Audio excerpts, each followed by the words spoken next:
Chapter 511. The zither strings vibrated, full of life and killing intent.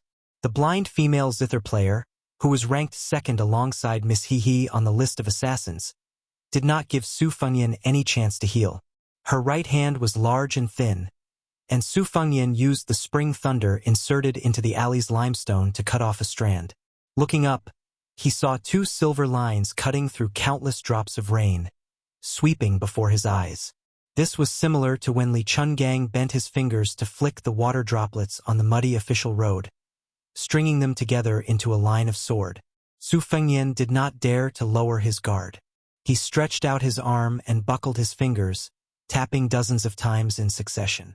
His body floated backwards, as if he wanted to test the strength of this zither player's mysterious silver lines. The silver lines continuously pierced through the water droplets, like fine needles piercing through thin snow, without any stagnation. This made Su Fengyan feel somewhat helpless in his heart.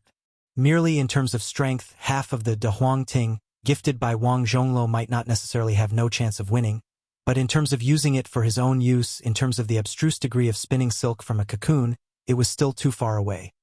He could only withdraw his fingers, clench his fists, and smash the tip of the silver line. Still, he did not dare to be careless. Using the Wudong Mountain's 4 tails against 1,000 caddies technique, he skillfully parted the 2 white lines, disappearing into the curtain of rain behind him. Su Fengyan bent his body and ran forward again, treading on the rainwater. He did not need to touch the alley's limestone, only sliding across the surface of the water. The right side of his waist raised the palm of his hand, and the spring thunder detached from a limestone and floated in the air in front of him. The sword chi rolled along the dragon wall, forcibly crushing the zither strings 20 paces away. Just now he had retreated 10 paces, but now he was only 40 paces away from the female zither player. Removing the chanting that repelled the spring thunder, the zither player pressed the strings, restoring the original clear and gentle tone. Su Fengyan had followed his second sister, Su Weisheng, since he was a child, studying ancient musical scores and musical instruments. His comprehension was average, but he was not a layman in the field of music, so he finally grasped some meaning. This zither player played the zither with both hands. The left and right hand split the zither wind into 2, the right hand plucking the strings.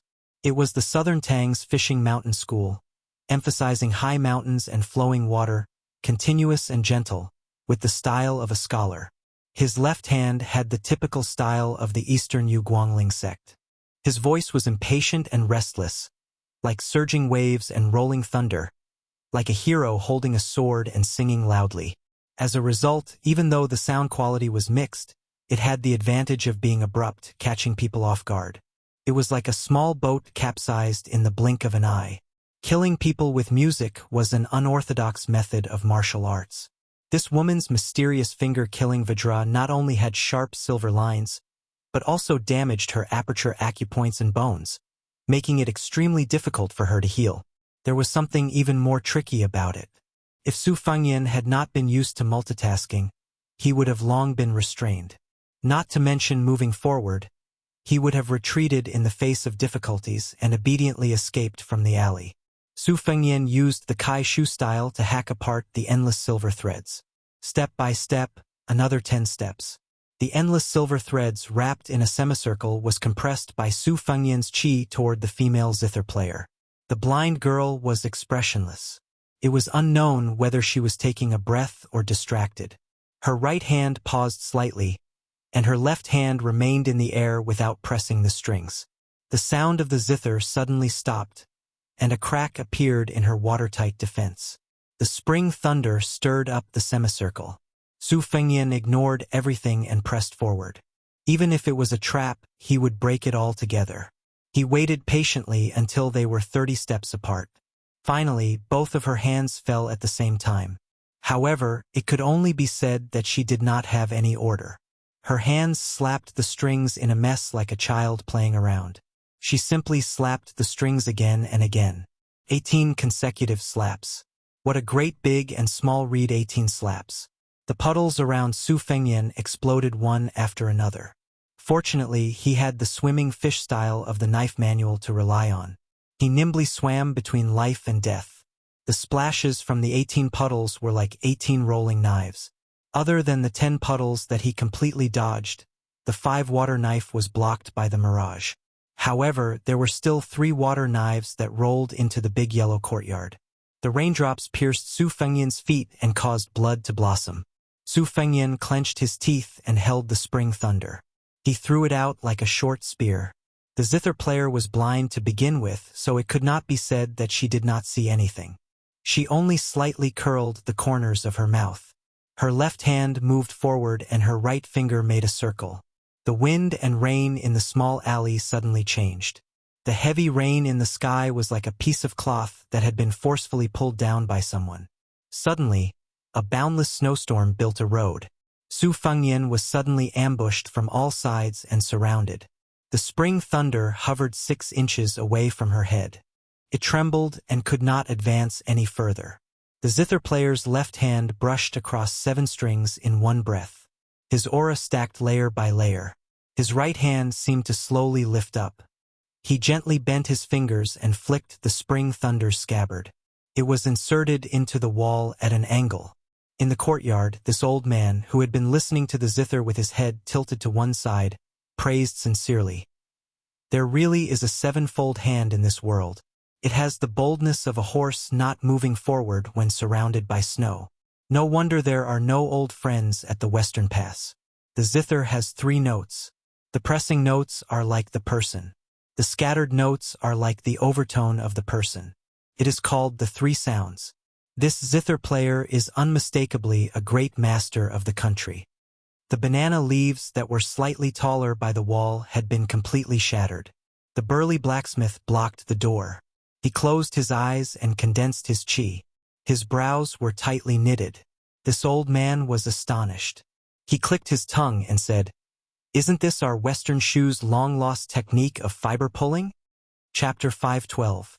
Killing intent was everywhere outside the courtyard. Su Fengyan guessed that this Guqin master assassin was not good at close combat, so he tried to close the distance even if he was injured. Fortunately, he was able to kill within 10 steps. However, the stakes in this dice game were so high that he did not even have the chance to open the jar to look at the dice. When he was 20 steps away, he was forced to retreat by the Guqin master's left hand plucking the strings. Looking at the heavy rain with the unique eyesight of a first-grade Vajra realm cultivator, it was as if a curtain of rain was erected between 2 people. If no one was creating momentum, there was no mystery. Previously, when the Guqin master played the Guqin with his right hand, it only produced silver threads that pierced through the curtain of rain to kill people. However, when he switched to his left hand, the sound of the Guqin controlled the water droplets and paved them into a curtain of rain that could be controlled at will. Such precise control made Su Fengyan, who was deeply trapped in it, miserable. The rain swords that blotted out the sky and covered the earth shot toward him. He could only support his entire body's chi and retreat again and again. The blood on his body was washed away by the rain and seeped out again.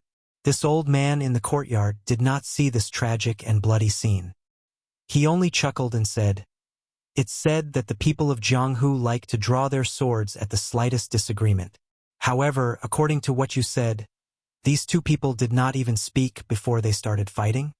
The unsmiling blacksmith said in a deep voice, "These 2 are straightforward people." This old man nodded. The blacksmith, who was drenched in the rain, asked, "Who should we help?" This old man shook his head and said, "We should help the latecomer. But if he dies in the hands of the Guqin master Shuesongguan, it's useless to help. Just take it that we are the fisherman who benefits from the fight between the snipe and the clam. We have been stray dogs for more than 20 years, so we are not qualified to talk about kindness. The saint pacifies the world, not moving mountains and filling the sea. It's nothing more than returning an inch higher and an inch lower." The blacksmith had probably waited for so many years for the flowers to mature and fall. Regardless of whether the 3 people in the courtyard lived or died, there would be a result, and they would not be hanging in the air. It was rare for him to say something of an evaluation. "Scholar Zhao, just like the crown prince, I actually don't like to listen to your reasoning. It's mainly because my teeth are sore, and it's like I'm chewing on pickled cabbage." This old man's son, Zhao Dingxiu didn't get angry. Instead, he laughed and pointed at this piece of wood. You two, one is a useless piece of white wood, and the other is a stone in a latrine. After saying that, the old man said softly, I've already accepted my fate. Actually, this is pretty good too. The blacksmith carefully sensed the chaotic qi activities outside the courtyard and said, This zither player probably jumped over the Vajra realm and entered the finger profound realm. He seems to be close to the heavenly phenomenon realm. However, the difference between a piece of paper and the difference between heaven and earth is hard to say. This old man said anxiously, Then what's the point of fighting? The blacksmith seemed to be amused by this old man's unprecedented vulgarities. He laughed and said, For us martial artists, as long as we don't reach the realm step by step, there will be many flaws. In the alleyway, Su Fengyan used his sleeve to wipe the rain and blood off his face. He had almost returned to his original position and was once again 100 steps away from the zither player killer. Within 100 steps and beyond 20 steps, the zither player's ability to kill people with her right hand on the strings was already very frightening. He didn't expect that within 20 steps, the finger profound realm of her left hand would be even more tyrannical.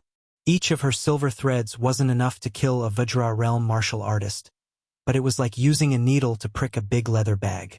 It was another kind of insidious soft knife cutting flesh. Once a deadlock was reached, the one who would be exhausted to death would definitely be the Vajra realm martial artist who couldn't get close to her. The blind zither player wasn't in a hurry to take advantage of her victory to pursue the killer.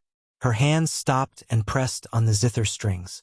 The corners of her mouth curled up as she said softly, Come and kill me. Su Fengyan was so angry that he almost vomited blood. He squeezed out a smile and asked tentatively, I won't ask who wants to kill me. I just want to know how much it costs to buy my life. Unfortunately, she didn't speak anymore. Su Fengyan exhaled a long breath. At this moment, she suddenly bent her fingers and pulled on the strings, snapping a string on the spot. Su Fengyan's energy reserve was like a big pot of boiling water. It wasn't obvious that someone threw firewood into it and slowly heated it up. It was only at this moment that he completely lost control. He couldn't suppress a mouthful of blood and it gushed out of his throat. This was the blind zither player's true killer move. Playing the zither hundreds of times to injure the skin and chi was just a smokescreen. Since the zither music had always been regarded as the music to stop evil and correct the heart, of course it could also be used by a finger-profound realm martial artist to stop ghosts and gods from breaking Vajra. The zither music from before, whether it was the distinction between north and south or the difference between speed and slowness, it was all a kind of silent guidance. The late spring rain was like splashing ink, but the spring breeze moistened things silently. This snapping of the strings plucked at the heartstrings, causing most of the qi in Su Fengyan's entire body to surge violently in an instant. It immediately went straight for Su Fengyan's heart meridian. If she succeeded, his heart wouldn't be whole anymore. Finger profound. Finger low string. Profound bow string. The blind zither player's finger profound was not to ask for immortality, but to cut off other people's path to immortality. Su Fengyan smashed a fist on his chest, forcefully suppressing the qi flowing downwards. He, who had been using both feet to lock the qi in place, relaxed the last third of the confinement. He laughed nastily as he lifted his feet and ran. This woman had set up a series of traps and was quietly waiting for this opportunity. He had been patient from beginning to end, waiting for the opportunity to make his move. Wasn't he the aureole behind? The spring thunder scabbard inserted into the wall rang, but it was covered by the sound of the rain. The zither player, who could be called a woman's national master, furrowed her delicate brows. She seemed to feel some heartache and regret, snapping another string. The majestic rain above the two people's heads froze in an instant, but the rain below the eaves of the alley continued to fall rapidly. Thus, an extremely strange scene appeared. Heaven and earth separated. There was no rain in the alley. Chapter 513. The second string was snapped by a finger. The taut string jumped up and slid out a fine blood groove on her white palm, dripping onto the scorched tail guqin. As the blood dripped down, the sudden stop of heavy rain also came crashing down. Su Fengyan, who was less than 10 steps away from her, stretched out his arm. The trembling spring thunder inserted into the wall was about to leave its scabbard. However, the spring thunder had only left its scabbard for an inch when Su Fengyan lost control of the short knife. Instead, the blind Guqin master bent her middle finger slightly, and the spring thunder bounced back into the scabbard, completely penetrating the wall. Su Fengyan, whose sea of qi had exploded, was shrouded in a scarlet mist. After landing, he stuffed the 2 Diana Jindan given to him by the dragon tree monk into his mouth. With a tap of his toes, he staggered forward. With a wave of his sleeves, 9 flying swords rushed out together. The female Guqin master snorted coldly. Her left thumb and index finger hooked onto a string of the Guqin and pulled it up. In a flash, the 9 flying swords were each twisted by a dozen silver threads. In a flash, sparks flew, crackling. Her right hand moved in an abnormal manner with her left hand. Su Fengyan's abdomen seemed to have been hit by a heavy object. Like a tree stump smashing into a door, his entire body flew backwards and fell onto the limestone floor. At this critical juncture, a black-clothed man jumped over the wall like a leopard cat looking for food under the curtain of night. With a padao in his hand, he arrived at Su Fengyan's side in the blink of an eye and swiftly chopped down on his head. This chop was very soft. Of course, it was not able to cut off Su Fengyan's head. This was because Su Fengyan's hands were on the ground, his body was bent, and he spun in a big circle against the ice-cold stone floor. The golden thread that was originally used to deal with the Shen Guqin master shot out from his sleeve and pierced his head through his eye sockets. The assassin who had appeared not long ago died on the spot. Killing and being killed had always been done in the blink of an eye. Before Su Fengyan's body landed on the ground, the wall of the alley suddenly split open. The second robust black-clothed man was even more convenient. He directly broke through the wall and chopped at the waist with an axe. Su Fengyan did not need his hands and feet to touch the ground. His body spun to the side, and the axe was full of energy. After missing, it split open an entire stone floor. After Su Fengyan stood up, he leaned his shoulder against the black-clothed assassin. He stuck more than he hit, but he did not want to let this astonishingly strong man gather his energy. Su Fengyan then extended a palm and pressed it against the assassin's temple. He took small steps forward, and in this process, he took advantage of the opportunity to quickly accumulate the chaotic surging of the great yellow courtyard. He pushed out in one breath. His and the assassin's momentum decreased, and the other increased. He pushed the axe-wielding man against the wall, his head smashing into the mud and creating a large crater. How could Su Fengyan give him room to fight back? His left hand punched the assassin's waist, and his right hand pressed against the head. He swiped it across the wall, forcibly wiping out a shocking pool of blood. After releasing his hand, the assassin's entire face was badly mutilated and seeped into the yellow mud. He was already a dead man. Su Fengyan had killed 2 people in a row. It had only taken 6 or 7 breaths of time. This time he was truly exhausted. The blind female zither player's fingers hooked onto a string. If she broke another string, Su Fengyan would undoubtedly die. Her fingertips had just touched the strings when her expression changed slightly. She changed the broken string into a plucked string. The scorched tail zither left her knees and flew backwards. Bang! The zither cracked in the air. Su Fengyan sighed and supported himself against the wall. He felt somewhat regretful that such a good opportunity would not come again. Before the rain. At that time, Su Fengyan stood up and left the fortune-telling stall under the old willow tree. He saw a 15 or 16-year-old robust youth blocking the middle of the street. His clothes were ragged, and he held a broken porcelain bowl. He looked like a shameless beggar who had made up his mind to pester him for copper coins. The youth grinned, revealing a mouthful of white teeth. He softly said 2 words in Baliang language, Su Wu. Su Fengyan continued forward. His eyes were exceptionally clear as he said softly, "My master is Su of the 12 earthly branches. He has always been in charge of secretly monitoring Su, Zhao, and Qi. I'm an orphan born and raised here. I was taken in as a disciple by my master when I was young. 3 years ago, my master died of old age. I went to northern Liang in accordance with my master's wishes. I wanted to inherit his legacy and become Su, but the general did not agree. Instead, he made me Wu of the 10 heavenly stems. Some time ago, I received news from another earthly branch's death warrior that Your Highness the Crown Prince might be coming. Su Fengyan pretended to take out a piece of broken silver. He was not in a hurry to throw it into the bowl. In the eyes of others, there were scattered copper coins. He was somewhat distressed about the money. The youth quickly said, "There are 2 groups of assassins in the city. One group consists of 3 people who are not very skilled. The other is a female devil with a zither called Xue Songguan. She is ranked 5th in Beimang's 10 devils. She is ranked 2nd on the assassin ranking.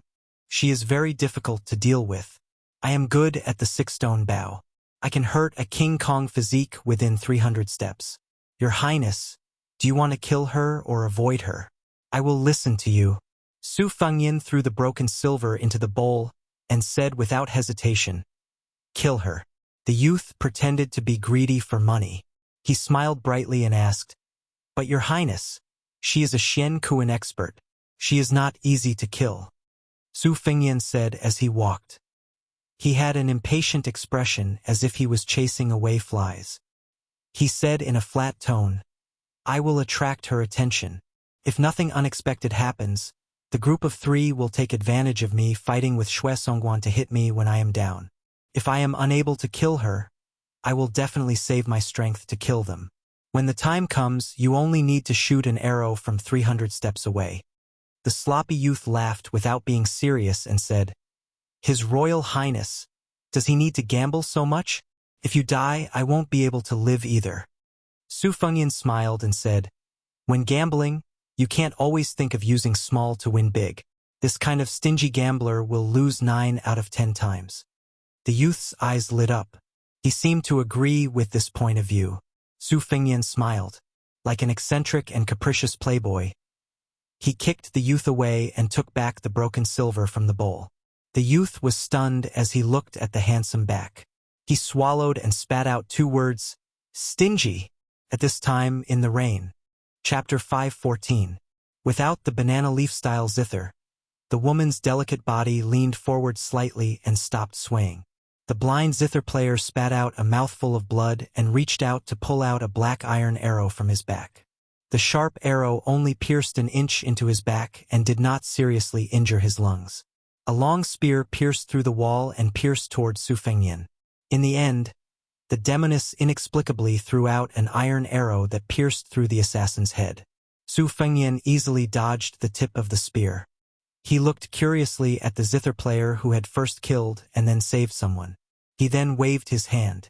The archer youth drew his bow and shot from 300 paces away to hide his tracks. Since he had been exposed, he leaped nimbly from the roof like a leopard. When he was 100 paces away, he drew his bow like a full moon and aimed at the demoness. With his master's signal, the youth was not in a hurry to shoot. Besides, if the first arrow did not succeed, whether the second arrow could cause a fatal injury to the zither player was another matter. Apart from the string iron arrow in his hand, there was only 1 arrow left in the quiver on his back. She stood up and said slowly, "Su Fengyan, or should I say Beiliang's His Royal Highness, when I was in Longyao province, someone first bought your death with 500 caddies of gold. Later, someone bought your life with 600 caddies of gold." Su Fengyan nodded and said, "There are only 8 or 9 people in Beiliang who know my whereabouts this time. Many people can be ruled out as suspects. Now it seems that if it's not Chu Lushan, then it's Yi Shizhen who wants my life. Lu Qiu'er definitely has 500 caddies of gold, but Yi Shizhen might not. But the affairs of the world are unpredictable. Heaven knows what the truth is. As for buying my life, it's definitely my master, Li Yishan. Why do you still want to kill me after receiving the second batch of gold?" She said matter-of-factly, "I have to pay attention to first come, first served. I told myself that as long as the 3 strings are broken and you can still live, I won't kill you." Without waiting for Su Fengyan to move, the youth decisively shot an arrow and broke one of the 5 strings lying quietly on the limestone floor. Xue Songguan, who was both a devil and an assassin, asked, "I've already decided not to kill you. Are you going to kill me?" Su Fengyan's face twisted as he said, "If you don't fight back, I'll kill you." The corners of her mouth twitched as if she was trying to laugh it off. Su Fengyan sat down cross-legged and finally had the time to absorb the essence of the 2 Diana gold core. Young Wu jumped all the way to Su Fengyan's side along the roof and wall. He cautiously looked at the female devil whose zither was destroyed by him. She just carefully picked up the guqin fragments and strings, carefully held them in her arms, and then sat on the stone steps in a daze. The heavy rain gradually stopped. This old man's son, Zhao Dingxiu, walked out of the courtyard accompanied by the blacksmith. The latter went to collect the corpse. This old man's son looked at the zither player who stood up and curtsied. He then looked at the young man who was meditating at the foot of the wall and the youth with the bow. He sighed and said, "I heard everything you said. Everyone who comes is a guest. Come in." The blind zither player walked into the courtyard first and did not forget to pick up the small umbrella that was slanted on the threshold. After the time it took to burn a stick of incense, Su Fengyan stood up and went to the wall to take out the spring thunder. He then walked into the courtyard with young Wu. In this room, other than the unconscious Su Su, there was also Beiliang, His Royal Highness, young Wu, the elder of Western Shu, Zhao Dingxiu, and the female devil Xue Songguan. It was really ridiculous. This old man's son glanced at Su Fengyan and said, "Every family has its own difficulties. I didn't expect that Beiliang, who had 300,000 steel cavalrymen, would be in such a mess." Su Fengyan took off his outer robe and said with a smile, "I'm talking about a little rich.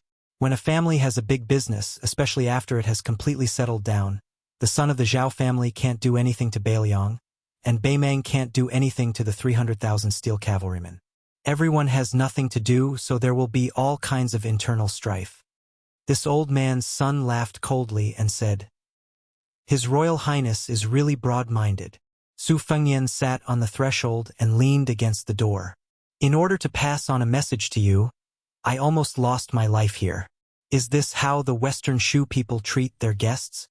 The great scholar of the spring and autumn period said coldly, "Don't forget that Western Shu was trampled by your Beiliang army." Su Fengyan waved his hand and said, "Beiliang didn't destroy Western Shu, and there were also Southern Liang and Western Liang who did this kind of thing that left their names in history. But Southern Liang and Western Liang wouldn't let go of your Western Shu crown prince. Even if I say a word now, my heart will ache. Can you stop keeping me in suspense?" This old man's son narrowed his eyes and said, "Do you believe that I won't let someone cut off your head with a sword?" Su Fengyan pointed at the blind zither player. The woman who had her back facing him said telepathically, "Official Xuesong has already accepted 600 kilograms of gold. If Swordmaster Qi wants to kill him, I will stop you." Su Fengyan smiled and said, "Old Scholar Zhao, what do you think?" This old man's son snorted coldly. Su Fengyan said, "The revival of Western Shu is not in the old Western Shu. 800 miles down south, there are 18 tribes of Nanzhao. You can talk about reviving the country after you unify them. Beiliang has hidden pawns there that you can use." This old man's son's eyes turned cold. Su Fengyan went straight to the point and said, "There is no free lunch in this world. I will first accept a deposit. I heard that the one surnamed Qi has been secretly forging a sword for the past 20 years. Regardless of whether the sword has been forged or not, even if it is only a sword embryo, he will still give it to me." This old man's son was furious and cursed, "Get out of here!" Su Fengyan rolled his eyes and said, "Zhao Dingxiu, don't take it for granted. Let alone a sword. I reckon that if you had a granddaughter and heard that there was hope for reviving the country, wouldn't you give it to her with both hands?" This old man's son was so angry that his lips turned green. Fortunately, he had never practiced martial arts. Otherwise, he would most likely pick up his weapon and fight this little bastard to the death. The blacksmith who had returned to the courtyard said calmly, "You can take that spring and autumn sword." Su Fengyan was stunned. The blacksmith looked at Su Fengyan as if the sun had risen from the west. He laughed heartily and said, "The battle in the alley was full of strength. I have been listening to your speech. When you were fighting, you didn't say more than 10 words. I know that you are a straightforward person. I like it. You are just like my master in the past, our sword emperor of Western Shu. If he wanted to kill someone, he would kill. I believe that this spring and autumn sword will not be disgraced in your hands. After saying this, the blacksmith was even more straightforward. He stepped into the courtyard and a sword case broke out of the ground. Before it came out of the case, the sword aura was already surging. Chapter 5:15. Perhaps it was because of the appearance of the famed sword. Su quivered and was just about to wake up when Su Fengnian rode his sword out of his sleeve and tapped the hilt of the golden thread sword with his finger, knocking the former crown prince of Western Shu unconscious on the spot. This old man was so angry that his lips were trembling. When the golden thread sword returned to the blind female zither player, Xue Songguan snorted coldly. The golden thread struggled and trembled in the air, unable to advance or retreat. This old man, who was watching coldly from the sidelines, was able to see through the affairs of the world. He was even more wary of this Bailiang heir who spoke frivolously. The situation was clearly settled, but at this moment, he still did not forget to try and kill Xue Songguan. Su Fengnian laughed shamelessly and pulled away the chi flow of the golden thread sword. Xue Songguan was not kind enough to give it away with both hands. She hooked her index finger and pulled the flying sword in front of her. She then used 2 slender fingers of her left hand to press down on the sword. She was a genuine Xian finger expert and could see the general situation from small details. The flying sword was meticulously crafted by Dong Tai. In terms of its indescribable texture, it was like a wordless sword manual. There were 4 realms in the first rank. Not to mention whether the current realm had advanced or was close to the land of immortals, there were 3 geniuses who could not be avoided. They had all once surpassed others in their respective realms. In the Vajra realm, there was the white-robed monk Li Dongxin, Chao Chongqing who dominated the 8 battles of Qi, and in the Xian finger realm, there was Dong Tai who proved his Dao through techniques. In the battle in the Rainy Alley, including the golden thread, which could be said to be her trump card, the blind zither player had seen a total of 10 flying swords. At this moment, when she touched the sword, she knew that there was a lot of knowledge behind it. Xue Songguan guessed that this son of the butcher seemed to be unaware that he had a huge treasure on him. He was suspicious of picking up sesame seeds and throwing away watermelons. He only cared about nurturing the sword embryo and did not know the meaning of the Tao of swordsmanship contained within a flying sword. She also did not have the kindness to poke the window paper. Su Fengnian threw away the golden thread sword and was not worried that the demoness would not return it. He ignored Zhao Dingxiu's angry glare. He walked to the center of the courtyard and stared at the ebony sandalwood box that contained the spring and autumn sword, unable to take his eyes off it. The sword box was engraved with complicated inscriptions and talismans. Most of the top swordsmiths in the world were proficient in Qimendun Jia. Since the swordsmith with the surname Qi was qualified to forge a sword for the sword emperor of Shishu, of course, he was one of the best. If the scabbard was the inner garment, then the sword case was the outer garment of a person. This sword box had already exceeded this category. It was more like a cage, not allowing the killing aura to escape. Regardless of whether it was the literary world, the chess world, or the Jianghu Wulin world, they all had the bad habit of worshipping the past and belittling the present. They always thought that poems and essays were written well by the ancients, and martial art secret manuals were more precious the older they got. Little did they know that the affairs of the world were like chess, always stepping on the shoulders of the ancients. The later generations were getting more and more exquisite. Fortunately, in the chess world, there were Huang Longshi and Su Weisheng, and in the Jianghu there were Wang Xianji and Li Chungang, both of whom had created a new atmosphere of good fortune for 100 years. Now that the spring and autumn annals had appeared, it could be said that the present generation did not envy the ancients anymore. The blacksmith saw that Su Fengnian was about to reach out to touch the sword case and said softly, "Be careful." Su Fengnian reached out to touch the sword case. After retracting his hand, he looked down and saw that there were many fresh traces of blood seeping out. The killing aura hidden in the sword was so strong that it was rarely seen in his life. The blacksmith who had once carried the sword for the sword emperor of West Shu smiled and said, "I am only in charge of forging a good sword. How you take the sword and how you restrain the sword aura afterwards is your business.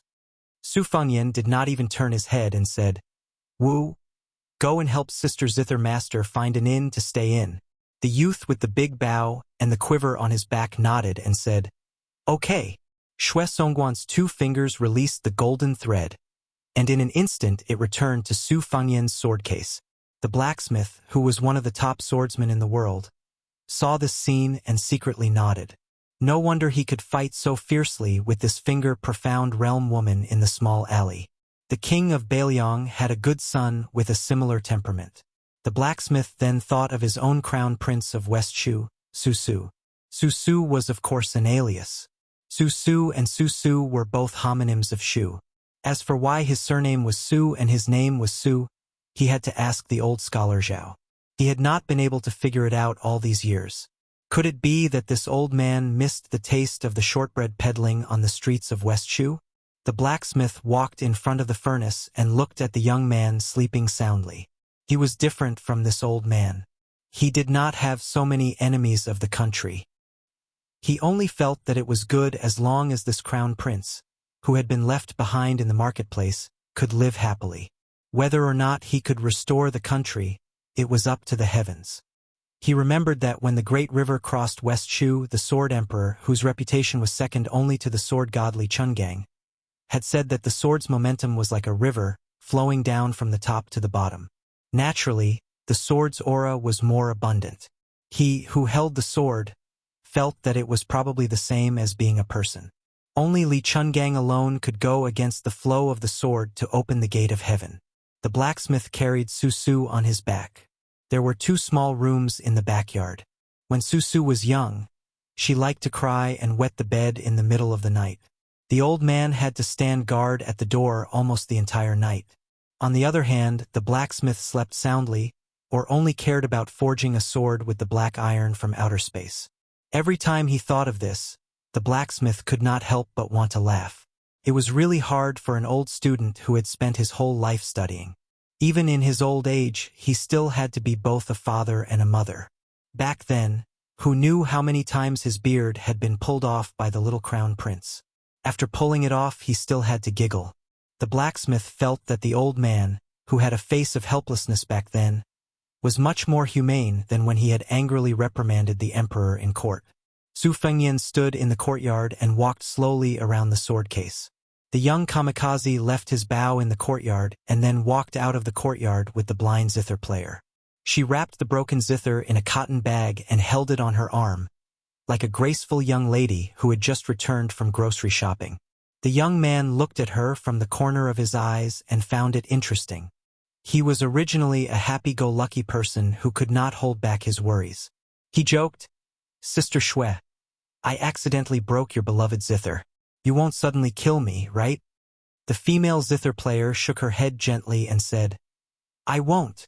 The young man with the codename Wu asked curiously, "Sister Xue, aren't you a great devil who is ranked at the top of the Beimang list? Don't devils kill people without a reason?" She smiled and said, "I don't know why I'm on the list. In fact, I've only killed 6 people. Other than the first person, the rest were paid by others to kill me. Maybe it's because the people I killed were all close to the Vajra realm." The young man laughed with a childish nature and said, "Sister Xue, if a woman's skills are so high, be careful that you won't be able to get married in the future. Think about it. Even if you're not a notorious great devil, which man would like to marry a wife who is better at fighting than him? Isn't this the saying? I wouldn't dare to marry someone like that. In the future, I'll definitely find a woman who only knows how to embroider. But I don't have money and I'm not handsome. When my master was alive, he was always worried that I wouldn't be able to find a wife." The blind girl said softly, "If you're with the heir of Beiliang, are you still afraid of not having a wife?" The young man, Wu, whose hands were above his knees, walked on the bluestone path in the small alley. He looked into the distance and said in a low voice, "I'm just afraid that I'll die one day. That's why I don't dare to find a wife." When he reached the door of the inn, the young man quietly disappeared into the night. At dawn the next day, Su Su, who had slept enough, wanted to use a beautiful carp flip to sit up. In the end, She fell heavily on the bed, making the poor wooden bed creak. Rubbing her waist, Su was a little confused. Why was she lying on the bed when she opened her eyes? Didn't she meet a woman who was waiting for someone in the rainy night? Su vaguely remembered that at the end of the alley, there was a slender figure holding an umbrella. This kind of person looked high and mighty.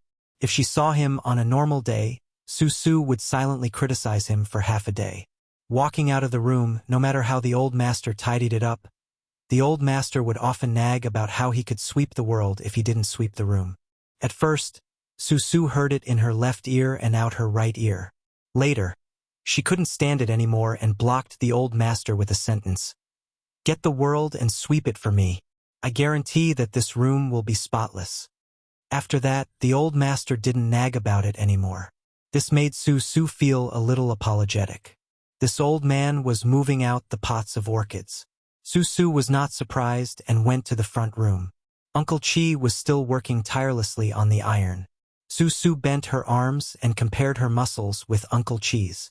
She was a little discouraged. Suddenly, she saw an unfamiliar figure standing in the courtyard. She ran over to take a look and opened her eyes wide. Angrily, she shouted, "Who are you?" For the entire night, Su Fengyan had been peeling the sword aura that flowed out of the sword sheath. The cracked soil had been unknowingly flattened. He turned around and looked at the orphan of the old Western Shu imperial family, but didn't say anything. Su frowned and then came to her senses. She sneered and said, "I remember now. You are the fool who was cheated of money under the old willow tree yesterday. You are a man and yet you are crying. Is your heart aching for the money or what?" Su Fengyan turned around with a cold face. This old man's son, Zhao Dingxiu, came to the front room and said helplessly, "Don't be rude." Chapter 5:16. To this old man's son, Zhao Dingxiu, Su was his own son. The only difference was that they were not related by blood. If that young man surnamed Su did not step into this alley, perhaps he would have died of old age in this town. The words Zhao Dingxiu's tomb were carved on the tombstone. Along with the tombstone would be scattered by the wind and rain. No one would remember the words of Zhao Dingxiu, the sage of calligraphy of Western Shu during the spring and autumn period. He would be worried that Su would not be able to marry a gentle wife. He would be worried that this child would be bullied by the ruffians in the marketplace. He would also be worried that without his scolding, Su would go astray, become useless, and live a miserable life. But now it was different. Li Yishan had fulfilled his promise. He was going to take the incognito Su to the south. He was going to the 18 tribes of Nanzhao to strategize. Just as Li Yishan had said on the cliff, Western Shu is not here, but there is still later Shu. Today, this old man's son personally came to apologize to the families whose children were teaching at the private school. He also gave away the pots of orchids. It was the butcher who had used a knife to cut his arm. When he heard that the teacher was leaving, he chopped off an entire fresh pig leg and stuffed it into his hands. Later, he was afraid that the small teacher would not be able to carry it, so he had the sturdy boy at home carry it to the door of the small courtyard. The boy, who was most likely going to inherit his father's business as a butcher, smiled and said a few words. "Teacher, remember to come back in the future." This old man's son smiled and reminded him, "Now that you know how to read, don't be sloppy when helping your father with the bookkeeping. You should be careful when doing things." The simple and honest boy scratched his head, not knowing how to answer. This old man's son waved his hand and struggled to carry the pig leg into the courtyard. Su Fengyan, who was thinking in the front yard, saw this and hurriedly carried it on his shoulder and helped to put it into the kitchen. It was close to dusk. Su had stewed a large pot. The aroma filled the entire courtyard. With him and Uncle Chi, 2 Taotais, there was no need to worry about not being able to finish it. Su Fengyan bought a few sets of fitting clothes in the city and a small bookcase that could fit the spring thunder. As for the spring and autumn sword, which was dormant with sword chi, he planned to carry it on his back instead of carrying a saber. It was better than nothing to conceal his identity. In this way, he really did look like a scholar carrying a book and a sword on his back. Su Fengyan didn't want to waste the 600 caddies of gold. He had the female devil Xue Songguan escort the three of them to Nanzhao. Although they had the swordsmith surnamed Qi as their escort and there wouldn't be any major problems, it was always better to have more retainers. Even the young death warrior was ordered to go to Beiliang on the way. At first, Wu didn't agree no matter what. He wanted to accompany His Royal Highness from Juzizhou to Jinsizhou. Su Fengyan had no choice but to put on the airs of the Crown Prince of Beiliang. Only then did the young death warrior obey the order to go south. A large table of people ate the fragrant stewed meat together. Even the blind zither player was asked to stay. Su Fengyan also called for the death warrior Wu to come and freeload. It was a rare, lively scene in the courtyard. After eating and drinking to their heart's content, Wu went back to pack up his belongings. Su Su took Xue Songguan to wander around the city. This old man took out half a string of money and secretly gave it to her. It was as if his disappointing son had finally swindled a girl. As an elder, he had to keep up appearances. Only this old man, the blacksmith Su Fengyan, and the other two were left in the courtyard. They didn't have any misgivings when talking. Su Fengyan gave Zhao Dingxiu the names of a few people from Nanzhao according to Li Yishan's instructions. This old man was in a good mood. He silently memorized the names of these important people and their contact information. Finally, he asked directly, "Is the Su family rebelling?" Su Fengyan couldn't help but think of Mount Qingchang and Qingyang Palace. He wondered if they had already released 6,000 soldiers. He sighed and shook his head. "It's just a means of self-protection," this old man said emotionally. "There are as many strategists as there are carps in the spring and autumn period, but only a pair of hands can make a name for themselves. Your Su family's Zhao Chongling died early. It is a pity that he lost his talent as an advisor. Fortunately, Li Yishan is still here. Otherwise, the hound will be cooked after the rabbit is killed. Your Su family may not have what it has today. Previously, I thought that while Li Yishan was better than Zhao Chongling in strategy, he lost in vision and spirit. Compared to Zhao Chongling, who died young, and Nailan Yusi, who is still helping the king of Yen plan and manage the vassals, he is only strong in arithmetic but weak in Dao. But in the last 20 years, through the scattered news that came to Orange Province, I slowly see that Li Yishan was hiding his abilities back then, or perhaps he was hidden by Zhao Chongling and could not show his abilities. When the Su family took over Beiliang, other than personally going to the battlefield, Li Yishan was a first-rate scholar in geography, insight, diplomacy, and literary talent. Simply calling him a poison scholar is an injustice to Li Yishan. Su Fengyan leaned lazily against the door and said with a smile, "My master is an all-rounder." Su Xiao also said that Zhao Chongling always felt guilty back then. He said that as long as Zhao Chongling was alive, Li Yishan would not be able to do his best. "My master has really reached the realm of doing as he pleases. He can lead troops and govern with ease. Over the past 20 years, even I don't know how many moves master has made. I'm afraid that in master's eyes, only Zhang Julu is a match for him in the entire empire." This old man said with a regretful expression, "It is a pity that I cannot meet Li Yishan on this trip to the south. I have too many things I want to talk to him about. Right, His Royal Highness, how is your master's health?" Su Fengyan said softly, "Not very good." The old master frowned. Su Fengyan squinted his eyes and looked at the sky. He smiled confidently and said, "Don't worry, he won't die." On the morning of the second day, they left the city, gathered near the dry moat outside the city, and then parted ways.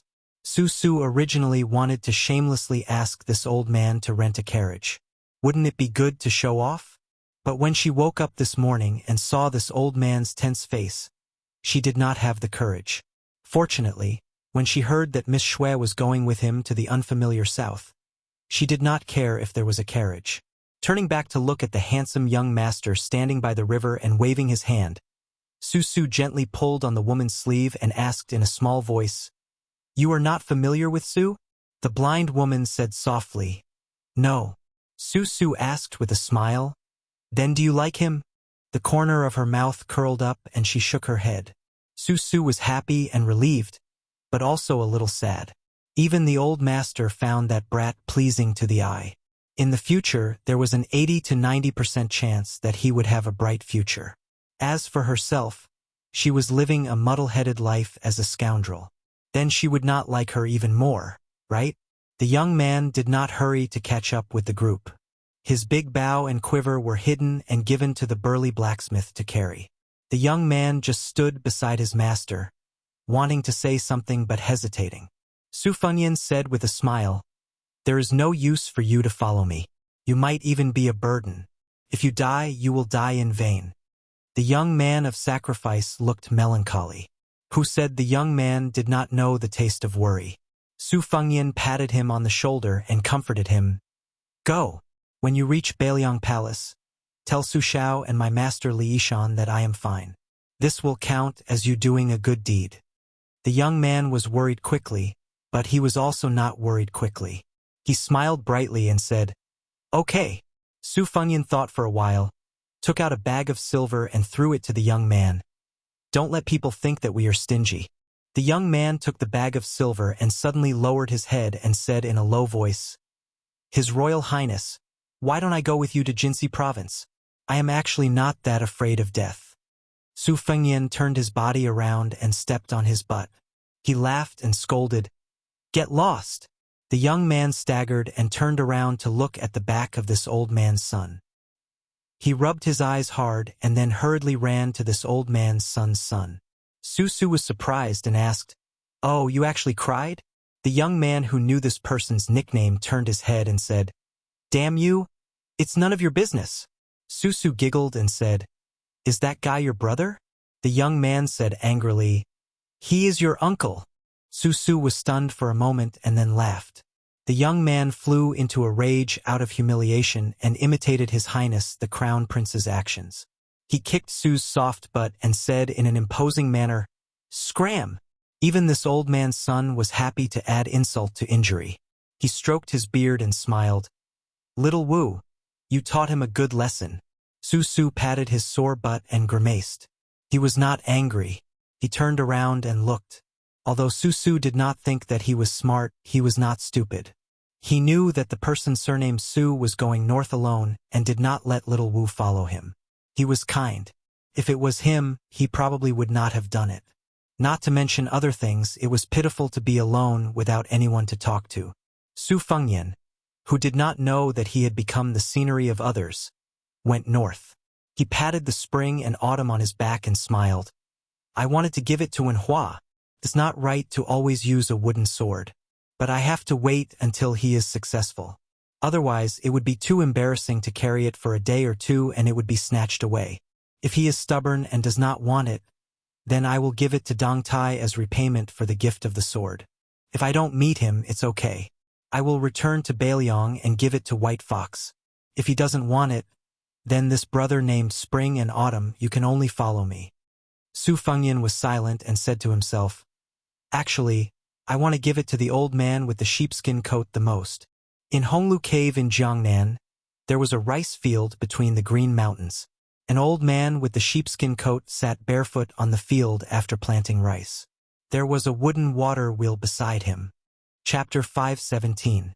I originally wanted to be lazy and upload it tomorrow, but after thinking about it, I decided not to. I'll just take it as Li Chuangong's death and use the author's mouth to finish the story. P.S. If a new top scorer appears in the future, try your best to express your gratitude, try your best.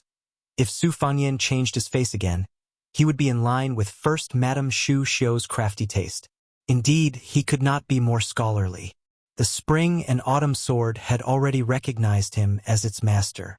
It withdrew its river-like sword intent and slung it on his back. He was already tall and slender, so he looked even more handsome. The only thing missing was an ancient temple sitting in the wilderness. Otherwise, when Su Fengyan entered the dormitory to read under the light, he might be seduced by the fox fairy. The geography of Orange Province was actually not much different from that of the Central Plains. There were also some towering mountains and steep ridges, but compared to the mountains and rivers of the south, it had a rougher feeling that it couldn't be carefully chewed. Along the way, Su Fengyan, other than nurturing his sword, spent most of his energy on deciphering the knot strands on the seventh blade. Stones from other mountains could be used to polish jade. In the battle in the small alley, The blind zither player had played like a child's 18 strokes of the Wuxia. Although he had dodged in a hurry, he had benefited greatly afterward. Since Su Fengyan had fulfilled his wish and successfully persuaded this old man to go to Nanzhou, he was in no hurry. Now that he had arrived at the fork in the mountain, he saw a simple wine shop with a flag that kept falling down no matter how strong the wind blew. A young woman with an enchanting figure was standing at the door and stretching. As she twisted her waist, the unique charm of a mature woman swayed out. When she saw Su Fengyan, the handsome scholar, her eyes lit up and she immediately trotted over. She took the young man's arm and dragged him to the wine shop. She squeezed and squeezed, not forgetting to raise her charming eyes, and stared straight at Su Fengyan. Seeing his face full of righteousness, she smiled tenderly and said, "Young master, don't pretend. I know you're this old Taoist bird."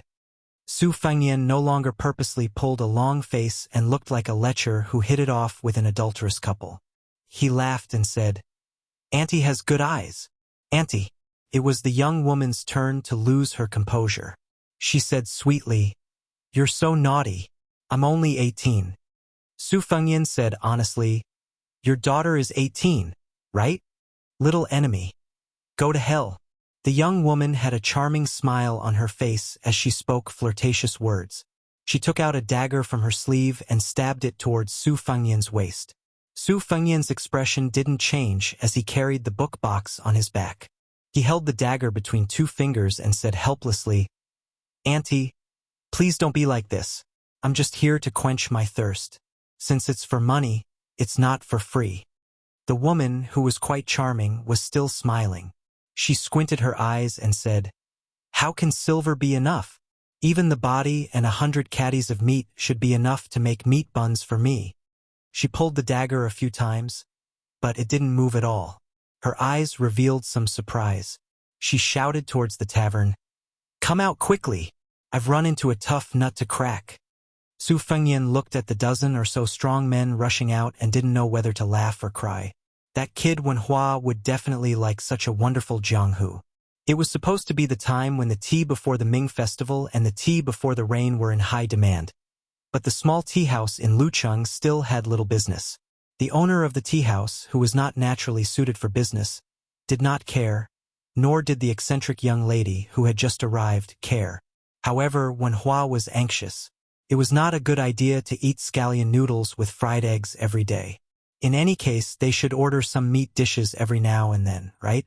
When Hua was trying to attract customers on the street, his mouth was dry, but he did not invite a single customer into the tea house to sit down. He glanced at the old parrot hanging in the birdcage at the entrance, which was still calling out incessantly. He was so angry that he took down his wooden sword and fiercely knocked on the birdcage. However, this feathered beast imitated its words vaguely, but it had learned enough from its owner, Old Man Huang, to remain calm in the face of change. When Hua shrunk his head back, when he saw Old Man Huang drinking tea with his back facing him, he stretched out 2 fingers to pluck the feathers. Just as he was about to succeed, a sunflower struck the back of his hand. When Hua wanted to dodge, but it was simply too late. He glared at the little girl. This little girl was slender and elegant. Although her complexion was not too good, looking at her while eating could still increase one's appetite. Unfortunately, when Hua boasted that he had turned over a new leaf, after falling in love at first sight for who knows how many times, he finally became enlightened. He made up his mind to uphold his chastity for that girl for the rest of his life.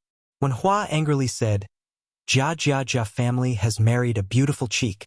If you hit me again, this young master will really make a move. When she first came to the tea house with a dispirited expression, Old Man Huang, who would not move an inch even if the sky fell and the earth cracked, felt heartache for her. Later, when he introduced her name, he was unwilling to put in any effort, only confirming that her surname was Jia, and the last 2 were homophones. When Hua did not care about anything, as he was born to be at odds with her. Every time he called her name, he would deliberately shout a long string of words. Last month, a scene had happened that scared him so much that he almost peed his pants. A tea house customer deliberately made things difficult for her, disliking that her tea brewing skills were too shabby. She patiently changed 2 pots of tea, but the businessman, who had the demeanor of a scholar, was still finding fault with her despite the cold weather. Wen Hua was originally watching the fun, and was happy to see this young lady make a fool of herself. Then, he saw the young lady standing next to the customer chuckling and chopping off his head with a karate chop. If it were not for Wen Hua's quick-wittedness, throwing out a tea saucer to block the karate chop, and then risking his life to stand between the two of them, that head would have been chopped off like a watermelon. Since then, Wen Hua had been on tenterhooks, wishing that he could even keep an eye on her when she went to the outhouse. These days, for the first time, Wen Hua was willing to be an ox or a horse. He did not dare to trouble this young lady to receive the tea-house customers. He would rather she sit cross-legged on the bench by the window and stare blankly with a sunflower that had been plucked from God knows where on her shoulder. The young woman chuckled with a stiff expression. Wen Hua was helpless against her, and he walked into the tea-house embarrassedly before sitting down opposite old man Huang. When he saw the young woman didn't follow him, he said in a low voice, "Your granddaughter, does she need to be spoiled like you? Just like last time, isn't it against the law to kill someone?" The old man with white hair took a sip of tea and said calmly, "My daughter killed a few people, yet it's against the law?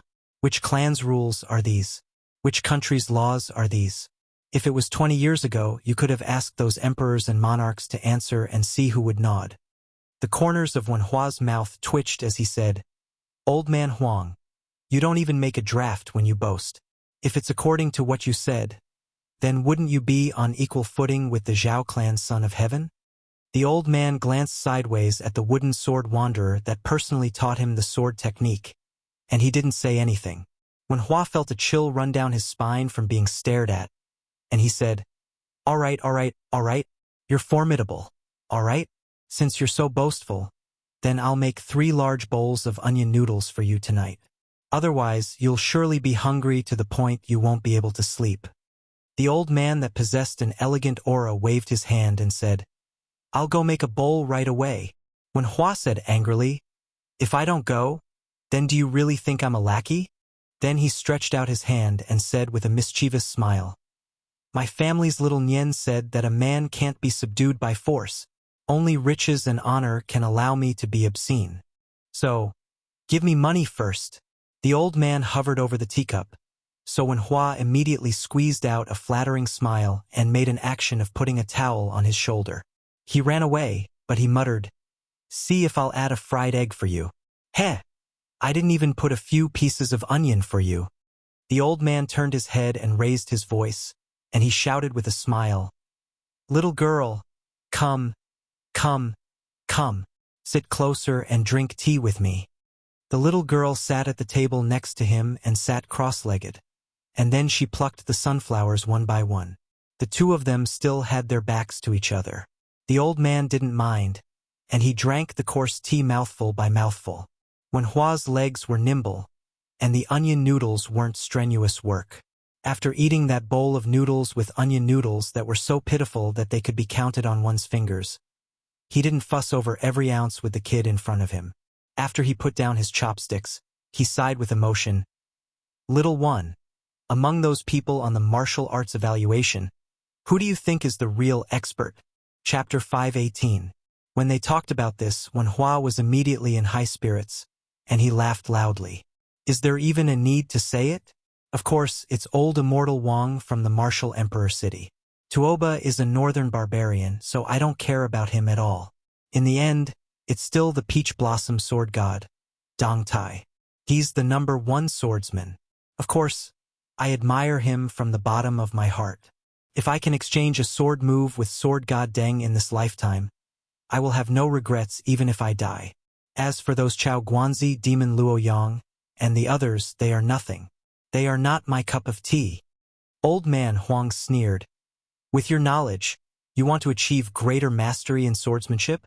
Those who practice the sword only learn from that Dong Tai, but they don't know Li Chungang. In less than 100 years, the way of the sword will no longer occupy half of the glory of the martial way. When Hua was stunned, Li Chungang? I only know that our dynasty has an extremely exaggerated martial ranking, and this old geezer is only ranked 8th. Later on, Beimang's martial ranking was nowhere to be seen. Wasn't he pushed down by someone? The old man picked up the teacup and was about to splash it on Wenhua's face. Wenhua hastily used his sleeve to protect his face, which he believed to be incomparably handsome. However, the old man stopped and drank a mouthful of tea. He said slowly, "In the past 500 years of Jianghu, Li Chungang is the only great talent whose attainments in the way of the sword can catch up to the immortal Lu Dongxian. It's been 500 years, not just 100 years. At that time, Li Chungang was ranked among the Spring and Autumn 13 armors. Among them, Li Chuangang's sword and armor champion was the most unquestionable." "Oh," said Wenhua, and then he humbly asked for guidance. "Old man Huang, don't talk about unrealistic things. Tell me the truth, otherwise I won't be able to understand it as well." The old man laughed and said, "Do you know how many armors Li Chungang had cut with one sword at the Guangling River?" Wenhua thought for a moment and asked probingly, 800. When he saw old man Huang smiling without speaking, Wenhua gritted his teeth and made an exorbitant demand just like this old fellow. 1,600. The old man sneered. "Add another 1,000. Wenhua slapped his thigh and roared, "Fucking ferocious! In the future, I will no longer worship Dong Tai, who is rumored to have provoked Tuoba. I will change it to Li Chungang." The old man sighed. "If I'm not mistaken, he's already dead."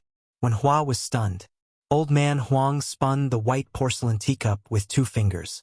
He looked at the ripples on the surface of the tea and said softly, "There is a limit to a person's strength." He broke through 2,600 armor with a single sword and suffered irreparable injuries. Such a fascinating feat is even better than the Wu family's 9 swords that broke through 10,000 cavalry 200 years ago.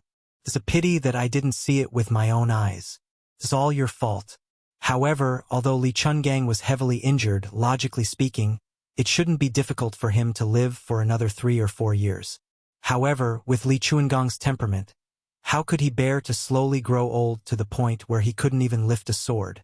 Back then, since he was willing to fall into the finger-profound realm for the sake of Fengdu's green-robed man, he wasn't willing to ascend or reincarnate after returning to being a sword immortal. Death is death. Only then would it be in line with Li Chuangang's indomitable sword intent. This is why he recently lent Dong Tai a helping hand from 10,000 miles away. Gifting the sword is secondary. With a single sword, he split open the heavens and traveled 10,000 miles to the west. Gifting the sword Dao comprehension is the key. Finally, he helped Dong Tai, the sword Dao Jr., to fight to a draw with Tuoba. The old man seemed to have forgotten to drink tea as he sighed. Green clothes fluttering in the wind, wielding a sword in the Jianghu, causing the entire Jianghu to look up to him.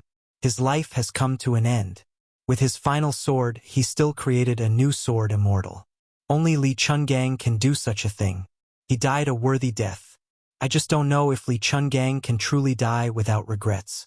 The old man laughed self-deprecatingly and pointed at the tea. The tea cools after the person dies. Not long after, the Jianghu will only see Dong Tai's unparalleled glory and forget that Li Chungang once brought the sword Dao to an unparalleled height time and time again.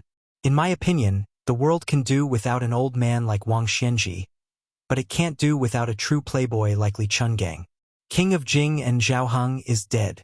This man from the Zhao family, who was worse than a woman his entire life, finally did something that a man should do. Li Yishan worked hard and finally died of illness. There are countless strategists in the world, but only 9 people were evaluated by me. Poison warrior Li Yishan was ranked 3rd. With his death, there are only 4 people left. It's hard to say whether the other young people can replace them. Seeing the scattered but not falling pillar of luck of West Chu reconnect with the heavens, that old guy from the imperial astronomer, who was often tricked by me, is probably furious. I don't know if that old pedant has finished compiling the almanac. If he hasn't, that bastardly Shaoxin will beat him to it and the Confucian school will be in danger. West Chu's grand preceptor, Sun Shiji, doesn't have many years left to live. Of the remaining 4 top strategists of the Liang dynasty, Nalan Yusi, who works as a helper for the king of Yen outside the capital, has at most 4 years left to live. As for the other two, who are cowards in the capital, Yang Taisui, the sickly tiger, has destroyed most of his martial arts. The remaining one is the least famous, but the most promising. Most of the court's movements in the next 30 years are in his hands. He was the mastermind of the white-robed case. Half of the 12 men of sacrifice by Su Zhao's side died on the way to assassinate this person. One of them was this person's favorite concubine. The cycle of karma is not good. Isn't it funny? They're all dead. They're all going to die. Counting back and forth, there's one less person. Whether it's Jianghu or the country, it's still for the young. I like this kind of world. It's not dead. The Liang dynasty has Zhang Julu and Gu Jiantang. Beimang has the middle-aged Tuoba and the younger Dongjua. In the future, there will be an endless stream of newcomers who will rise to the top like bamboo shoots after the rain. This is interesting. However, the Taiping Order of the Chess and Sword Music School doesn't seem to have given up. He wants to help the Empress of Beimang play a big game of chess. I'm looking forward to it. When Hua was dizzy from hearing this, he asked in surprise, "Old man Huang, are you possessed? What nonsense are you talking about?" The old man picked up the teacup and drank it all in one gulp. You don't have to pay attention to this chessboard. Just practice the sword at ease. You can only practice the sword for the rest of your life. Scholars have scholars' matters, boorish men have boorish work, and merchants have merchants' business. Everyone lives and works within the rules. This is the world's peace. When Hua patted the wooden sword at his waist and snorted coldly, "Just you wait," the old man mocked. "Don't make me wait for a few decades. I can't afford to wait." When Hua slammed the table, "You've just eaten my onion noodles and you're already burning the bridge after crossing the river?" The old man was about to speak when his head was hit by something. He turned around and saw that his daughter had hit him with a sunflower. With his scheming mind, he immediately understood and laughed. I know. Don't worry. I can live as long as I don't want to. No matter what, I'll live until the day you get married." Then, the old man was sent flying by a sunflower. When Hua, who felt that his anger had been vented, couldn't help but give a thumbs up and exclaim in admiration, "You're even more chivalrous than a heroine. Apart from Li Chungang and Dong Tai, I admire you for daring to hit old man Huang." When Hua suddenly had a thought and suddenly started talking to himself, "I'm thinking that Su Fengyan, that pervert, will definitely take a liking to a girl with such character like you. Won't you become my sister-in-law in the future? Then what do I have to call old man Huang?" Then he was also sent flying. Old man Huang sat on the ground and asked himself, "Since Li Yishan drew a line before dying, why don't I go to Xiangfan to take a look?" He heard a cold snort above his head. The old man sighed and said, "A grown girl can't be kept at home. Forget it. Beiliang's own courtyard is chaotic enough. It's hard to say whether or not that brat can survive. Why should I bother to be this evil person? It's more practical to compete with that Taiping Ling who doesn't want the world to be at peace. Do you want to buy tie-in? That depends on whether or not I agree." He stood up and patted the dust off. He said with a smile, "Daughter, wait here. I'll make you some onion noodles." When Hua, who had been hit for no reason, hurriedly shouted, "Give me a bowl too," old man Huang didn't pay attention to him at all. This made Wen Hua depressed again and missed the little new year. Chapter 519. Su Fengyan let go of the dagger as he was surrounded by more than 10 ferocious bandits. The woman, who had a graceful figure but a vicious heart, took the dagger away from him. She was also tactful and no longer stuck to the handsome scholar. She took a few steps back and imitated the naive look of a 16-year-old girl. She smiled and asked, "Young master, are you afraid?" Su Fengyan smiled bitterly and said, "How can I not be afraid?" She held her chest and smiled sweetly. "It's good that you're afraid. I see that you have some skills, so I'll give you 2 options. One is to fight to the death and challenge all of us. After you die, we'll chop your meat and make steamed buns. The other is to join our stronghold and become brothers. We'll drink meat and drink wine together." A man who was as thin as a bamboo pole but had a full chest of hair whispered, Qing Junyang, shouldn't it be eating meat and drinking wine? The woman who was exposed raised her eyebrows. She twisted her waist and walked like a bamboo leaf. She stepped on the man's foot and said, I'll let you eat meat and drink wine. Without me, you can take off your pants and cut off your balls to cook and eat. Su Fengyan said without hesitation, Let's be brothers. The woman's eyes flashed with contempt. The skinny monkey spat and scolded. With this kind of virtue, it's a waste of food for our stronghold to accept. The sound of horse hooves came closer and closer. The woman frowned and raised her arm to cover half of her face. She squinted her eyes and looked over. More than 10 men were happy. Su Fengyan turned around and saw 6 valiant riders galloping over. The rider in the lead had a natural and upright appearance. He carried an iron rod wrapped in gold and silver thread. In a second-rate righteous sect, this person would not be careless at all if he were to be placed in the position of the head. One of the 2 riders beside him had a black body and carried a pair of broad axes. He had yellow eyebrows and unkempt hair. He was born with a ferocious face. The other rider was dressed as a Taoist priest. He wore a large linen robe with a pattern of yin and yang fish on it. There was a brown belt inlaid with jade around his waist. He wore a pair of silk shoes and clean socks. His face was white and his beard long. The remaining 3 riders were all strong men with weapons in their hands. Except for the leader of the stick dance and the middle-aged Taoist, the other 4 were all stained with blood. Especially the man with yellow eyebrows. It was as if he had been soaked in a blood vat. The 6 riders dismounted at the same time. The valiant leader said sadly, We were not able to save Brother Song. We are sorry. The skinny monkey wailed and fell to the ground, wailing incessantly. A dark-skinned man who was 3 times the weight of a skinny monkey threw his 2 broad axes together and said in a muffled voice, Damn bastard. I've been killing from the east side of the execution field to the west side. I've been killing until my hands have gone limp. The Taoist priest looked at Su Fengyan, the uninvited guest, and then glanced at the woman. The latter explained in a bad mood. The fish and prawns have just been caught in the net. They haven't had time to cook them yet.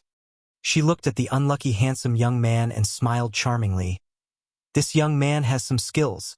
Since my brothers have arrived, I'll capture him and send him to the kitchen.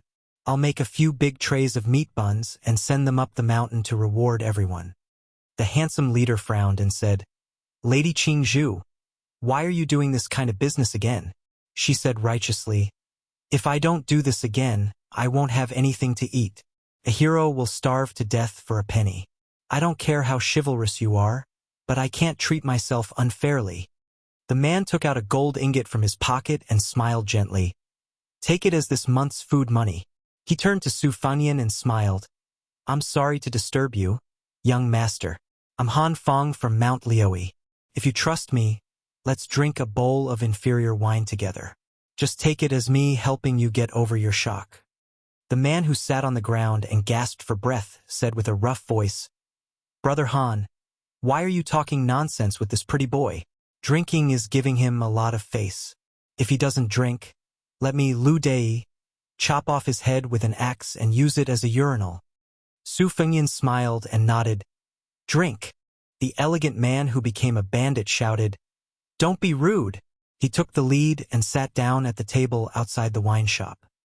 He put aside the iron staff that was passed down from his ancestors that was worth a lot of silver and stretched out his hand to Su Fengyan. Su Fengyan did not stand on ceremony. He took down his bookcase and sat down face to face with this man who called himself Han Fong from Mount Lioi. They clinked bowls and drank the wine in one gulp. His straightforward action won the favor of many men who were watching. The Taoist who carried an ancient sword with pine patterns on his back sat down gently. Han Fong introduced, This is Zhang Xiuqing, born in a noble family. He is good at everything, including the classics, astronomy, geography, and everything. He is good at writing. He was once a trusted aide of a provincial governor in Orange Province. But he became a Taoist because he was framed by someone. He is different from us rough people. The man with yellow eyebrows who sat down casually said, Brother Han, you're still the descendant of 3 generations of generals. If it weren't for your Han family, Ji province would have been stabbed into a sieve by the northern barbarians. If it weren't for that fatuous ruler of Liang dynasty, Zhao, who didn't know what was good for him, you would have been a fourth-grade border official by now. Han Feng's eyes were clouded, but he hid his emotions well. He laughed at himself and said, "Young master, you must be joking. Let's not talk about this. Let's drink." The curvaceous woman who was nicknamed Lady Qing Zhu picked up another jar of wine and smashed it on the table. "You've drugged it. You're all fish on my chopping board." Han Feng quickly smiled and said, "And this one, I have to remind you. Lu Qingzhu, just call her Lady Qingzhu. She has a sharp tongue but a soft heart." Su Fengyan did not know what was good for him and said, "I've just seen Lady Qingzhu's dagger. She has a sharp tongue but a sharp heart." Han Feng was stunned and felt a little embarrassed. Chapter 520. The woman smiled sweetly and leaned towards Su Fengyan. "This little scholar. I like you more and more." Slap. Without some elasticity, there would not be such a crisp sound. The woman widened her eyes and looked at the handsome scholar who she thought was not very strong. Was she being taken advantage of in public? Was she being pecked by a baby goose all year round? Su Fengyan retracted his hand and smiled. "Qing Junyang, if you are really willing, let's go to the bridal chamber." The woman laughed and wiped the tears from the corner of her eyes. She threw a coquettish glance and walked into the house. The middle-aged Taoist unsheathed his ancient sword and slashed it. It stopped at Su Fengyan's neck and quickly returned to the sheath. Everything happened in the blink of an eye. The men who were not qualified to sit down and drink saw this scene and did not even dare to breathe. Su Fengyan, who seemed to be in the dark, looked at Han Feng and asked, "Qing Junyang, are you sharpening your knife?" Han Feng laughed. "You have a good temperament. I will go to the mountain village with my brothers first. If you don't mind, you can come with us. If you want to drink more, you can ask Qing Junyang to lead the way." Su Fengyan smiled. "Let's drink a few more bowls. Master Han will go first." They stood up and cupped their fists. Han Feng led the 20 men up the mountain. Su Fengyan sat alone at the table and drank a mouthful of wine. Qing Junyang stood nearby and said coldly, "They are not good people." Su Fengyan was puzzled and asked, "Why do you say that?" Qing Junyang sat down and poured a bowl of tasteless wine. That Han Feng used to be the leader of several mountain villages in Mount Liui. He looked down on everyone. In the end, those mountain villages worked together to deal with him. Now he is in a miserable state. Even Song's sworn brother went to visit the brothel in the city and leaked the news. He was stopped by a large group of soldiers and tied up and sent to the execution ground. Han Feng brought people to save him, but there were only 6 of them. Doesn't that mean they can't save anyone and can only kill unarmed and innocent people? As for that man with the double axes, although he looks like an ox, just listen to him speak in a genteel manner, you will know that he is not a good person. He has a belly full of evil tricks. In the past, the mountain village was prosperous, there were many people. He went to the small city to drink wine with prostitutes. These past few years, I don't know if he got drunk or went crazy, but he killed dozens or even hundreds of people in a row. How many young girls have been defiled by him? That Taoist man surnamed Zhang has a lot of crooked ideas. He is the mountain village's military counselor. Naturally, his swordsmanship can be considered brilliant. It is said that when he was young, he studied under a great Taoist master of Dao De Zong and learned a celestial technique that can summon the wind and summon the rain. I think it is called 5 Thunder Heavenly Spirit or something like that. But Laonyang has never seen him ride the cloud or ride the mist. As for the rest of them, which one of them has not killed more than a few people? The mountain village raised an apricot yellow banner, saying that they want to enforce justice on behalf of heaven. But the rule in the mountain village is that whoever goes up the mountain must kill people at the foot of the mountain as proof of allegiance. How can this be considered enforcing justice on behalf of heaven? Su Fengyan laughed and said, "Then what about you?" The woman's expression was calm. "Laonyang is the same kind of trash as them. How can I be a good person? It's just that I don't have the ability to kill you.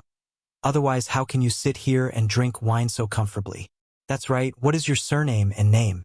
Su Fengyan replied, "Su Lang. I came to Mount Liui on a tour. I didn't know that this place is even more chaotic than the turmoil and chaos of war. If I had known earlier, I would have taken a detour. She laughed and said, You should have taken a detour.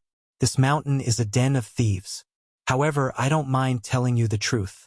No matter how ruthless Hanfang's bandit mountain village is, compared to the number 1 or 2 devil cult sect in the Orange province, they are just children playing house. Even if they only release a fart, these several hundred so-called Jianghu heroes of this mountain village will be suffocated to death.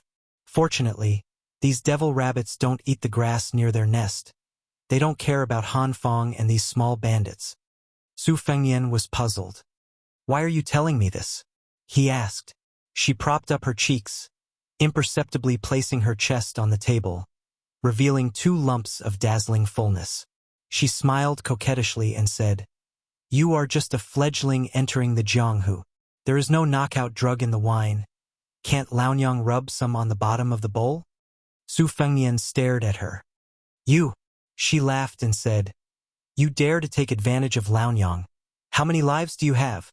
Later on, I'll strip you naked and throw you on the chopping board. I'll chop off that little earthworm of yours first and make it into a side dish with wine. How do you think it will taste? Su Fengyan swayed and fell. She was getting happier and happier. In the end, after swaying for a long time, she still did not see this handsome scholar fall down. It was only until she noticed the young master's pair of captivating red phoenix eyes squinting that she bit her lip and said resentfully, Is it fun to tease me? After Su Fengyan sat up straight, he laughed and said, It's fun. In the end, the woman snorted and laughed. Silly handsome boy. Laonyang actually didn't rub any drug on the bottom of your bowl. Who is teasing who? Su Fengyan was stunned. She said softly, You should go.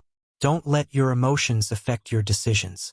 When you go up the mountain to that stronghold, even if you fall into a big fire pit, even if you are lucky and have excellent skills, you will still lose a layer of skin if you climb out. Su Fengyan said softly, Thank you. I know that you pretended to be a bad person just now to help me escape. Being stabbed in exchange for my life is just losing all my belongings. No matter how you look at it, it is a profit.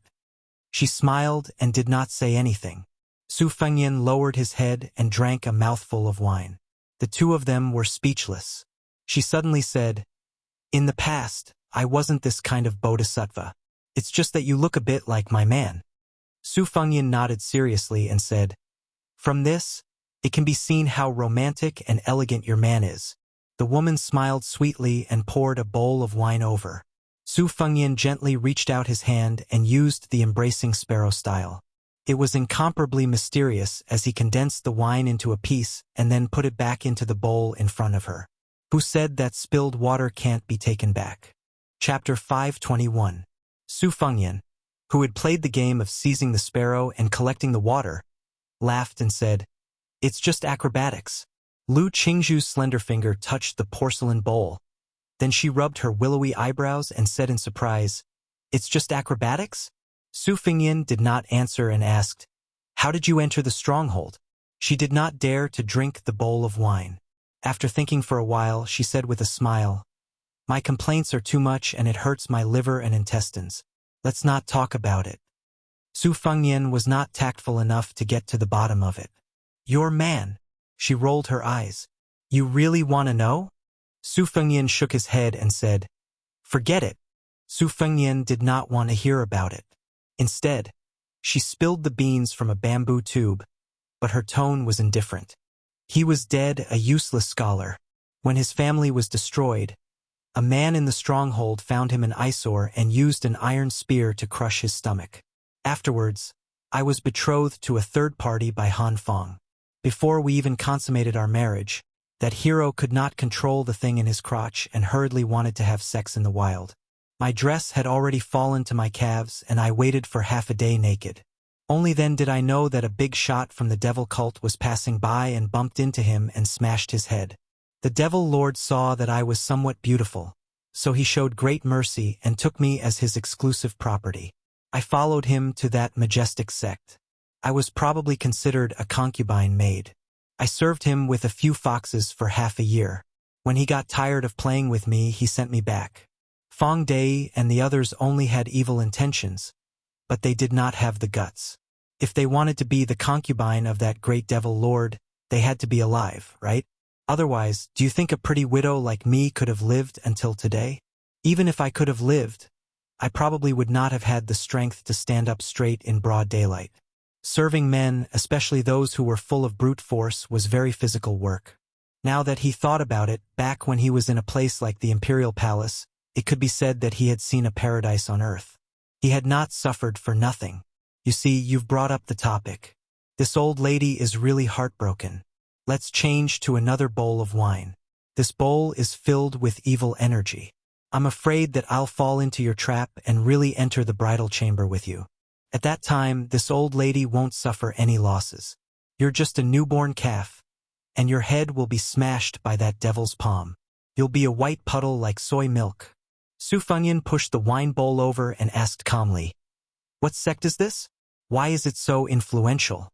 She said sarcastically, "Young Master Su, you haven't even heard of Shin Men's thatched hut? How dare you travel to Mount Liui to study?" Su Fengyan laughed. Shin Men's thatched hut? It sounds like a righteous sect that leans towards Confucianism. Qing Zhu Nyang took a sip of wine. Seeing that there was no one around, she said, "Han Feng's nickname is the Qilin General. Which eye of yours saw that he looked like a Qilin? Do you really think he's the state preceptor of Beimang? Zhang Xiuqing is known as the Thunder Lord, but I've never seen him summon thunder." Song Kuei, who was beheaded on the execution field this time, was also called the cauldron-carrying Heavenly King. Isn't that a self-proclaimed title? With his small body that swayed in the wind, it's hard to say if he could carry this old lady who's over 90 kilograms. He only knows how to use some lowly poisoned hidden weapons. Therefore, Shin Men's thatched hut, although it's called a thatched hut, is actually similar to the emperor's residence. There's gold and jade everywhere. I don't know how they earned the money. Even the latrines are more imposing than the residences of the leaders of the strongholds on the mountain.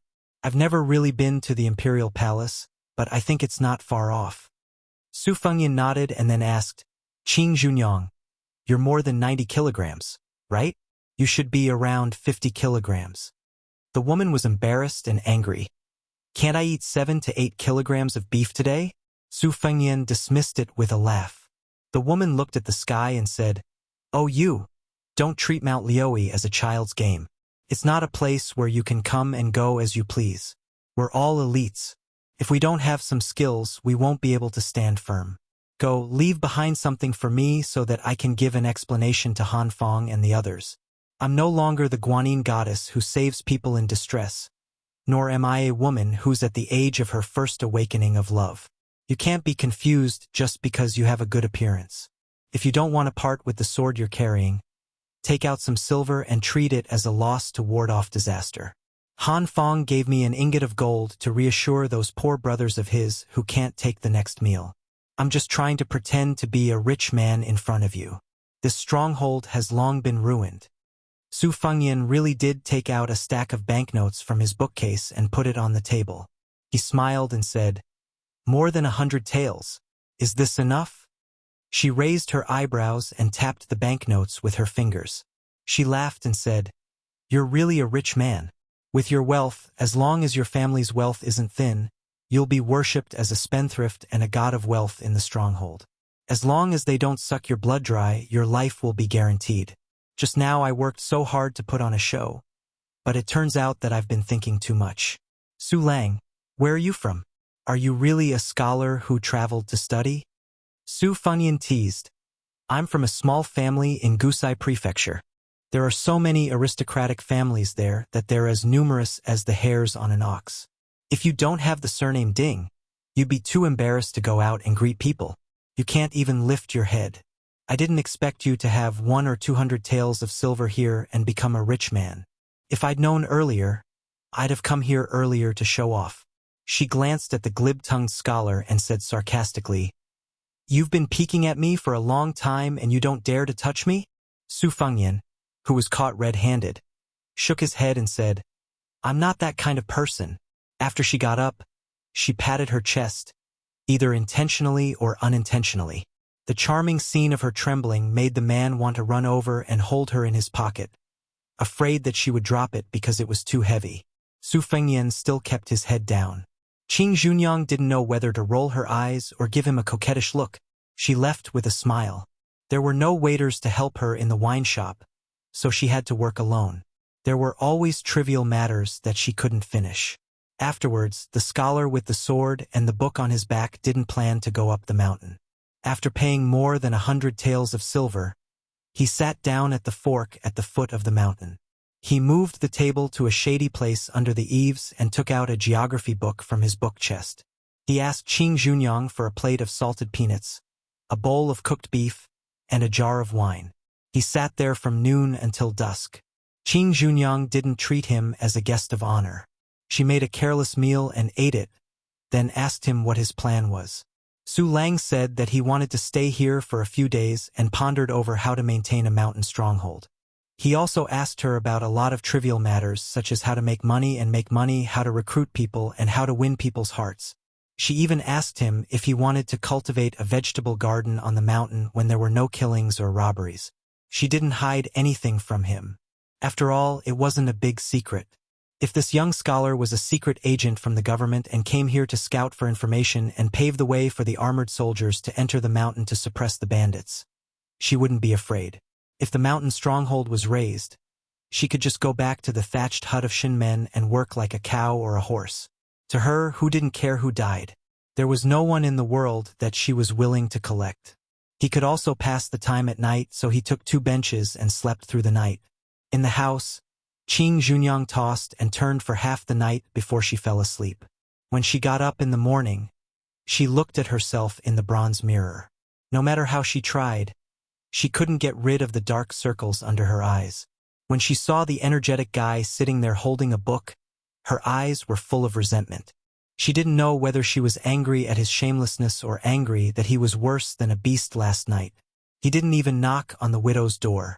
Although she didn't know how to open the door, at least it proved that she still had some beauty. She snorted coldly and walked to the village with the banknotes that he gave to the village. After hesitating for a moment, she still didn't take 1 or 2 banknotes. However, she didn't spit out the ingot of gold that was in her mouth. This group of men were freeloading on food and drink, so this money should be hers. The village where Hanfang lived was not far from the mountain, more than 10 li away. However, the mountain road was not as flat as the official road. Fortunately, she was used to it and didn't find it too strenuous. After all, she was no longer the delicate girl who lived like a princess and didn't touch anything. Han Fong politely accepted the banknotes and was very polite. She even personally served him a pot of tea. Liu Dei, who was practicing in the mud martial arts field, stared at the young widow's buttocks and then looked at her tired expression. The man, who looked uncouth but was actually very thoughtful, had a strange look in his eyes. He was jealous and sneered in his heart. "Reckless young man, you even dared to eat this thorny woman. Do you think you can just leave after eating her?" Yesterday, when they went up the mountain, military counselor Zhang said that this kid might have some martial arts skills. But it was only Shira's kung fu. Could he withstand the pressure of the big devil in the thatched hut with 1 finger? This bodhisattva could single-handedly trample over a few stockades without taking a break. Chapter 522. Qing Junyang left the stronghold and returned to the wine shop. She saw that Su Lang was still there, reading. Until today, the skinny monkey, whose name she still did not know, was squatting by the side in a daze. This scoundrel was gluttonous and lazy, bullied the weak and feared the strong. He had all the faults he should have. However, compared to the bandits on the mountain who would easily chop melons and cut vegetables, he was indeed less capable and more cowardly, so he did not appear as abominable. These past few years, he often came here to help with some trivial matters, so it was certain that he could not control his eyes. However, unexpectedly, he had never done something as perverted as pricking the window paper to peep at her bathing and coming out of the bath. This made her somewhat have a whole new level of respect for him. In this mountain, who did not believe in the principle of seeking riches and honor in the midst of danger?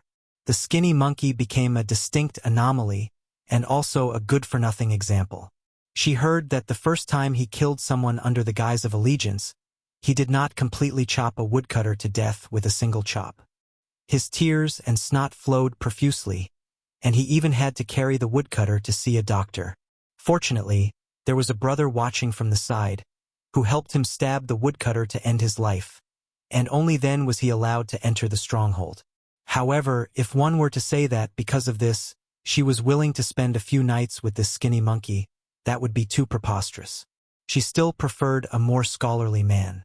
Seeing the shrewish Qing Junyang, the skinny monkey could only rely on his large chest hair to pretend to be a man to squeeze out a smile. He did not dare to talk to her, and only pretended to worm his way into being friends with the young man. He asked, "Hey, surnamed Su, do you know that a major event has happened in Jianghu?" Su Fengyan put down the orange prefecture geography book that he had stolen from this old man's son. He laughed and asked, "What's the matter? Tell me." The skinny monkey stood up and swaggered over to sit across from him. Seeing him take the initiative to push a plate of peanuts over, his originally somewhat nervous mood calmed down a lot, and he quietly became a bit more carefree. He threw a peanut into his mouth, and with one foot on the bench, he clicked his tongue and said, "A few days ago I went to the city and went to a restaurant with a brother who works as a servant. Do you know which restaurant it is? A meal at Fengxian restaurant costs a few taels of silver." The woman who could not stand the skinny monkey's blind bragging smacked him on the back with a broom and laughed. "If you have something to fart to say it quickly. With your poor life, how could you know any brother who works as a servant? Going to Fengxian Tavern to drink?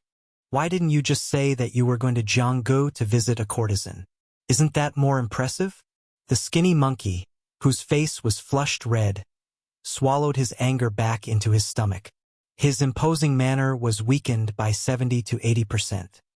He said embarrassedly, "Woman, you have long hair and short knowledge. You are looking down on me?" Seeing that Qing Junyang was about to raise the broom and smash it down, the skinny monkey-like man hurriedly said, "Do you know that the peach blossom sword god, Dong Tai, has come from Liang?" Su Fengyan nodded. "Let's talk later." Qing Junyang went into the house and took out some meat and wine before sitting down. The skinny monkey-like man smelled the fragrance on her body and swallowed his saliva. He said in high spirits, "Didn't the third most powerful sword god in the world go to compete with our military god? Guess what happened?" Qing Junyang was not in the mood to guess riddles, but Su Fengyan smiled and said, "He should have lost." The skinny monkey slapped his thigh. "Wrong. What are you yelling for?" Qing Junyang, who was startled, picked up the broom under her feet and rushed over. The skinny monkey, who was slapped to the ground, did not dare to be angry with her. After sitting up straight, he lowered his voice and said mysteriously, "He was going to lose. That sword god even broke the peach blossom branch. He fought with the military god of Tuoba from morning to night, and then from night to morning. I don't know how many days and nights they fought. Oh, Qing Junyang, don't hit me, don't hit me. I'll get to the point." At the critical moment when victory was decided, oh no, when Dong Tai was about to lose, all the hundreds and thousands of masters watching heard a sentence.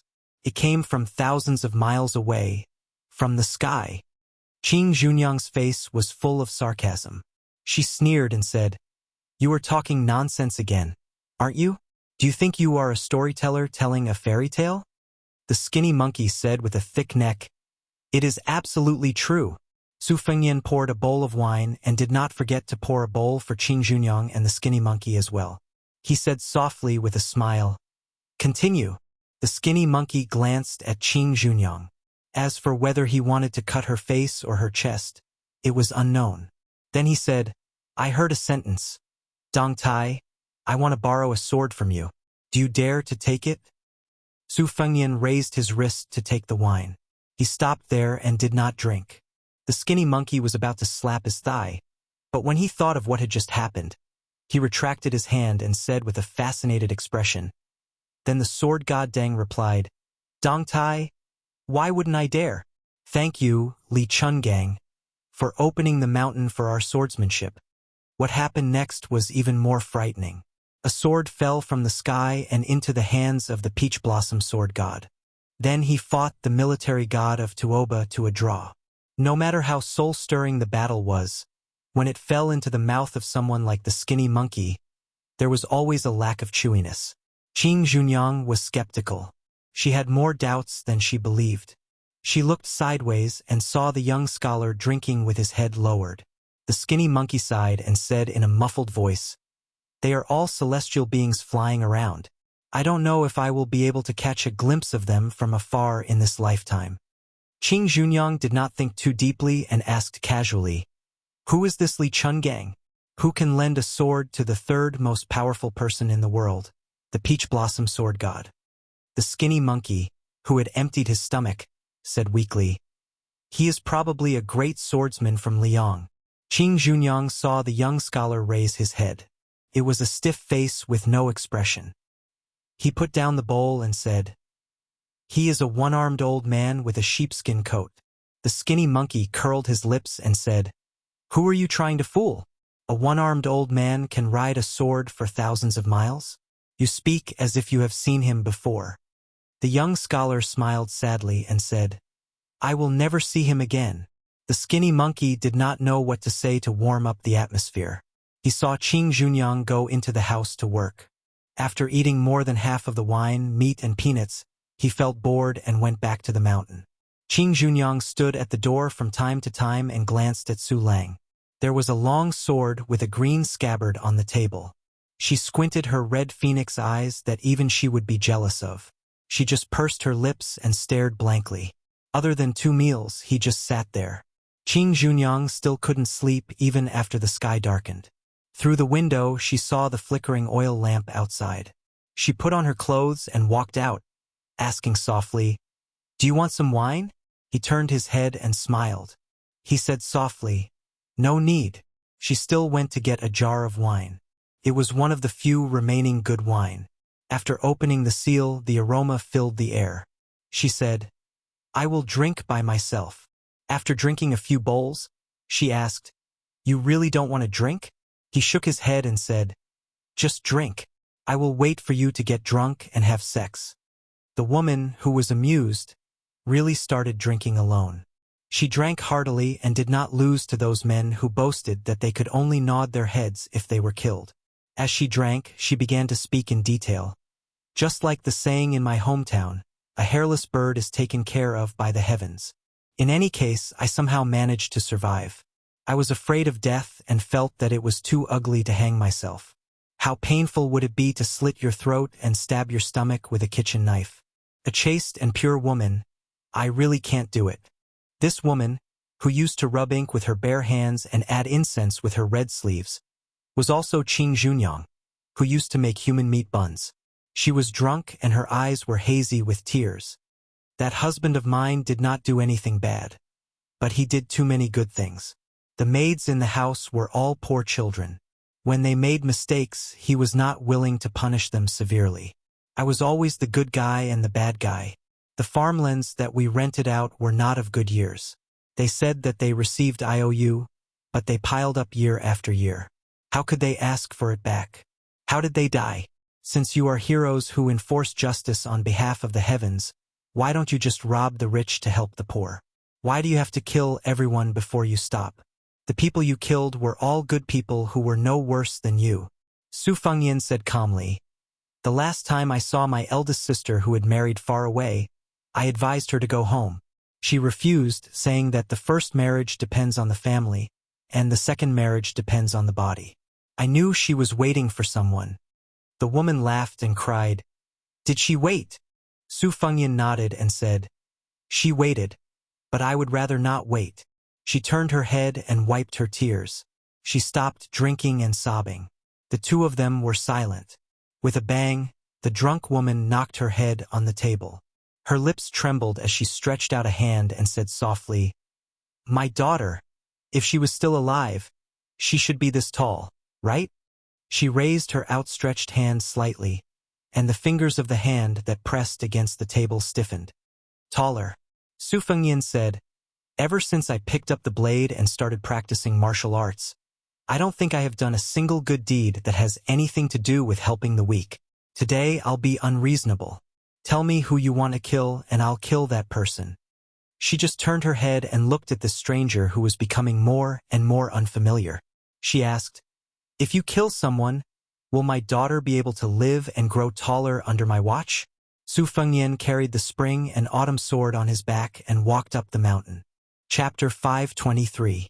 Han Feng sat in front of the desk, caressing a golden saber with a diamond-shaped handle. It was a decorative saber with little practical use. He was thinking about when to pawn it for some money so that he could solve the urgent needs of the stockade. Putting down the golden saber, he saw a miniature ivory diamond sutra paperweight on the desk. Han Feng touched the densely engraved words on the paperweight with his fingers and sighed heavily. A single coin is enough to starve a hero to death. Han Feng lived on the upper floor of the Loyalty Hall. When he pushed open the window, he could see the apricot yellow flag that was erected on the bluestone square. Unlike many of the bandits in the stronghold who only wanted to live a good life, he had been keeping himself clean all these years. He did not abduct women up the mountain to be used as tools to satisfy his lust.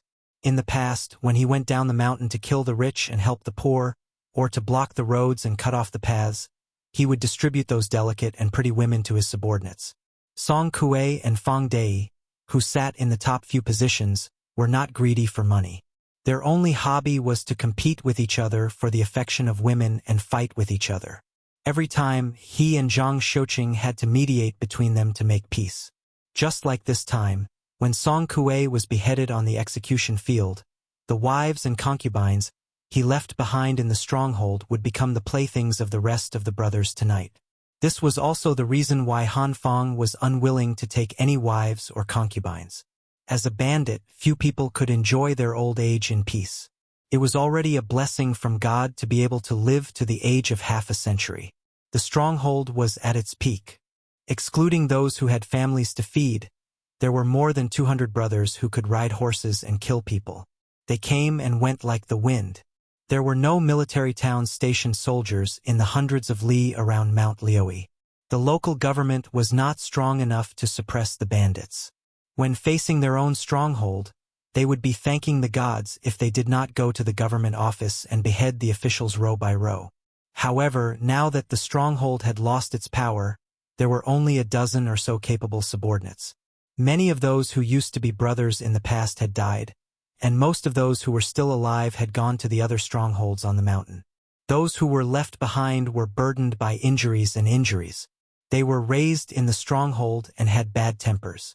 They either complained about the lack of fresh women or complained about the lack of wine and meat. Han Feng also knew that she was burdened by her reputation, so there were many things that she could not say, and she could not even show the slightest expression. Now, the only one who could speak the truth was Zhang Shouqing, whose family background was similar to hers. It was not scary that the monkeys would scatter when the tree fell, but it was frightening when everyone pushed the tree away. Some of the nearby strongholds who used to rely on him for food spared no effort in luring gold, silver, and pretty girls to gather a large number of men and horses, and from time to time, they would bring their brothers to the foot of the mountain to kill to their heart's content. A few of the villages who used to have secret connections with Mount Liui were all wiped out without any consideration for old relationships. Those leaders were unscrupulous in doing things and were never particular about the means. Some of them even flirted with the government, military school, and constables, throwing large amounts of silver into their pockets and even helping the government to do the dirty work that should have been done by the government. Not long ago, an official who had a good relationship with the Silver Bottle Stronghold spent 500 taels of silver to privately hire villains from the stronghold to slaughter the entire family of a small official who was not from the village. Even a few young children were not spared. It was said that they were hung on a long spear just like that. Some other strongholds licked their faces and became willing dogs for the stewards of the Shin family's cottage, acknowledging their uncles as their godfathers. There was even a 40-year-old stronghold leader who took a young woman from the cottage as his godmother, just because she was the favored concubine of a ferocious demonic cultivator in the cottage. These shameless things, especially the collusion between the government and the bandits, were always despised by Han Feng. It was no wonder that such a large loyalty stronghold was declining. It was funny that the stronghold was able to disperse and not fall down thanks to Lady Green Bamboo at the foot of the mountain. If it were not for her half-year affair with one of the top demons in the cottage, the other big strongholds would have come over with real swords and spears to take over the stronghold. After 2 knocks on the door, Zhang Xiuqing pushed the door open and entered without waiting for a reply. He and Han Feng got along well and was also the military advisor in charge of the internal affairs of the stronghold. There was no need for him to be pretentious over the details. When Han Feng saw this trusted subordinate, whom she had known for many years, her mood improved. She called out Zhang Xiuqing's name and smiled. "Fu Ling, can't sleep?" Zhang Xiuqing's face was gloomy. Feng Dai and Hong Qian are fighting again. They even threatened to sign a life and death contract, saying that they cannot live under the same sky. They asked me to write the contract. In a fit of anger, I ignored both of them to save myself the trouble. Han Feng smiled. "Is it because of the concubine that Song Kuei bought from the brothel for 200 taels of silver?" Zhang Xiuqing snorted coldly. "They keep saying that they are willing to risk their lives for their brothers. In the end, they are still going against their brothers because of a woman." Han Feng said guiltily. "I also know that the woman has been having an affair with Hong Qian for a long time. She should have entered his house." However, Feng Dai was envious and insisted on interfering. It was indeed unreasonable of him to spoil this good thing. Hong Qian went to private school for a few years in his early years and learned a lot about medicine and astrology from you. He also has a lot of ambition. This kid is only 24 or 25 years old, and he wants to fight for a title and bring glory to his ancestors. If it wasn't for your nurturing with his ability, he would have turned for the better and joined a family. If he changed to a village that has a good relationship with the government and secretly changed his household registration, he might have a chance to make a name for himself.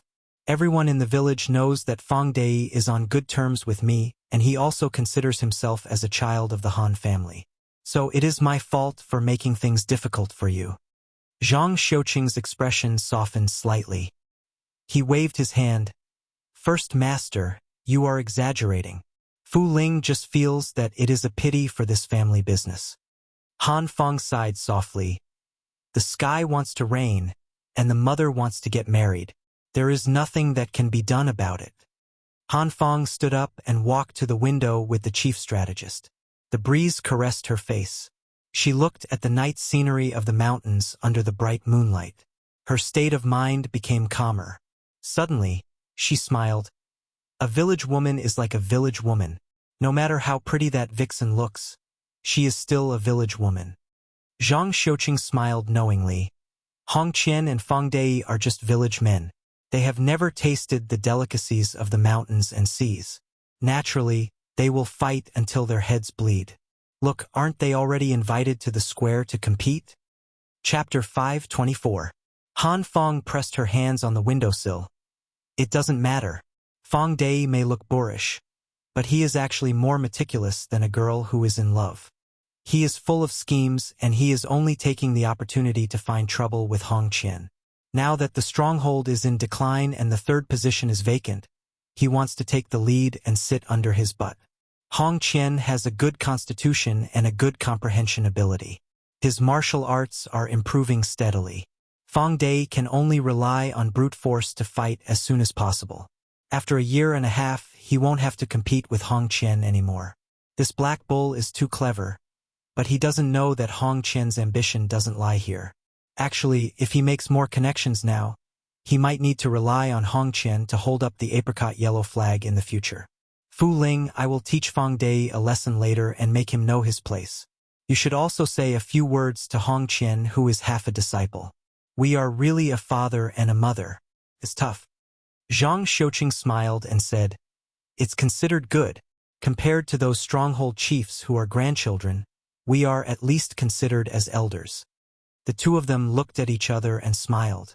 Zhang Xiuqing frowned and asked, "First Master, how should we deal with that scholar from Gusai Prefecture called Su Lang?" Han Feng shook her head and said, "Don't bother about it. Today is different from the past. No matter if he is a scholar who is studying abroad or a spy sent by the government, we can't afford to offend him. The former is still okay, we can treat him with respect. If it is the latter, even if we can't afford to offend him, we can still hide from him." Zhang Xiuqing squinted his almond eyes and was filled with murderous aura. It doesn't matter. If the government really dares to send troops to kill us and leave us no way out, I just need to bring 10 elite brothers to sneak into the city and kill all the people in the backyard of these officials. Han Feng smiled and said, You, the heavenly monarch of thunder, don't look like a Zhenren Feng. Zhang Xiuqing's eyes dimmed.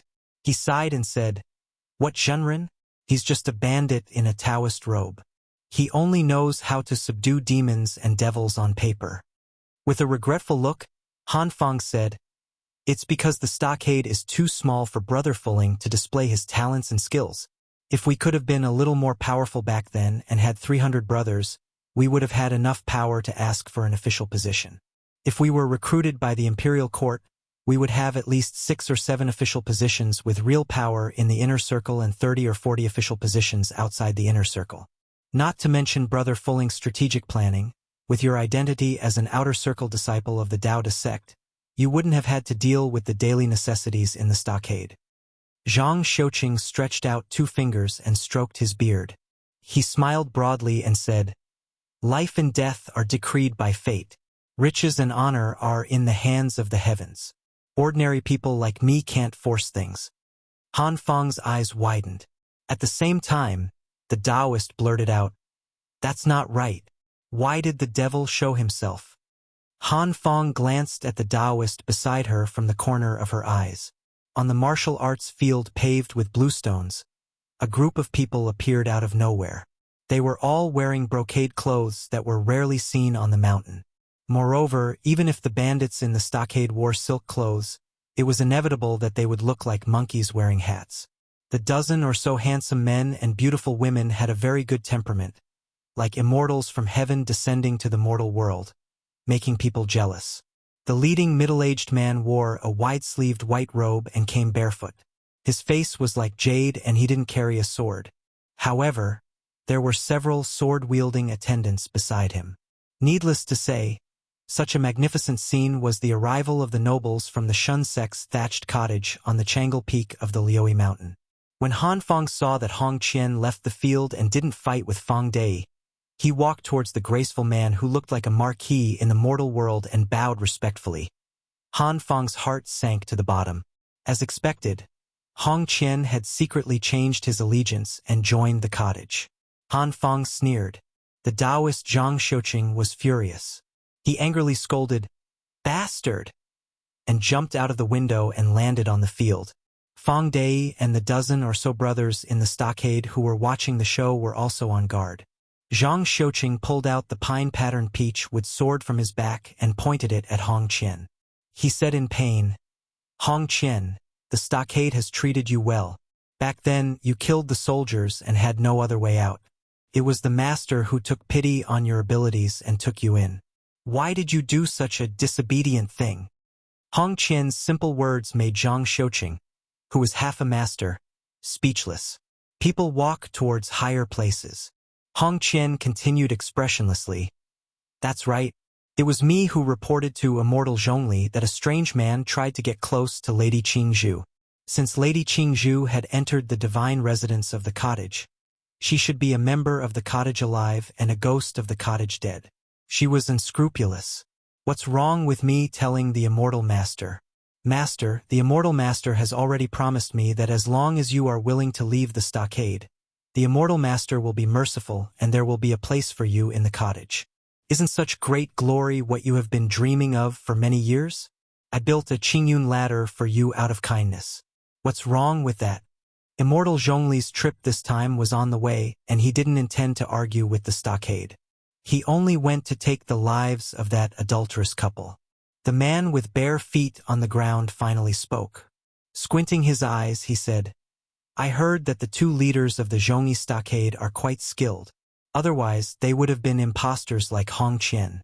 They would just have changed their original surnames and be given the surname Zhongli. However, before that, I still want to see if they are worthy of my attention. I want to see how you, Zhang Xiuqing, beat the 13 towns at the border with your rod techniques and whether your swordsmanship can really attract thunder. If you disappoint me, I will flatten this stockade tonight and erase its name." This apricot yellow flag has long been an eyesore to the masters of the cottage. They are enforcing justice on behalf of the heavens, but they are actually doing evil. How ridiculous! The man raised his head and looked surprised. A young man with a sword on his back stood at the top of the flag. He was so angry that he laughed. Little kid, you don't know your place. How dare you show off your insignificant skills in front of me? Hong Qian, go and cut down the flagpole. If he cut down the flag, it would be tantamount to forming a blood feud with the stockade. Hong Qian knew the severity of the situation, but he still gritted his teeth and ran forward, cutting down the flagpole with one strike. Zhang Xiuqing, who did not dare to stop Hong Qian in front of the devil from the cottage, had an ashen face. Zhongyi stockade was completely finished. The flagpole suddenly fell towards the center of the square. However, the traveling scholar who only dared to fight with a widow at the foot of the mountain did not lose his footing and fall to the ground. His body was still as straight as a spear. When he landed with the flagpole that had fallen to the ground swayed and was kicked out by him. The flagpole was used as a sword and shot towards the carefree devil from the cottage. Hong Qian shouted angrily and slashed down with his sword. Unexpectedly, when the sharp blade hit the flagpole, not only did it not break the flagpole, but a huge force also rebounded into the sword. He almost could not hold the sword. Hong Qian, whose ocean of qi was churning, staggered back a few steps. He looked over in shock and could no longer see the weak scholar.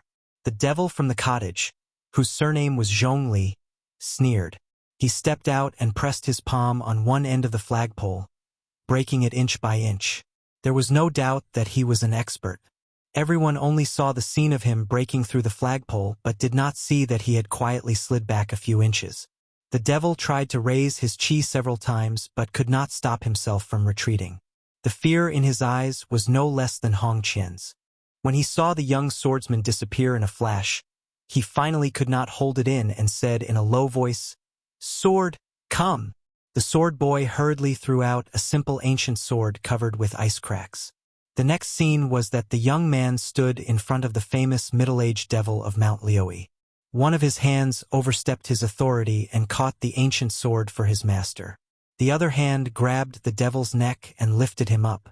The devil broke a flag, but the young man twisted the ancient sword in his hand and broke it inch by inch. Su Fengyan stared at the ferocious red face and asked coldly, "Do you deserve to use a sword? Do you deserve to use the word sword? Come?" Chapter 525. Su Fengyan casually threw away the useless sword that was once known to cut jade like mud and asked again, "Who allowed you to say the word sword?" Normally, if someone dared to be so arrogant and rude, he would be chopped into minced meat and fed to the dogs with his sword. However, this young man, who was even more of a devil than him, was stronger than him. He struggled to gasp and said, "I heard that the sword immortal Li Chungang of the Liang dynasty once said that he was a model for swordsmen of our generation. So I secretly learned and used it. If young master is dissatisfied, I know I, Zhongli Handan, won't say it again. I won't say it again for the rest of my life." Zhongli Handan's face turned from red to purple as he gasped and said, "I heard that the sword immortal Li Chungang of the Liang dynasty once said that he was a model for swordsmen of our generation. So I secretly learned and used it. If young master is dissatisfied, I know I, Zhongli Handan, will never say it again." Su Fengyan responded with an "oh" and raised his hand. He slapped the side of the head of this immortal from the cottage. Then, his head was pulled out of the body and rolled far away like a watermelon. Su Fengyan threw away the headless body and laughed softly. "Sword and lie are such common words. It must be very difficult for you to keep your promise. In order not to break your promise, I have to help you." When the servant boy who handed Zhongli Handan the sword saw his master die suddenly, he did not care about anything else. He also did not think deeply about why his master died in one move. He only thought that he was tricked by a villain and was careless.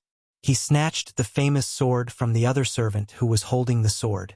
After he pulled out the sword with a clang, he angrily rebuked with red eyes, "You crazy country bastard! Do you know that Master Zhongli is the next hut master of Shen Men's straw hut? I will tear you into pieces and let you die without a burial place." In the eyes of Han Fong, Zhang Xiuqing and the others who were not weak in martial arts, the sword boy's sword strike was not to be underestimated. The 5 fingers of Su Fengyan's left hand hooked into a claw, and the head that was dripping with blood flew back out of thin air. Coincidentally, it was split into 2 by the sword boy's sword. However, the splattering blood was all bounced off by a layer of fata morgana. On the other hand, the domineering sword boy's face was covered in blood. His sword chopped open his master's head, and it hovered 3 to 4 inches above the sword-carrying scholar's head. Su Fengyan slowly raised his arm and flicked the sword away from the sword boy's hand with a flick of his finger. The sword broke free from the sword boy's hand and slapped his white cheek. Instantly, a long red mark as wide as the sword body appeared. After the ancient sword with a rare cat's eye stone inlaid in the sword guard left Su Fengyan's hand, it strangely pulled back into Su Fengyan's hand and cracked inch by inch.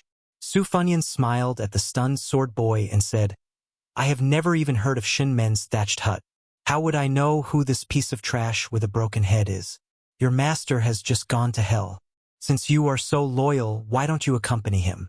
Otherwise, with your peerless swordsmanship of splitting Mount Hua, I believe that you will be buried with him when you return to the cottage." Only then did the sword boy realize the difference between the two of them. He had just said a word when his body was kicked like a drawn bow and flew out 5 to 6 feet away. He spat out blood and died. Su Fengyan then asked, "What do you want to say?" In the square, 2 groups of people with different standpoints were both shocked. Hong Qian quietly moved, wanting to escape from this troublesome place. After cutting down the flag, he had already cut off all ties with the loyal and righteous stronghold. There was no room for negotiation. The big backer that he had found with great difficulty died on the spot. Not to mention how this bloody swordsman would deal with him. Just his master, Zhang Xiuqing, and the leader, Han Fong, were enough to make him suffer. Just as he slipped to the edge of the square, Su Fengyan turned around and stared at this bandit who spared no effort to climb up the ranks. He smiled and said, "Leader Hong, don't be in a hurry to leave. This apricot yellow flag was cut down by you because of the grudge between you and the stronghold. It has nothing to do with me. However, I heard from Qing Zhu's mother that when her husband's manor was broken into, it was also you who hid your identity and became a guest of the manor for a few months. Then, you cooperated from the inside and stabbed that scholar to death. Many of the pretty maids who used to joke with you were also killed that night after you lifted up your belt. Since Zhongli Handan is dead, come, if you are lucky enough to beat me, Qing Zhu's mother will be your plaything in the tent." Hong Qian's face was full of bitterness and regret. He said, "Young Master Su, you must be joking. How would I dare to be disrespectful to you?" The Taoist priest, Zhang Xiuqing, suddenly said loudly, "I beg young Master Su to leave this person to me. After this, if you want to kill me, Zhang Xiuqing, will not fight back. Do as you wish." Su Fengyan asked back, "That day at the wine shop at the foot of the mountain, didn't you want to cut off my head with your sword?" Zhang Xiuqing said calmly, "As long as young Master Su is willing to let go of the loyal and righteous stronghold, I, Zhang Xiuqing, kill Hong Qian, and I will apologize with my life." Su Fengyan smiled and spread out his hands, indicating that Zhang Xiuqing should go all out to kill and clean up the place. Su Fengyan looked at the apricot yellow flag with the word vermilion written on it and said to himself, "It's not wrong for the government to force the people to rebel. However, after eating wine and meat, they changed from being unarmed to holding weapons. In the end, the people who killed the most were the people like you. Who is the one doing justice for whom?" Su Fengyan looked at the group of shivering cottage servants.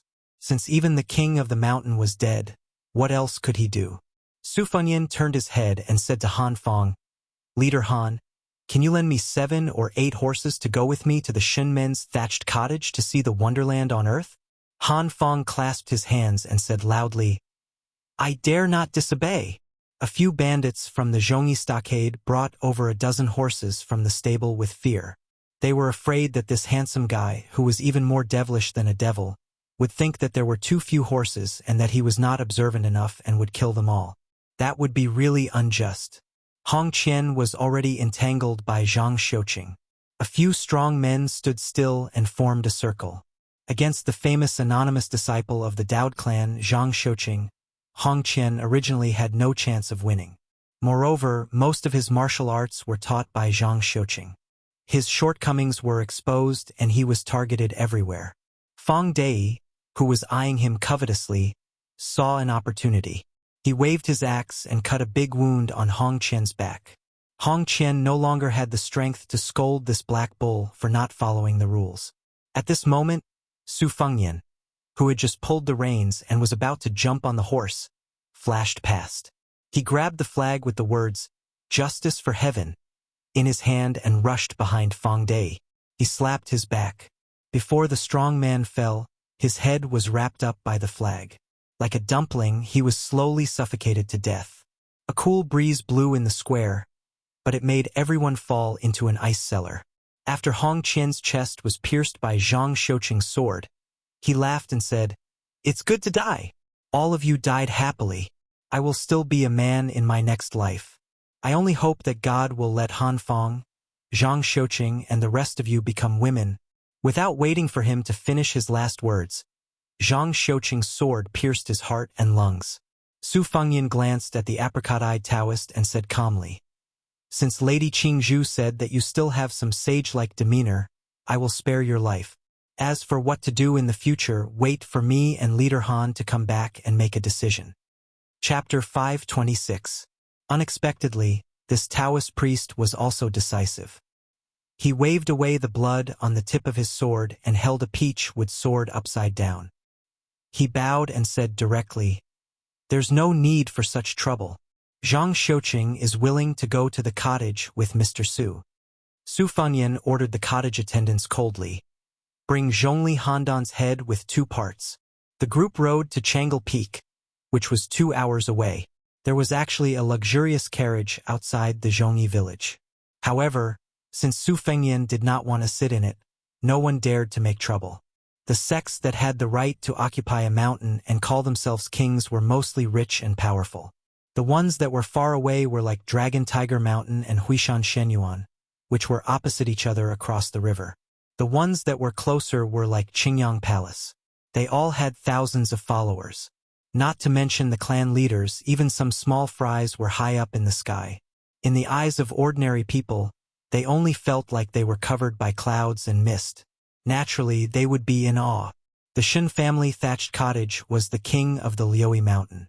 However, the devil in front of them, who was grabbed by the neck like a wild duck, liked to call himself an immortal. His strength was among the top 5 in the cottage. A few years ago, it was rumored that he was close to rank 2. According to the details that Su Fengyan learned from Qingzhu, the cottage had about 2 rank 2 masters. For a state like the Orange State, it was indeed not bad. The owner of the cottage had the surname Shen. This person with the surname Zhongli was the dishonorable illegitimate son of the owner of the cottage. However, he was quite talented in martial arts and had the chance to reach rank 2 before the age of 40. Whether he was an illegitimate son or not, it did not matter. The reason why the Shen family thatched cottage was labeled as a devil sect was because they were good at sex and tantrism.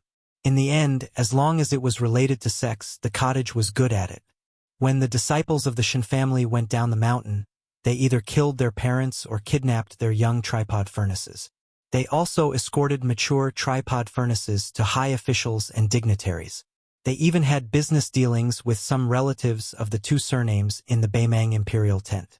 This was also the reason why the thatched cottage could be so wealthy. In fact, although the tantrism had always been criticized as heretical, some of the orthodox supernatural powers that originated from Buddhist scriptures were not distorted. This was probably the key reason why the Shen family had so many pillars of martial arts. Han Feng did not say anything. She rode beside the scholar at night. However, her thoughts were running wild. Since he was traveling with his sword, he had slapped the devil Zhongli's head without using his sword. Didn't that mean that he had reached rank 2? How many years had the scholar, who called himself Su Lang, been in his 20s? However, she was not optimistic about Su Lang going to the Shen family's thatched cottage. He was forced to go because he had no other choice. He could not be like the servant boy who died on the spot after saying no. However, she had a headache about how to weigh the pros and cons after arriving at the cottage. Not to mention other things, the cottage had 2 elders from the Shen family who had been in the second rank for a long time. Would Su Lang not care about his life when he had not even drawn his sword out of its scabbard behind him? Or was he confident? Zhang Xiuqing followed behind him. He only felt that this scholar had a strong sense of hostility. It was like the ink that was ground out of a top-grade ancient inkstone. It was unusually thick. Su Fengyan was holding a sword that the sword boy had taken from him. It was modeled after the bronze sword of the Dongyue sword pool. It was thick, black, and simple. Su Fengyan let go of the reins. He held the sword with one hand and flicked his fingers with the other. The sound was crisp and melodious. He suddenly asked, "People like Feng Dei have the habit of swinging their axes and killing people in the busy streets without asking about the right and wrong. Do they only feel satisfied and not have the slightest bit of mercy?" Han Feng mocked herself and was about to speak. Zhang Xiuqing was the first to speak. Feng Dei and Hong Qian, these outlaws were not soft-hearted people before they came to the mountain. They were all people who killed without blinking an eye. They acted on impulse and did not distinguish right from wrong. To their own brothers, they were naturally worthy of praise for their righteousness.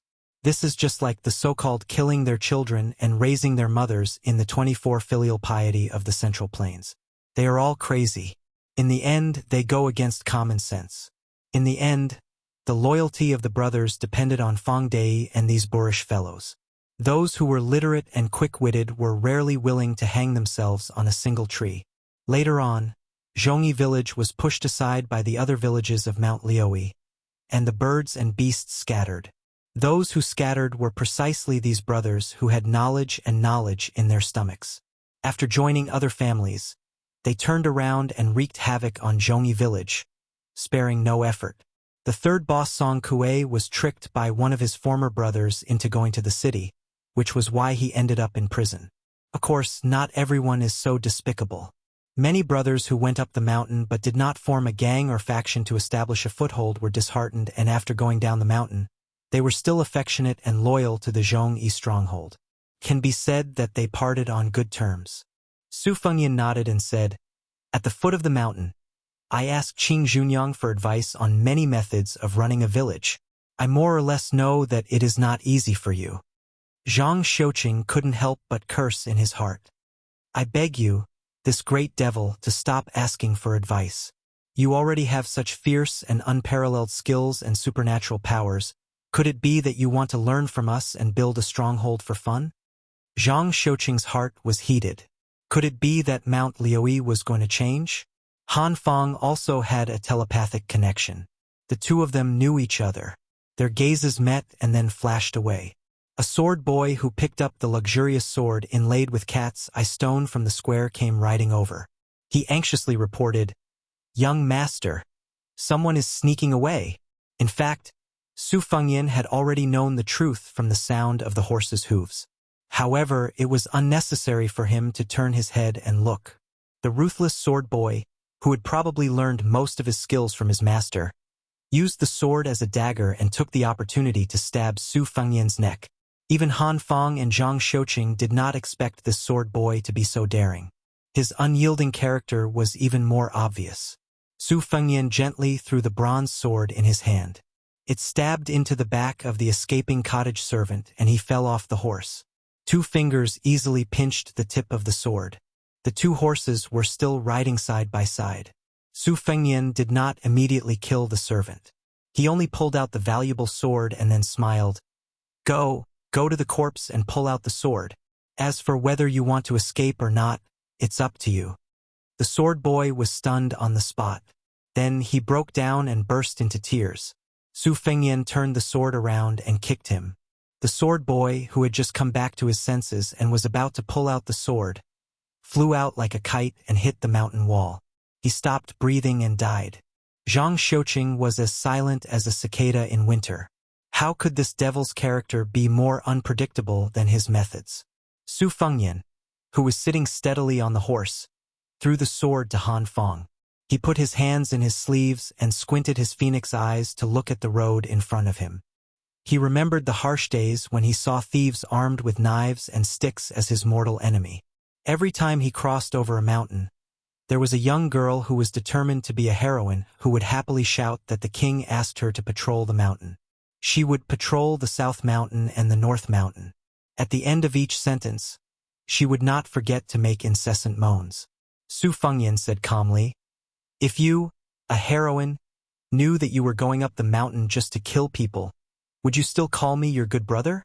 There was another chapter at around 2 o'clock in the morning.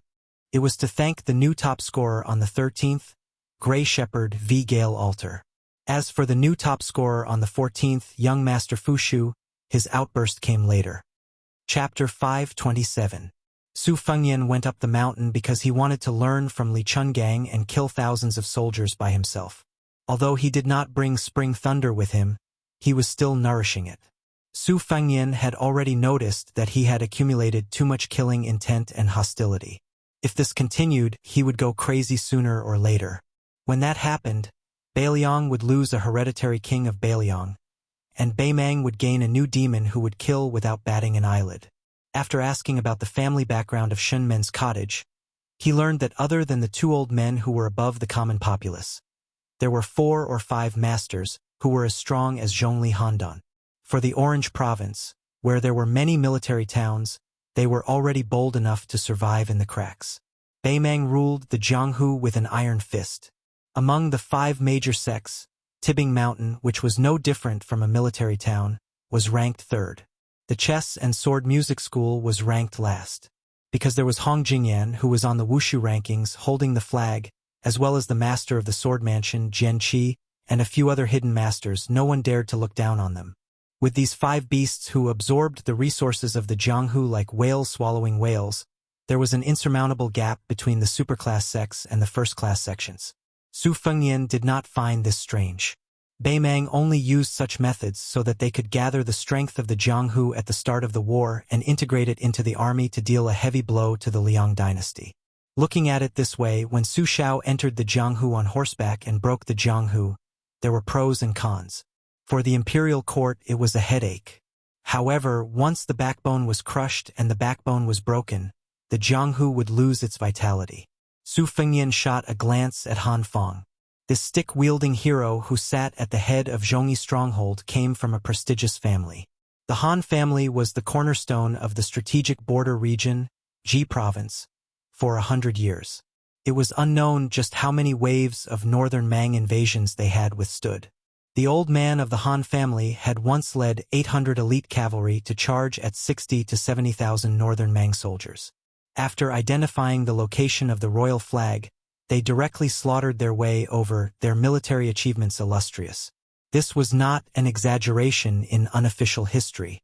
It was always recognized by the internal court historians who were strict with history, and was written with rich ink and color. With the Han family controlling a few key passes in Ji Province, it caused the Baimang's cavalry to go south for the first 40 years. Countless times they hit a wall. They were so hurt that they simply took a detour. Because of this, the Han family had always been regarded as a big problem by the Baimang imperial tent. The Han family could be said to be fiercely loyal. Interestingly, in the past 100 years, no matter what the emperor's surname was, as long as you sat on the dragon throne and wore the dragon robe, the Han family would be loyal and devoted. They would do everything they could to guard the border for you. The Han family members of the Han family would not hesitate to die again and again, and the number of direct descendants who died on the battlefield was countless. Until 10 years ago, Zhang Julu and Gu Jiantang took the initiative to rotate the border towns. The 2 Liao provinces, where the Baimang army started, especially Jinzhou, rebelled fiercely and almost caused the first mutiny after the spring and autumn period. Next was the Han family of Ji Province.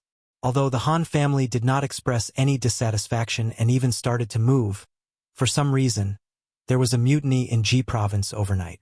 This gave rise to a famous saying from Zhang Julu: "The emperor is not anxious, but the eunuchs are. The emperor?" This was tantamount to setting the standard for the turmoil in Jizhou. The Han family had 100 people, but they were all executed. Afterwards, they were transferred to the border army. Han Fong was listed as a traitor on the Han family's genealogy. However, the Liang dynasty was too far away to reach. It was unlikely that they would come to the hinterland of Zhuzhou to kill this traitor.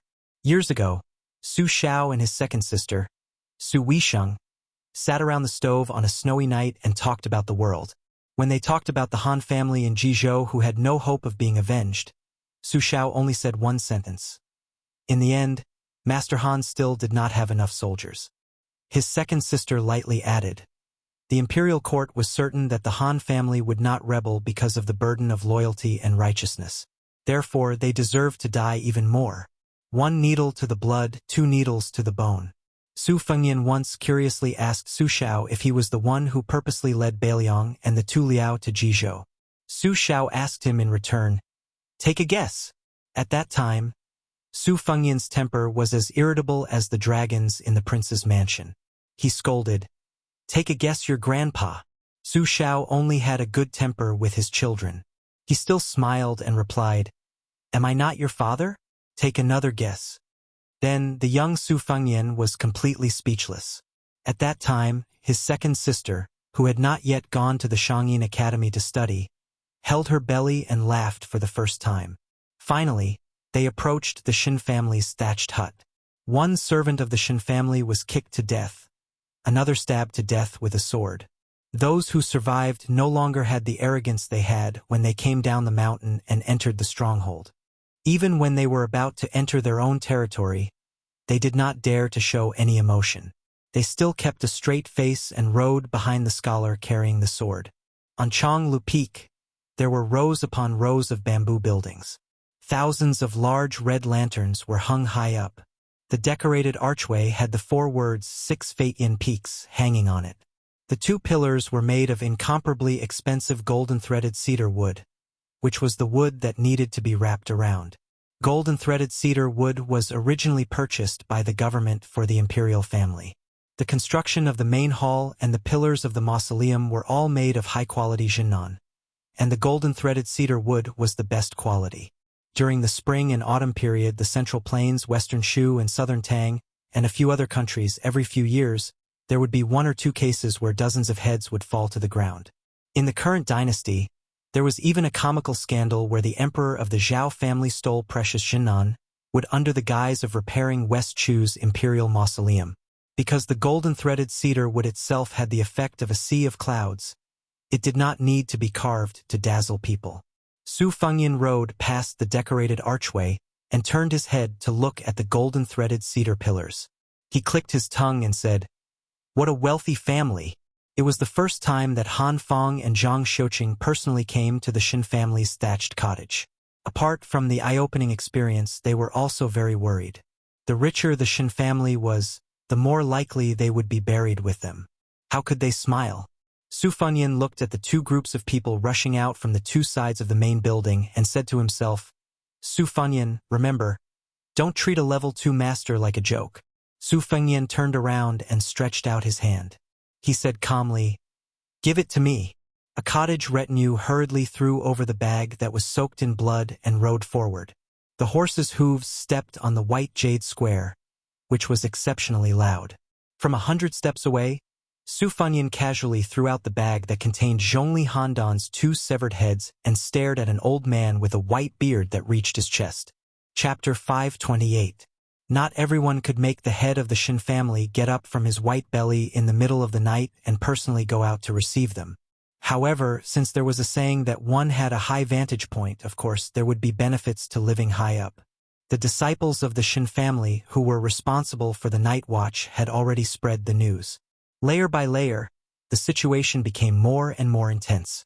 Only then did the old man, who had not cared about worldly affairs for many years, notice. Zhongli Handan was his illegitimate son. After it was confirmed that he had the potential to enter rank 2 in the prime of his life, he gradually had high hopes placed on him and was highly valued by the cottage. Many of the resources that originally belonged to the eldest son began to be tilted towards Zhongli Handan. Even when he killed a concubine who had killed his own mother, the cottage did not punish him. Later on, he strangled another concubine to death with a white silk cloth. Only then was he punished to be locked up in the word sword study at the back of the mountain for a year. In fact, he was only suppressed to practice martial arts and browse secret manuals.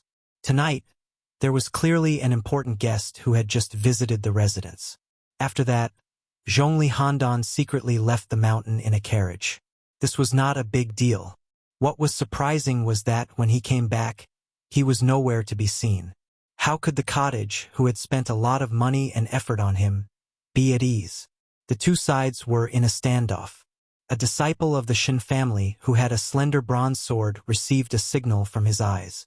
He jogged over to open the bag and was shocked as if he had seen a ghost. It was almost there. It was not a ghost. It was just the head of a dead person. The swordsman who had his back facing the family had a complicated expression. After he turned around, he hid the ecstasy in his eyes that was hidden very deeply. With a face full of grief, he said in a trembling voice, "Head of the hut, Zhongli Handan is dead." The head of the hut was extremely angry.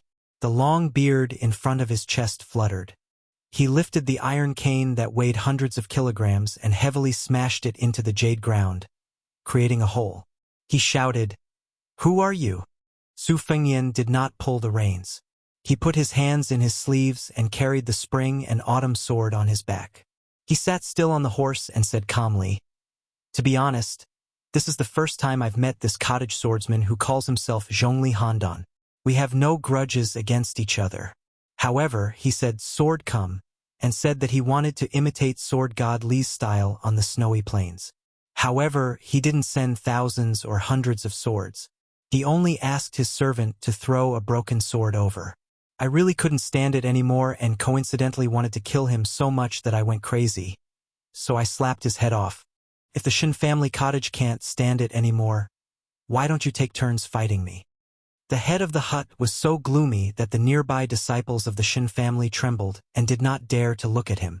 The old man who had been in the second rank for much longer than the young man on the horse with a sword on his back held his cane tightly. He was full of murderous intent. Squinting his eyes, he asked, "Which school are you from?" Su Fengyan said with a look of surprise, "I've already killed your son, and you're still nagging me. Am I your father?" Han Fong and Zhang Shouqing looked at each other. They were considered experienced people in the Jianghu, but they had never seen such a master who was like a ruffian in the marketplace. Good, good, good. The head of the hut was so angry that he laughed loudly. He pressed his hands on the huge luminous pearl that was held in the dragon's mouth at the top of the cane. Regardless of whether they were under the protection of the cottage or the direct descendants of the Shin family, there were a total of 60 people present. Among them, there were 13 archers on both sides. However, people continued to enter the field. Ordinary people would get lost if they walked in. With such a big family, news would inevitably be delayed. It was like a stone being thrown into the heart of the lake. It would take some time for the ripples to spread to the lake. Su Fengyan silently said to himself, "If you want to kill me, you will be responsible for your own life." Su Fengyan floated down from the horse. His elegance was out of this world. The first wave of water splashing from the crossbow was already in front of him. Su Fengyan slid a few feet and easily dodged the flying arrows. The poor tall horse was shot into a hedgehog in an instant and fell to the ground with a loud bang. A strong man with a broad sword rushed forward in large strides, not giving him any chance to attack. Su Fengyan suddenly sped up. When he brushed past the man, he waved his sleeve and the man's huge body flew to the side. Just the sound of the man's shoulder breaking was very shocking. The 3 swordsmen from the cottage who followed him knew that things were not going well. In an instant, they set up the tripartite sword formation, which could be considered common in the Jianghu. The blades of the swords were dazzling. Su Fengyan spread out his hands and grabbed the tips of 2 swords. His body flipped back and dodged the middle sword. The 2 swordsmen between his fingers immediately twisted. One of the swordsmen who was smarter and more cunning also did a flip to prevent his sword from falling out of his hand. The other swordsman's movements were slower. The swordsman who managed to save his face secretly felt lucky.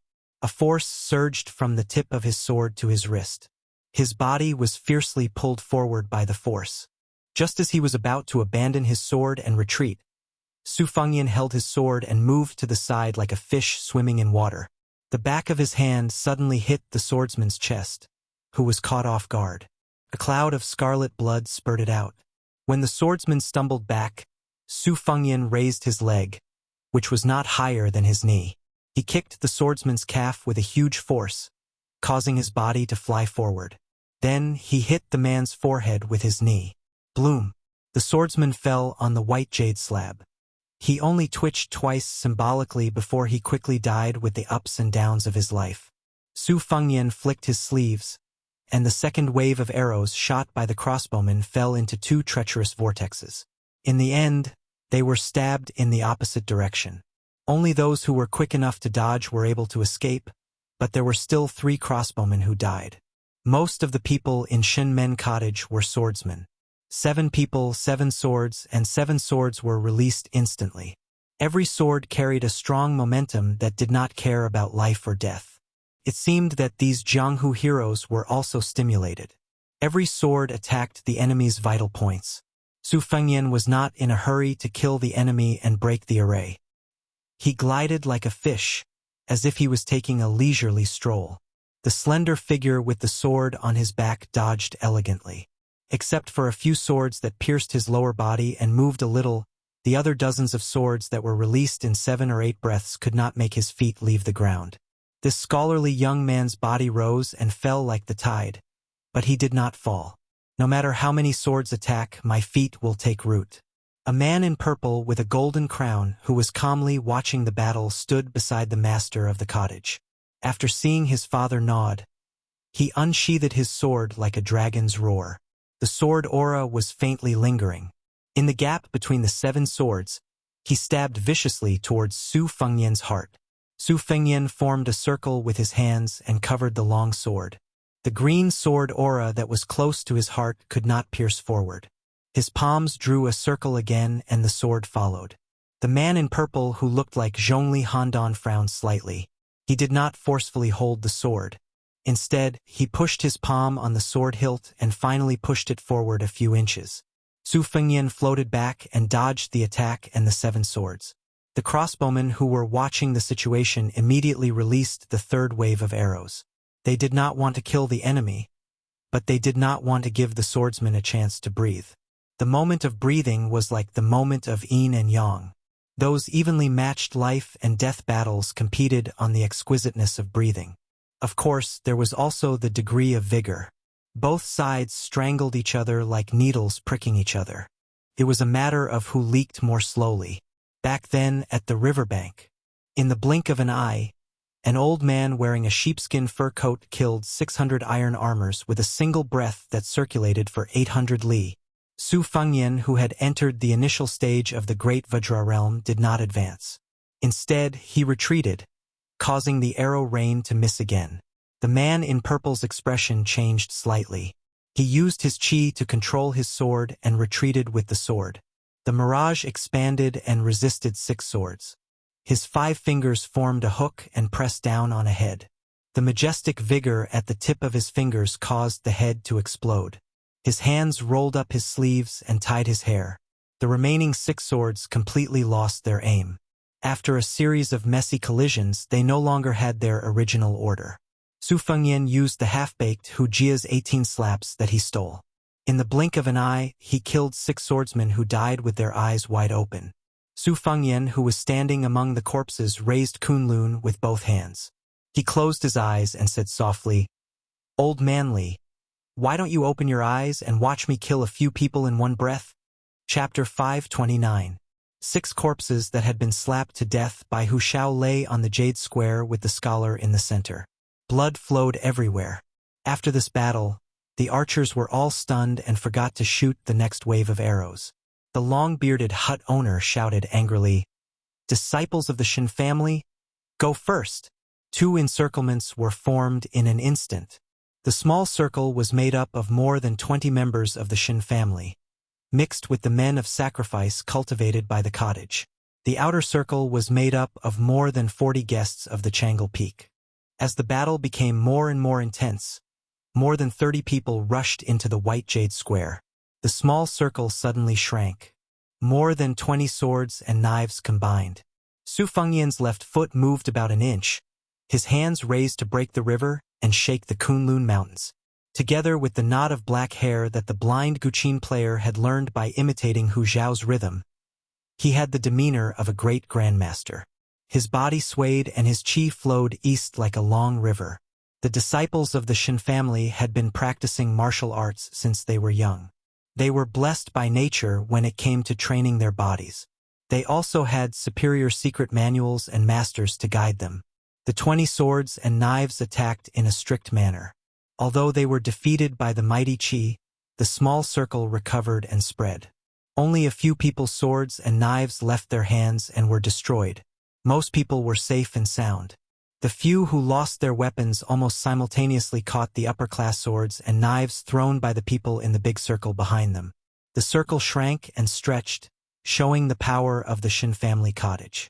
West Shu had the largest dragon wall in the world. It was even bigger than the current 9-dragon wall in the Liang imperial city.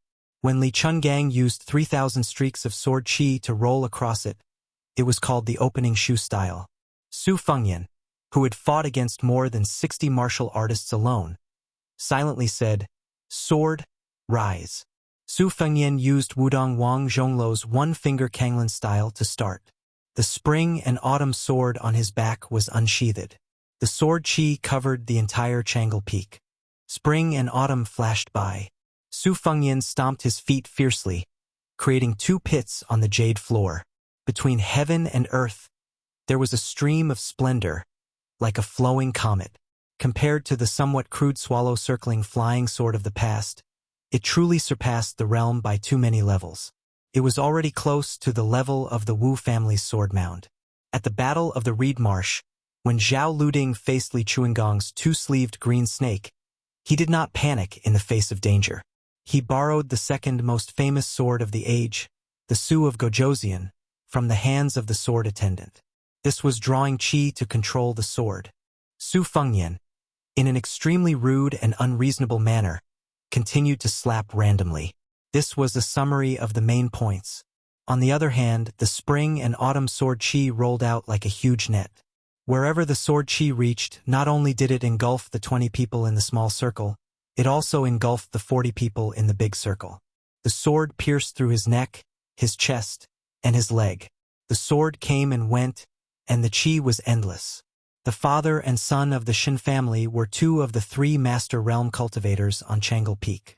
The father and son had reached rank 2 one after another, which was a fantastic story in the underworld of the Orange State. It could be said that a tiger father would not have a dog son. The reason why Shinji had high hopes for his illegitimate son, Zhongli Handan, was because he was waiting for the day when 3 master realm cultivators appeared in Changle Peak. This would undoubtedly help the cottage close the gap between them and the top 10 sections. The younger generation of the Shen family had many talented martial arts geniuses. As long as they did their best to raise a rank 1 expert within 30 years, the Shen family would be qualified to enter the eyes of the Northern Mang imperial court and would be supported by large amounts of people, money, and resources. The rich would get richer. This was the underworld of the Northern Mang. Not only did the imperial court allow the small sects to eat shrimps, they would also take the initiative to help the big sects to eat the small ones. If they did not move forward, they would fall behind. In Dunhuang City, which was 600 miles away, the city lord was like a king who had established his own sect. He was called the Second King by Little Emperor Wu. He had long wanted to devour the Shen family cottage. If it were not for the fact that the Changle Peak and the royal family had built up a huge amount of incense, which allowed several military towns to stand between them and were willing to stop the Dunhuang city forces from invading the south, the cottage would have been devoured long ago. Living in peace, one would not think about danger. The 40 or so sects within 300 miles of Dunhuang City were examples. The death of one person in the cottage meant that there would be more danger. How could Shinji not be worried? The purple-robed swordsman from the eldest branch of the cottage squinted his eyes and said gloomily, "If we don't get rid of this person, how can the cottage stand in Mount Lioi? Should I ask Grandpa to come out?" The cottage master shook his head and seemed to ask himself, "Isn't the price too high?" The middle-aged man retorted in a low voice, Are we going to let this person kill everyone in the square? The long-bearded cottage master squinted his eyes and said, No hurry. Wait until he stops breathing, then you can test him again. The next cottage master, who was more elegant than Zhongli Handan, said angrily, If we still can't take him down, what should we do? If we lose face, we will be hurt. Those bastards in Dunhuang City love to take advantage of every opportunity. Won't the cottage be in danger?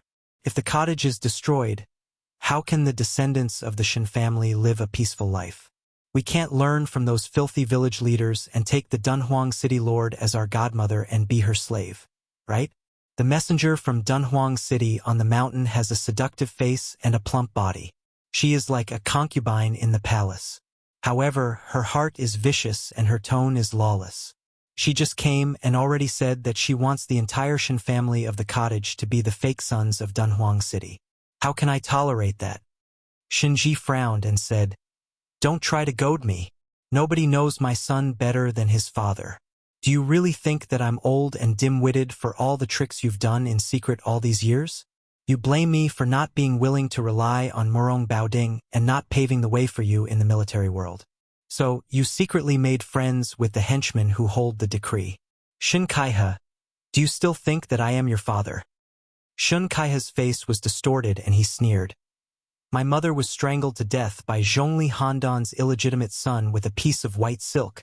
However, you don't even allow me to take revenge. What kind of father are you? The old man held the iron crutch tightly. He was angry at first and then sad. His eyes were lonely. He suppressed his anger and sighed. Now that Handan is dead, you and I should be united. Looking at the sword in the square, the owner of the cottage felt that he was old. A scholar who had become a crown could ride a sword, which was hard to find for ordinary swordsmen. The old man said slowly, Murong Baoding is a man of great talent and bold vision, but he has a disloyal heart. Even if he can fight against Her Majesty, who is from the same clan as him, can he fight against Tuoba Bodhisattva, who has military power? Can he defeat the other 7 people who will sit on the mountain and watch the tigers fight? If I kneel down and show my goodwill to Dunhuang City, even if the Shen family is struggling at death's door, it is better than being executed one day. Shun Kaihe said coldly, Let's talk about the future. Right now, we still have to rely on people.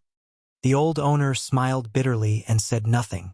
In the square, the spring and autumn sword had broken through 2 layers of the circle. More than half of the people were dead or injured. Chapter 530. The sword returned to its scabbard. The purple-clothed Shin Kaihe swept into the arena and fought a thrilling battle with this elegant swordsman. His figure was nimble and his purple sleeves fluttered. It was a very beautiful sight. The battlefield continued to shift. Shin Kaihe was punched in the chest by the hut master Shinji, who was 20 steps behind him. The latter's expression changed slightly. He lifted his walking stick and rushed forward, supporting this eldest son of the hut master. Shin Kaihe stood behind the long-bearded hut master. Su Fengyan originally did not want to play any trick of capturing the leader of the bandits. He only wanted to deal with the continuous battle of attrition and kill again. However, since he had delivered himself to his doorstep, he did not hold back. He unsheathed the spring and autumn sword. He saw the hut master with the white beard lift his walking stick. Su Fengyan sensed that this second-level master's qi had collapsed in an instant. Although there were signs of reversing the flow of qi, it was as if he had received another heavy blow. Finally, like the river and the sea, the spring and autumn sword pierced through his heart without any stagnation. It drew an exquisite arc in the air and returned to its scabbard. Su Fengyan narrowed his eyes. There was some surprise and even more unreasonable strange smile. Shun Kaihe roared, "Father!" and hugged the dying old man who had been pierced by the sword. He carefully sat down and lowered his head with tears in his eyes. His gaze was unusually cold.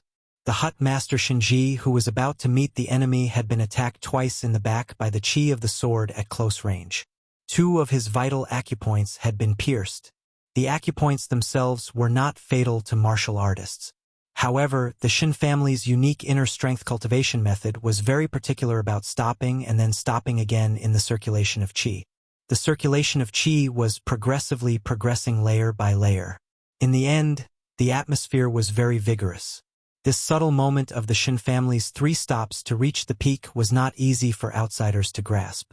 However, Shin Kaihe was very familiar with it. The 2 stabs had caused Shinji's inner strength to lose its foundation. Finally, he was easily defeated by the spring and autumn sword. Father and son, one lying down and one sitting, looked at each other. Unexpectedly, Shun Kaihe, who had committed treason, wanted to use the excuse of wiping the blood to cover Shinji's mouth to prevent him from shouting out the truth. Unexpectedly, the old man only smiled bleakly and did not show much anger. He shook his head slightly and spat out a mouthful of blood. He slowly said, Kaihe, although Zhongli Handan is arrogant, he has no ambition. You only know how to be jealous of his martial arts talent and hate his ruthlessness. Do you know that your mother and Aunt Lu were killed by your father's hands and not by him? I'm doing this for the future of the cottage. Handan has untied the knot in his heart. He doesn't hate you. Once I die, he will focus on practicing martial arts. You can take advantage of Dunhuang City, which is rumored to be Tuoba's lover, to join the army. Then you will have a meteoric rise. Furthermore, if Handan reaches the 1st rank, he will be in charge of Lufeng. Then you will have nothing to worry about. After all, the position of the leader of the cottage is yours. The bright future is also yours. Shinji, who was on the verge of death, spoke intermittently. Shun Kaihe, who was in the prime of his life, pursed his lips and his lips trembled. Shunji, who was like a tiger that did not eat its cubs, grabbed his son's wrist and said with a hoarse voice, Kaihe, don't get involved in the mud of the Morong family. Compared to the huge forces like Dunhuang City, the Shin family can't afford to play with a palace coup. Remember, there is a Zhuang spy hidden in the cottage. I purposely formed a connection with Dunhuang City to cover up your relationship with Morong Baoding. You have to be careful. Shinji's last words before he died were, don't feel guilty, Kaihe. You are someone who can achieve great things. As your father, I will take it as one of your achievements. In the future, you will bring glory to our family and have more children. Shun Kaihe finally had a few drops of sincere tears. However, there was still no remorse in his eyes. Su Fengyan, who had watched a great show, knew that there was no need to fight today. The purple-robed man's actions seemed absurd and cold-blooded. He knew that he could not kill Su Fengyan in a short period of time, but he also revealed the truth of killing his father. It was obvious that he was giving Su Fengyan a name. Not to mention being an enemy, he could even become a secret guest. Su Fengyan suddenly raised his head and glanced over. A silk-robed man jumped gracefully on the roof of a tall building. He flew like a swan goose from a raised eave. After grabbing something, he fell rapidly and disappeared in an instant. Su Fengyan retracted his gaze and asked, What do you mean? Shun Kaihe, who was sitting on the ground, looked as if he was an irreconcilable enemy. He gritted his teeth and said, I, Shun Kaihe, will personally find you after my father's death. Su Fengyan smiled and said, I am Song Rong from the chess and sword music school. Under everyone's gaze, he turned around and left the square. When he went down the mountain, only Han Feng and Zhang Xiuqing were left dumbfounded. The 3 horses traveled together under the moonlight and passed the towering archway made of Phoebe Jinan wood. Han Feng was frightened. She gathered her courage and asked, Sir, are you from the chess and sword music school? Su Fengyan smiled and said, Obviously, it is even more fake than the name Su Lang that I told you. It is just a name I made up casually. Do you really believe it? Zhang Xiuqing smiled knowingly.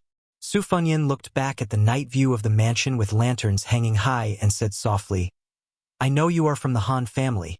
If you don't want to die in the revenge of the cottage, bring a few trustworthy brothers and return to Jizhou tonight. Han Feng said bitterly, Sir, who are you? Su Fengyan said irresponsibly, You will know in the future.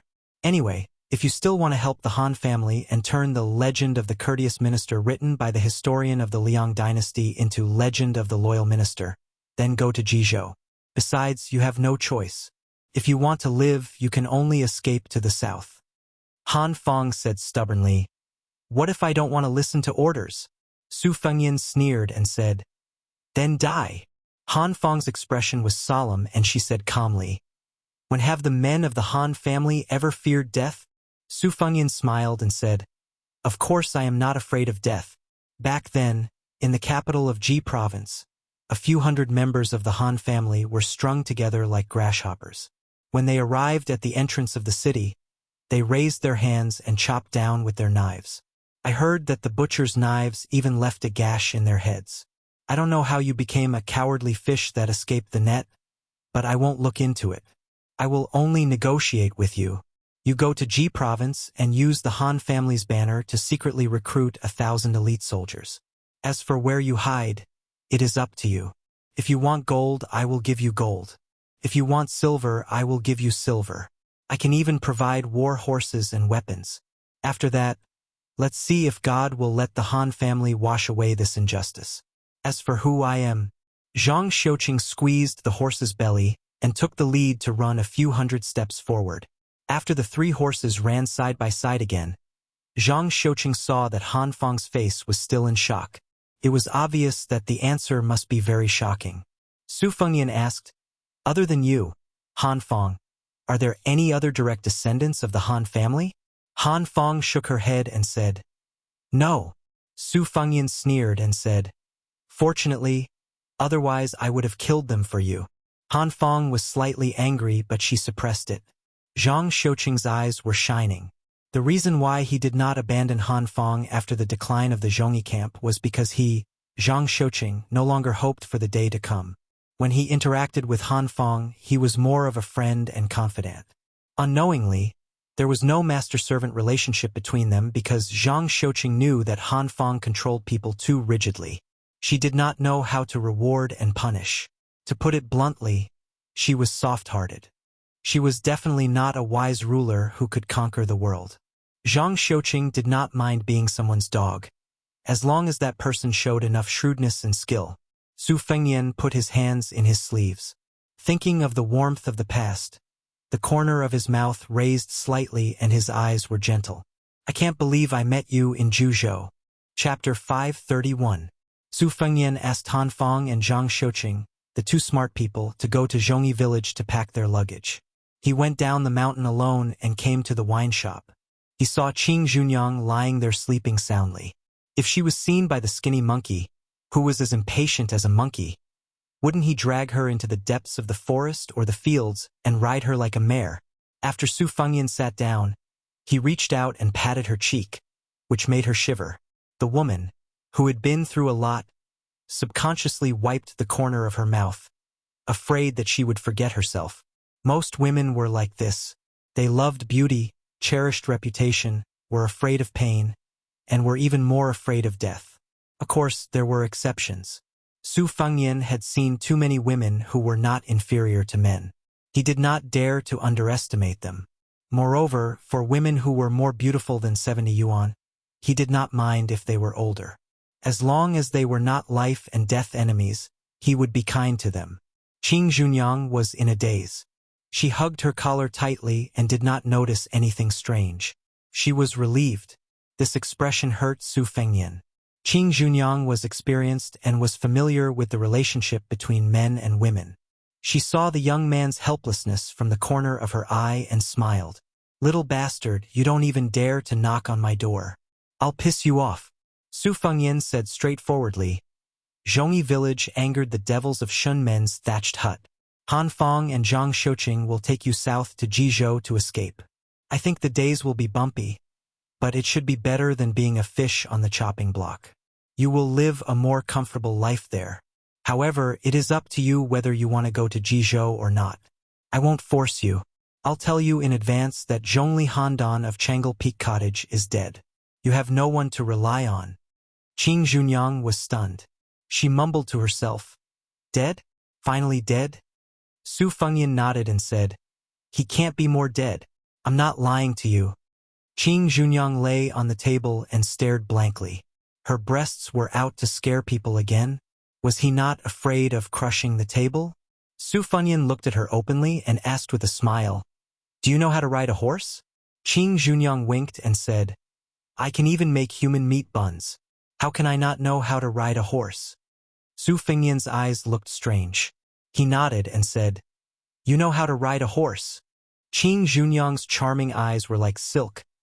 Under the table, she gently stepped on the foot of this sword-bearing wanderer and softly said, "Isn't that so? If you don't believe me." Su Fengyan shook his head. "I'm not a casual man." Qing Junyang stopped teasing him. She lowered her eyelids and said softly, "I'm a casual woman, right?" She did not even question at the end of the sentence.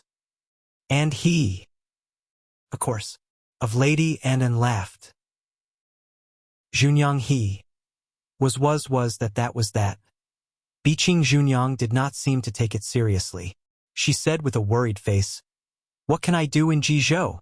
Su Fengyan stroked the empty wine jar with 2 fingers and said softly, "Continue to be the lady boss of a wine shop. Remember to sell good wine. Don't open a black shop and make human meat buns." The sound of horse hooves was heard. Han Fong and Zhang Xiuqing brought less than 20 riders down the mountain. They got off their horses and came to the table respectfully. Qing Junyang looked at the 2 leaders who were like mice that saw a cat. She was confused. Su Fengyan counted the number of people and laughed. "Including you, there are only 20 riders. Was it the second leader who stopped you? He didn't ask you to drag the whole village down with you." Han Fong blushed. Zhang Xiuqing smiled and hit the nail on the head. If she had not tried her best to stop them and only brought 18 strong brothers to Jizhou, Han Fong would have wanted to bring them all to the south. Su Fengyan stood up slowly and walked around the table to Qing Junyang's side. He picked her up and put her on his horse. He raised his head and said, "Qing Junyang, go to Jizhou. Find a man you like and marry him. If anyone dares to talk bad about you, I will let the 2 leaders tear their mouths apart." On the horse, the young woman who was still drunk suddenly cried. She bent down and hugged the scholar's head, but she did not let go. For a long, long time, Su Fengyan finally said with great difficulty, "I can't breathe." The men of Zhongyi village were stunned. Moreover, Qing Junyang had a moment when she was shy like a young woman.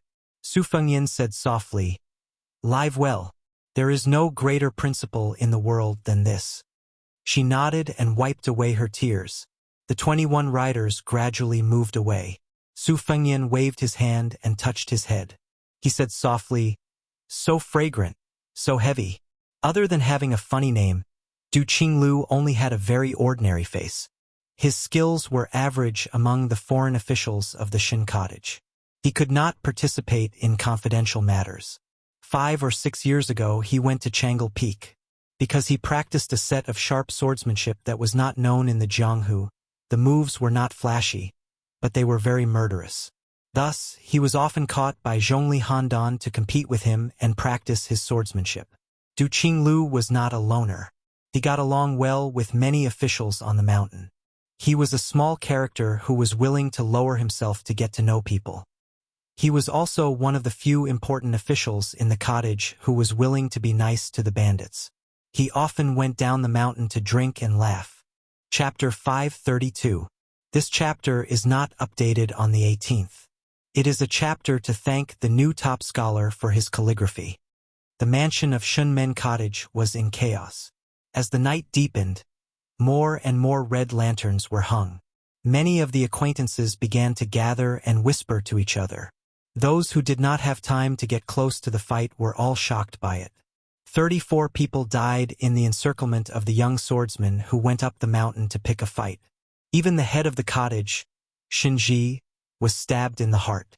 Because of the rolling sword chi, Shinji, who had been in the second rank for many years, was careless and died, which did not cause too much speculation.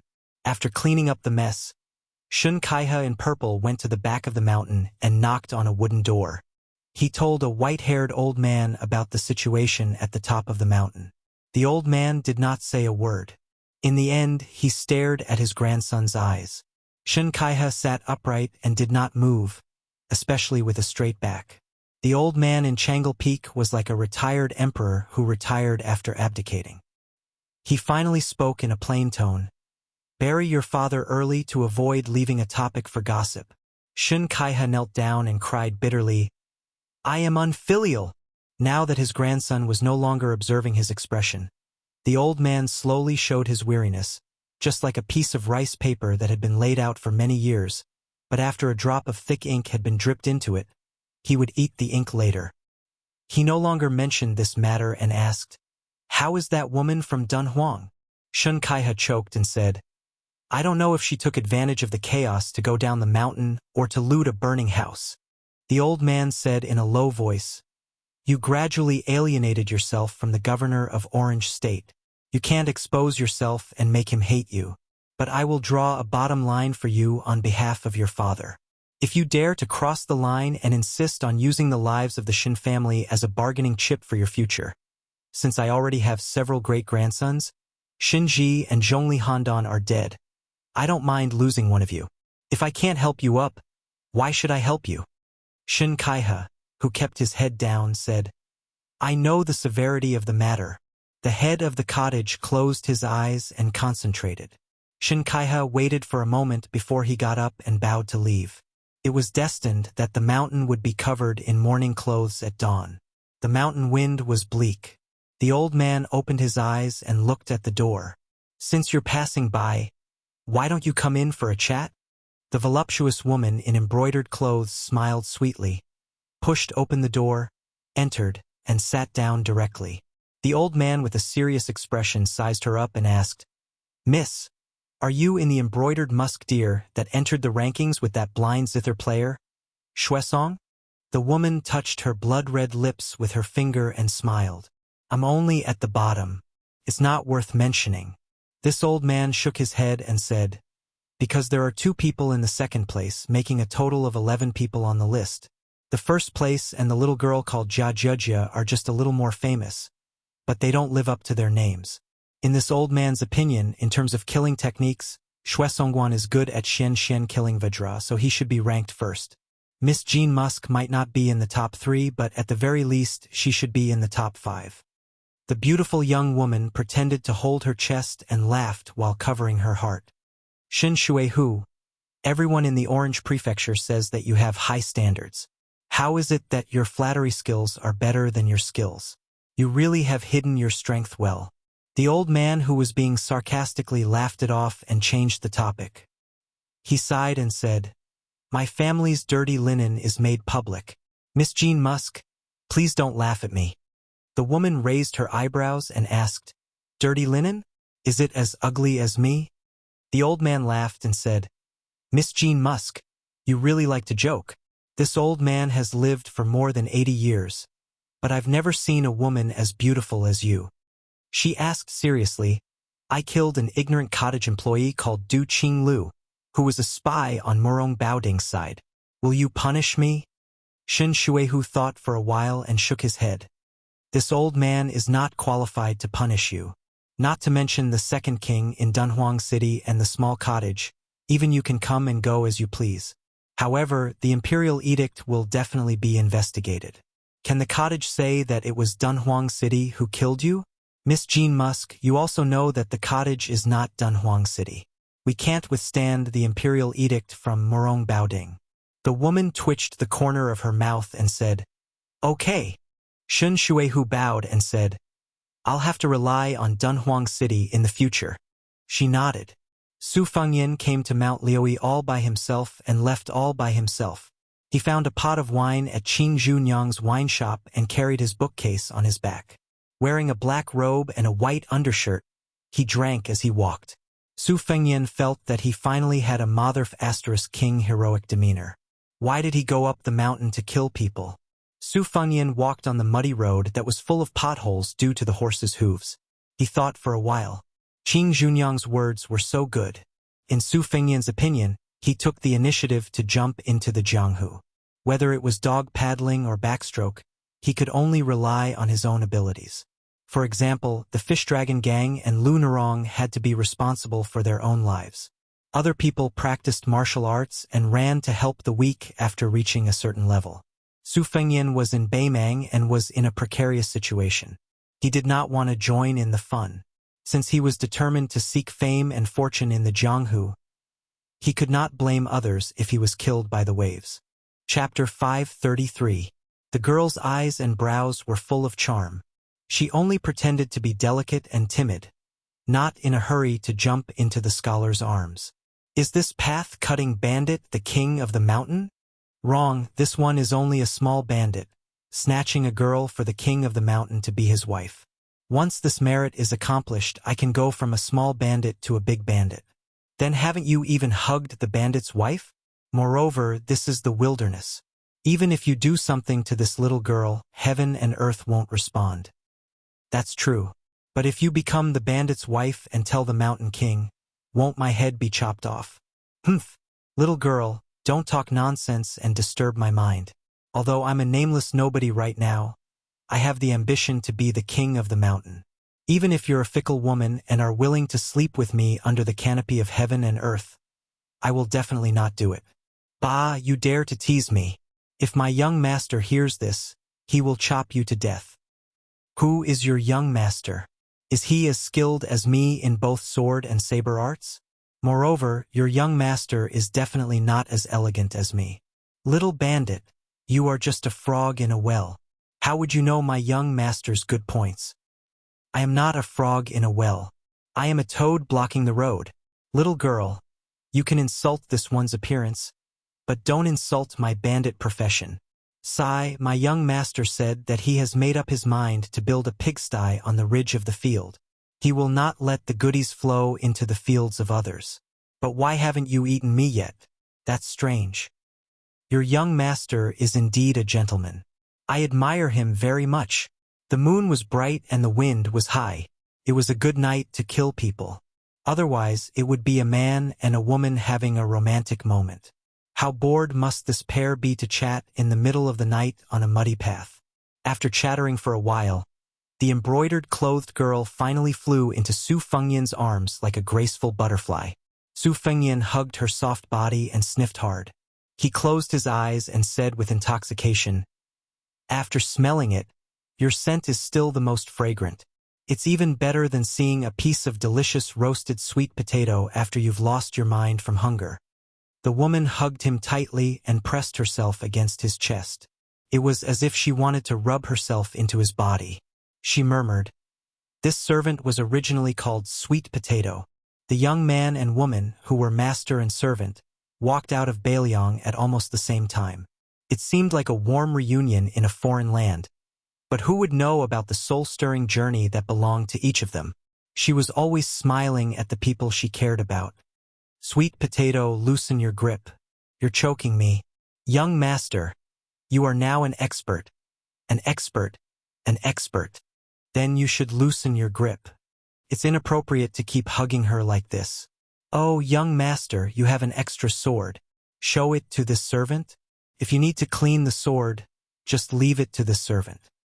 You're asking for a beating. Don't play any tricks. Let go of me. Young master, the last time you returned from your travels in Wutangan, you said that there was a powerful swordsman who killed a beauty with a single sword. Was it this sword? Can't you have some rules? Su Fengyan didn't know whether to laugh or cry. He slapped her buttocks and used a little force to break free from the beauty's embrace. He glared at her and saw that her face was strangely red, as if she had taken an aphrodisiac. The two of them looked at each other. Su Fengyan pinched her nose and said with a smile, "Why are you here? What are you doing in Shen Men Cottage?" It was Wutangan's first-class servant, Sweet Potato. Her eyes were filled with hidden bitterness. She enunciated each word clearly and said, "I missed you, young master." Su Fengyan pretended that he was going to hit her. Sweet Potato leaned over and looked like she was going to let him do whatever he wanted. Su Fengyan frowned. Sweet Potato smiled and whistled. A horse galloped over and she took the reins. She said seriously, "I left Bailiang a few days later than you, young master. There was a plot in Dunhuang City by the prince's mansion, which involved the cottage. My original intention was to knock some sense into Shin Kaihe, who was secretly close to Murong Baoding, the head of Orange Province. I didn't expect young master to be so powerful that you killed the cottage and even killed Shinji. Coincidentally, I pulled out one of Zhu Yan's spies. After that, I used a trick and told the previous cottage master, Shun Shuehu, that I was Murong Baoding's spy. I promised him that Dunhuang City would be the scapegoat. I bet that he wouldn't dare to take the initiative to mention this to Murong Baoding. During this period of time, I imitated the handwriting of the catcher and delivered some authentic secret letters. I won't be exposed for the time being. At least, when your highness leaves Jinsi province, the butterfly catchers 300 miles away will only notice. If we are lucky, your highness may not have revealed any clues to those people when you return to Bailiang. Su Fengyan mounted the horse and bent down to pull Sweet Potato up. He hugged her slender waist and rested his head on the servant's round shoulder. He frowned and said, "What if it's exposed?" She calmly said, "There's no harm in that. Just let Sweet Potato follow the vine to find the melon, and kill more than a dozen catchers in one go to catch the butterfly lady. This will throw them into confusion, and I guarantee that they won't be able to track down your highness' whereabouts. They'll only be led by the nose by this servant." Su Fengyan was silent. Even the king of Bailiang, Su Shao, praised her for having a clever heart. Sweet Potato said softly, "Young master, Sweet Potato is a death warrior. If I don't die, what am I living for? Isn't it to help master kill people?" Su Fengyan gently bit her earlobe and ordered, "You're not allowed to say that. You're not allowed to do that." Her body trembled and she leaned back.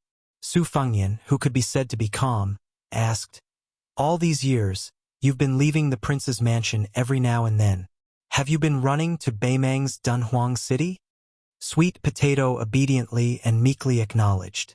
There were many servant girls in Wutangan, each with their own merits. They were all outstanding young women. Not to mention Spear Fairy Wang Xiu's daughter, Bluebird. Green Ant was a small national champion on the chess scale. She only lost to her second sister, Su Weisheng. Su Fengyan had been defeated by him for many years. He was good at the quatrains and had a strong poetic style. The maidservant, who had been renamed Cucumber, had outstanding attainments in music. She was also an expert in cooking, and the pastries she made were comparable to those made by the chefs in the imperial palace. Only the Northern Liang prince's mansion was wealthy enough to allow so many women to gather in one courtyard. Any one of them would be able to make the scholars of Northern Liang go crazy. Sweet Potato was undoubtedly the most interesting one. Bluebird, who was also a servant girl, had a cold temperament and was difficult to get close to. Sweet Potato was much more gentle and charming. Everyone liked her from the bottom of their hearts. She always looked at the big picture and grasped people's hearts. The harmony in the courtyard could not go unnoticed. Su Shao said that she could go to the palace and become an invincible concubine. It was not an exaggeration. Her charm was on her face, but she was cold to the bone. Su Fengyan had been close to her since they were young. They were probably both cold people. That was why they were so close. They were like hamsters in the winter. They could only snuggle up to each other for warmth. Su Fengyan curiously asked, "According to what you said, you have another identity in Dunhuang?" Sweet Potato put her hands on her waist and nodded. "Of course there will be. Dunhuang City has many different forces entangled with each other. It's very complicated." This servant entered early. At that time, Dunhuang City was short of manpower and was in turmoil. I took advantage of the situation. I know that there are no less than 8 big mountains. Among them, there are 3 factions that have been accumulated by the people of Dunhuang for 2 generations. They are like 3 legs of a tripod. It can be said that they spared no effort in scheming against each other. Young Master also knows that the northern barbarians are learning our dynasty's battle of wits. It is a bit nonsensical, but there are some battles of bravery that are very interesting. Other than the 2 factions supported by Murong Baoding and Jinsi province, the Buktai, which is ranked 9th among the top 10 sects in Beimang, has its foundation in Dunhuang. It is one of the city's elders. It does not participate in the struggle and has never done anything like pulling chestnuts out of the fire. The other 2 factions are the powers formed by the entanglement of wealthy merchants. They are particularly slippery in their conduct and cannot be underestimated. Su Fengyan sighed with emotion. They really have a lot of methods, he said. Sweet Potato leaned against his chest and closed her bewitching limpid eyes. She said in a low voice, "Recently, I heard that there was a disciple of Chao Guanzi on the prairie who defeated Tuoba Chunsen's arrogance. I knew it was young master." Su Fengyan stroked her fine black hair and said with a laugh, "You and I are like frogs meeting frogs in boiling oil. We are brothers in distress." Sweet Potato said in a sweet voice, "I am a woman." Chapter 534. Su Fengyan did not respond. Thinking about the Zhongyi camp, he was touched. He smiled and said, "I've been staying at Mount Liui these past few days. I met a descendant of the Han family and encouraged him to go to Jizhou. Sweet Potato, if you have time, send a message back to Beiliang and ask my master to play Go. He's good at this." Sweet Potato nodded. "Okay, when we get to Dunhuang, we'll do this. I guarantee that there won't be any mistakes." Su Fengyan said softly, "My master has always regarded Go as a wild fox. He disapproves of it and doesn't think highly of it. He says that although the moves of the Go pieces seem complicated, it's far from being as unpredictable as the human heart. A Go piece can take root on the chessboard mountain. After all, a black Go piece is still a black Go piece, and a white Go piece is still white Go piece. No matter how you change the colors, a person can reverse black and white. Loyalty, righteousness, kindness, and so on are not worth mentioning. In the past, I didn't think so. I just thought that my master's Go skills were not good enough. He couldn't even beat my second sister, so he found this excuse. Now that I look back, I understand my master's good intentions. In the past, under the shade of the tree in the prince's mansion, watching the small ripples or the rise and fall of the water was always like watching a play. I never personally entered the game. Perhaps it's because the old foxes hide too deeply that I can't see it clearly. But in Mount Liui, a small Zhongyi camp, there are some differences in the way the leaders do things. Sweet Potato, is this what my master meant by cutting a small hole to make a big fuss?" Sweet Potato stroked the back of Su Fengyan's interlocked fingers and said softly with a smile, "Young master is becoming more and more sensible." Su Fengyan was about to teach his head made a lesson when she suddenly turned her head. She raised her sharp chin. Her fox-like face was devoid of any signs of spring. She said, "Young master, I'm not talking about Sweet Potato. I'm talking about those people who can't see the light for years or even decades. They don't even have a proper name when they die. You have to remember their kindness." Su Fengyan nodded. "I'll remember that." The transmission of information was done in the form of human lives and blood. On the battlefield were scouts and horses. In the dark were secret agents and spies. The latter was even more silent. "Sweet Potato, this horse is not bad. Is it a famous horse from Beimang?" "It's a night jade lion. One horse is worth 50 taels of gold." "You rode from Dunhuang? What kind of status does he have to be so imposing?" "Young master, you'll know when you arrive." "You don't want to say?" "I scratched your armpit." "Young master, don't." You're rebelling. Just because you say you don't want it, you don't want it? Who's the young master and who's the servant girl?" Instead of finding a place to rest, they galloped through the night and arrived at a small city without walls in the wee hours of the morning. Sweet Potato, who had slept in Su Fengyan's arms, continued to curl up her head, not letting anyone see her beautiful face. He stopped at an inn to rest, paid the bill, and left in less than 2 hours. The innkeeper and the waiter, who were mesmerized by the Sweet Potato face and figure, looked at the departing figure, thumped their chests and stamped their feet. This damned scholar. He picked such a delicate and beautiful flower. The innkeeper and his assistant suddenly came back to their senses. The latter took the lead and was about to run to the inn where the man and woman were staying. What could they do in 2 hours if they came and went in a hurry? As long as one was enlightened, they would know even if they used their buttocks to think. Smelling the fragrance of the quilt was also a great blessing. The innkeeper grabbed his assistant's collar and angrily scolded him, driving him to do his work. He rushed into the room and saw that the quilt was neat and clean. He did not give up his evil intentions and jumped on the big bed. Not smelling the woman's body fragrance, The middle-aged, bald innkeeper became absent-minded again. He punched the bed and cursed bitterly. "This boy is not a man. Such a beautiful woman. It's worth it even if I lose 10 years of my life to have fun with her." It was said that a horse could travel 1,000 miles in a day. It was impossible for a single horse to travel 1,000 miles in a day. A military horse had to brush its nose every 30 miles. Moreover, even if the horse did not hesitate to run until it died, it would not be possible unless it was the continuous post horses of the Liang dynasty. If there was an emergency military situation, it would need to travel 800 miles. It was based on the premise that it was changed every few dozen miles. Only then could it reach the limit of 800 miles in a day. During the Great War of the Spring and Autumn period, there was a rare example of a horse traveling 900 miles in a day to deliver a letter. However, during that widespread delivery, more than 10 post stations were neglected and 2 priceless horses died from running. This jade lion with good endurance and leg strength did not rush, but it did not stop. It took 3 days and 3 nights to see the huge outline of Dunhuang City. It was just dawn and Dunhuang City was strictly forbidden at night.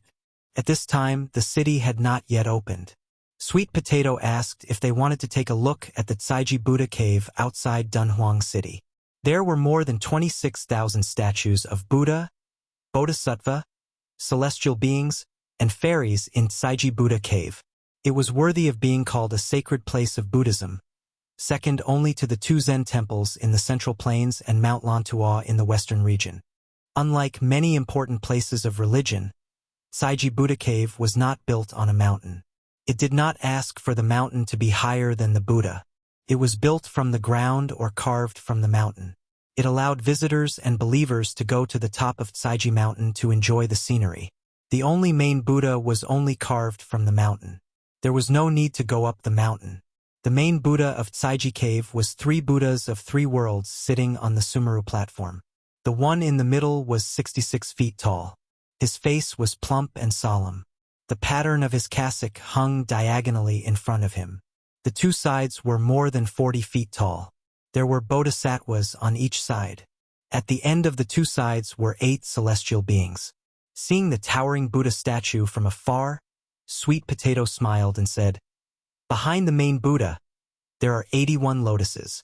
On each lotus, there is a bodhisattva worshipping it. There are many Buddhists in Beimang.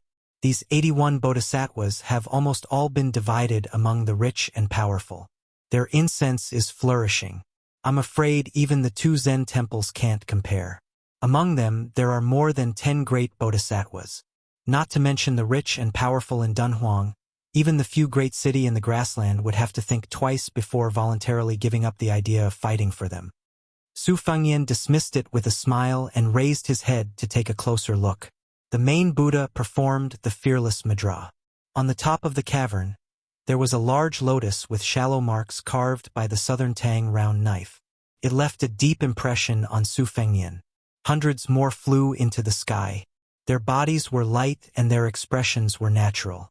Su Fengyan lowered his head and put his palms together. Beimang and Liang were about to launch a mighty Buddha extermination if nothing unexpected happened. Su Fengyan continued to worship Buddha. Sweet Potato did not believe in Buddha, but she followed suit. After standing still for a long time, Su Fengyan did not say anything. He turned around and left. He pulled on the reins but did not mount the horse. He said softly, "Zazai, zazai, zazai. There is no one. There is no me. Ask your own safety at this time. Know where you are and you are naturally at ease. Buddha Tathagata, there is a future, there is a future. Find out how this life came to be. Come to see Tathagata."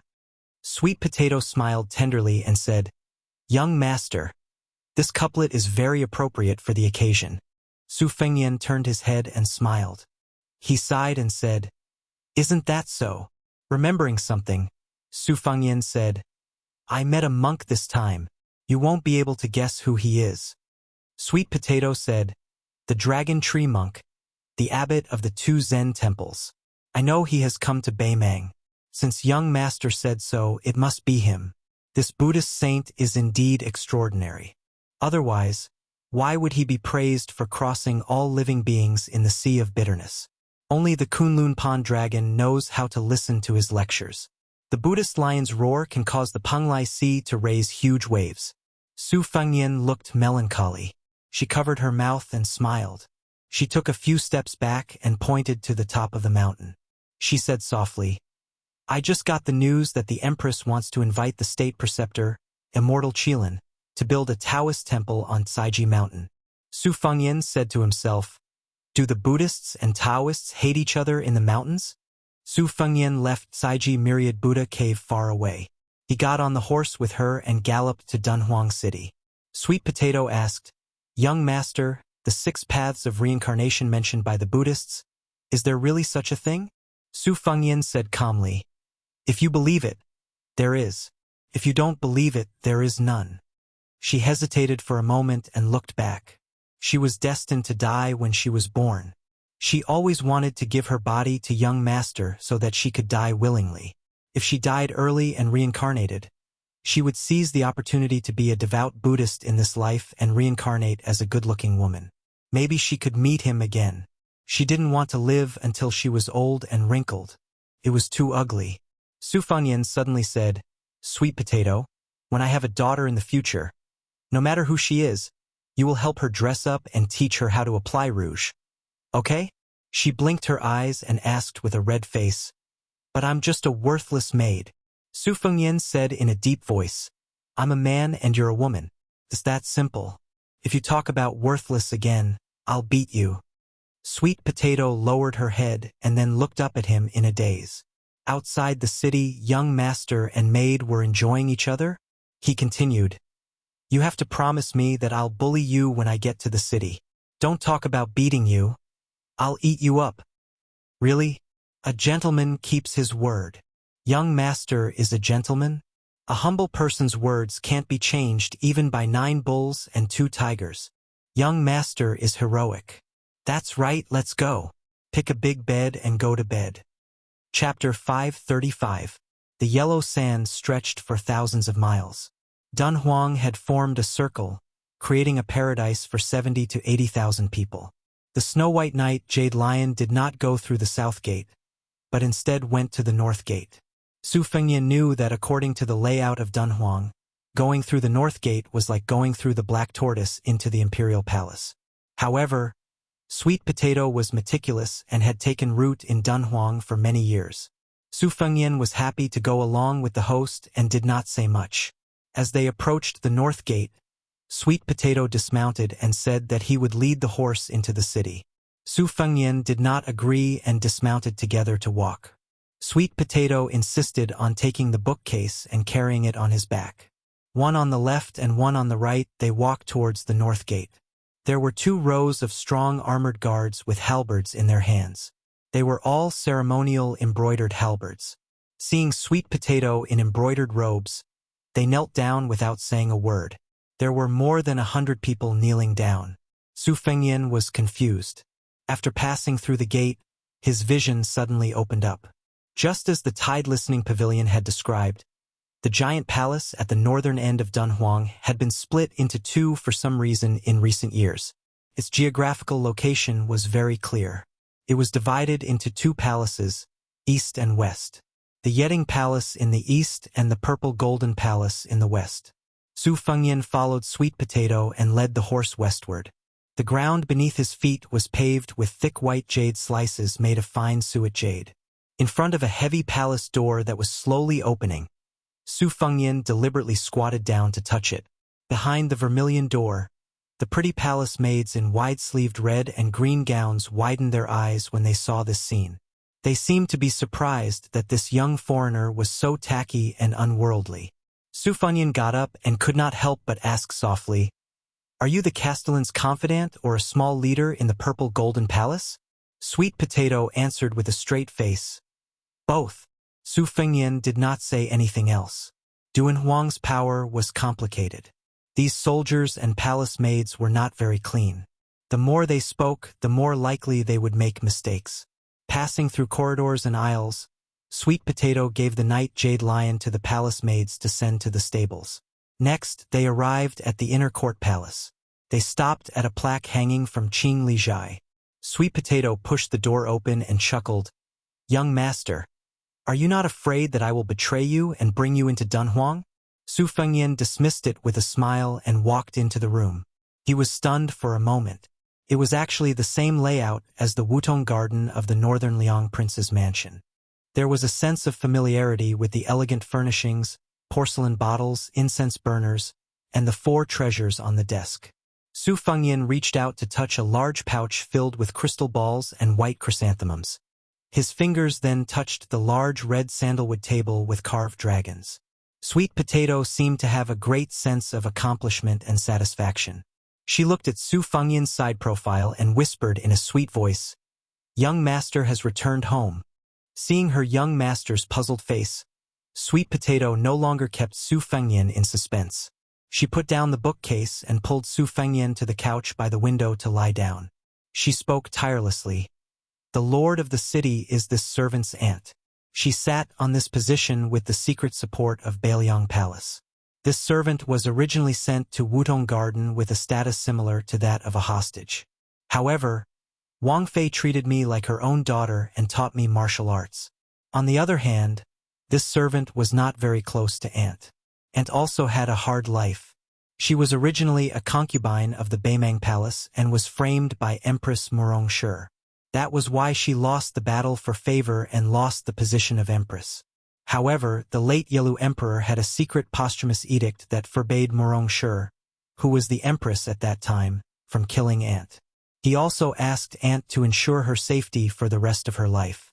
Aunt's family declined, and she only brought this servant with her to become homeless. Although her life was not in danger, she had experienced many hardships. At that time, there were many rumors and slanders, which were not all nonsense. Later on, when she met the great general and Wang Fei at the border, her luck changed. In addition, when Tuoba was young, he did receive Aunt's favor. After he became the king of the northern courtyard who was in charge of half the country's military, he had a lot of protection for Dunhuang City. There were some things that went beyond the rules in the city, and the Beimang Palace had no choice but to turn a blind eye to it. Sweet Potato sat cross-legged with Su Fengyan resting his head on her lap. She untied the hairband that tied his hair and combed his hair. Su Fengyan closed his eyes and asked, "Your aunt?" Sweet Potato said calmly, "A few years ago, the great demon Luo Yang passed by Dunhuang City. Aunt fought with him and died after a year. At that time, Luo Yang was going to enter the city and massacre the city. Aunt divided the giant immortal palace and gave the Yeting Palace to this demon as his temporary residence. She racked her brains to invite a peerless Buddha for Dunhuang City. Dunhuang City benefited from the disaster. Even the Beimang Empress stopped many of her infiltrations and even withdrew Zhu Yan's forces. Although Luo Yang was the Yeting Palace master in name, he did not show up in these years. After Aunt died, her funeral was kept a secret and I became the palace master of the Purple Gold Palace. Aunt left behind her last words. When Luo Yang moved into the Yeting Palace, it meant that she had a backer. Only then did I ascend the throne and announce her death." Su Fengyan frowned. During the trip to Beimang, the famous demon Luo Yang's reputation was like thunder to his ears. Su Fengyan opened his eyes and asked, "Who is this Luo Yang?" Sweet Potato shook his head and said, "No matter how the various powers of Northern Mang investigated, they couldn't find any traces of him. I heard from my aunt that this young man has the appearance of a woman. However, although his brows and eyes are somewhat charming, he has a valiant temperament. He's even better than the young Tuoba Bodhisattva. He likes to wear white clothes and doesn't use weapons. However, there was a rumor that several stunning women had appeared around Luoyang and were treated as his exclusive property. Among them, there was no lack of daughters of noble families. At that time, Dunhuang City had also sent a young beauty whose beauty could topple a city. Luoyang's fishing habits should be true." Su Fengyan held Sweet Potato's hand that was caressing his cheek and subconsciously rubbed it. He asked, "Will this Luo Yang have evil thoughts when he sees you?"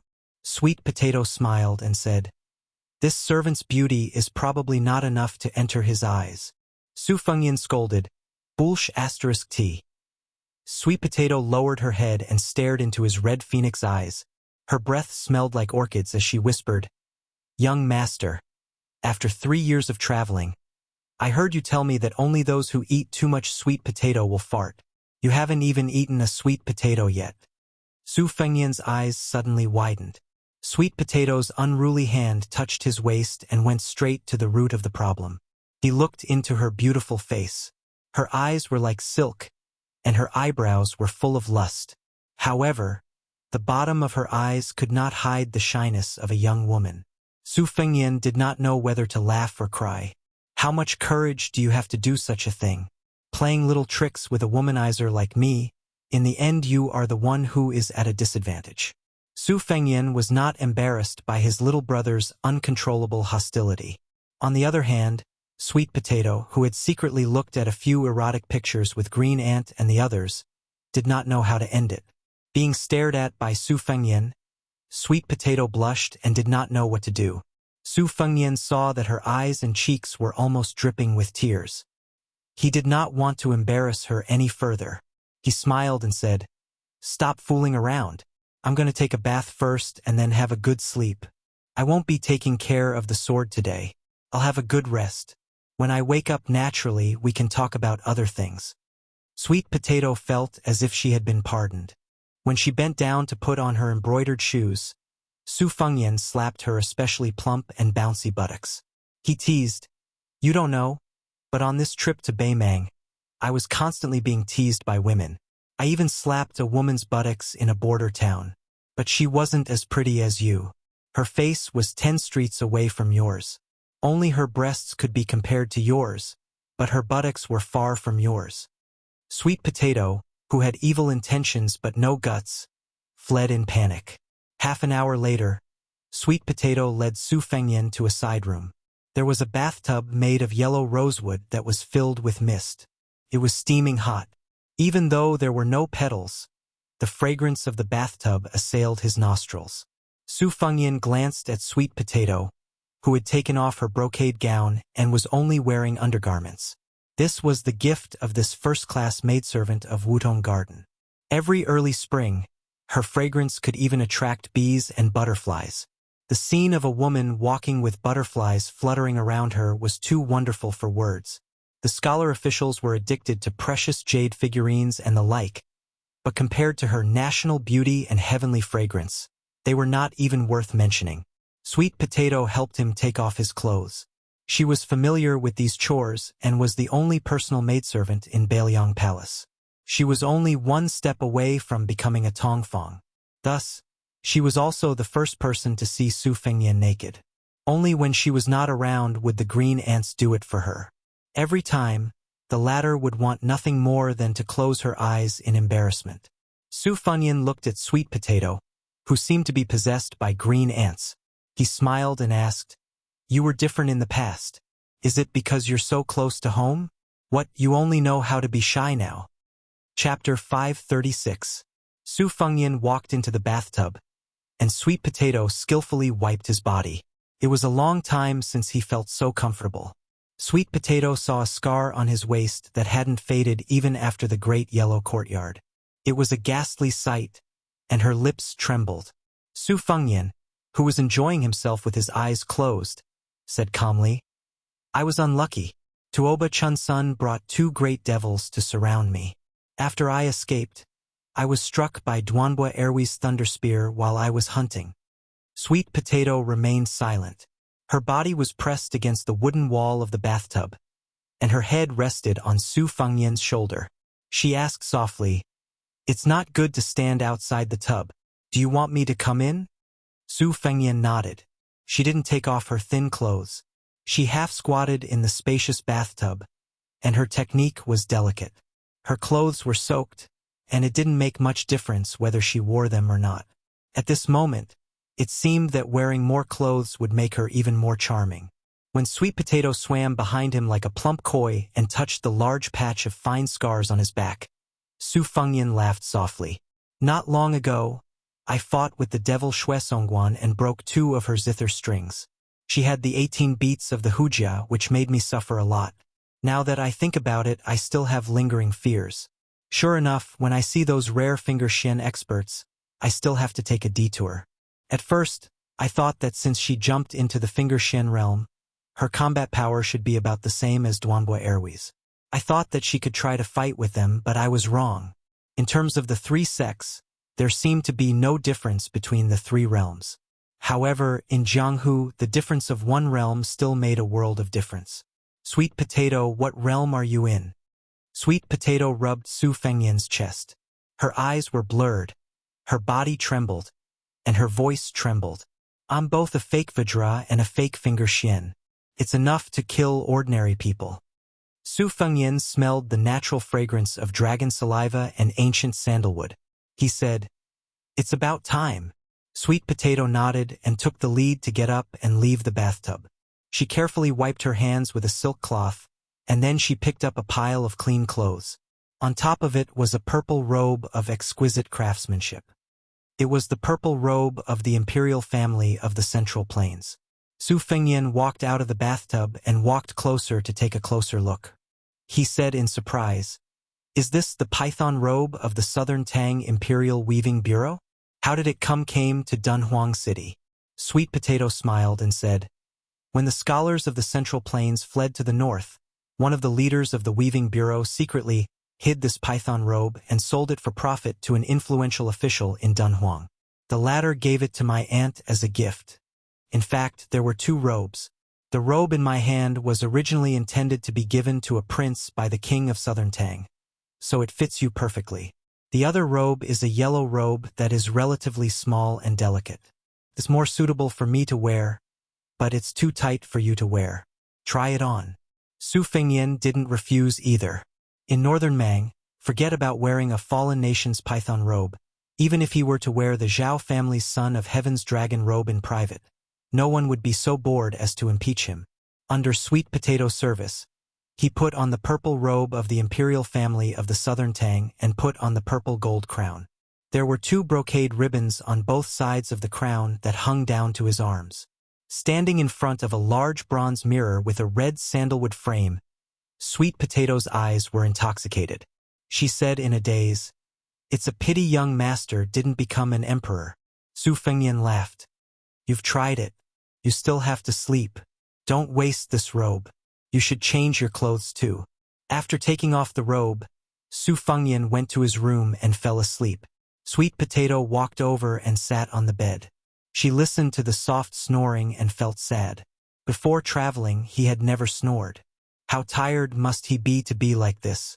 Laying down on her side, Sweet Potato gazed at the serene face that was just inches away from her. She whispered, "Gongzi, you're mine now. You're mine alone. I'm not greedy. Even if it's just for one day, it's fine." Day and night in Dunhuang were like two seasons. The day was as hot as the summer, and the night was as cold as the late autumn. When Su Fengyan woke up, he was the only one in the room. He put on his boots and felt a little hungry. He went to the desk and picked up a bell and shook it a few times. A palace maid came over slowly. Su Fengyan ordered in the language of the Southern Tang, "Bring me a few pieces of sweet potatoes." The palace maid seemed to understand, but she also seemed to not understand. She did not dare to ask too much. She just thought that she had met a strange guest. She went to get a plate and brought back a few pieces of sweet potatoes. Su Fengyan waved his hand to signal her to leave.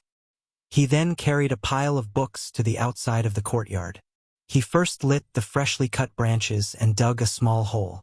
Only then did he start to roast the sweet potatoes. The new branches were wet and were not suitable for roasting. This was what old Huang had taught him in the past.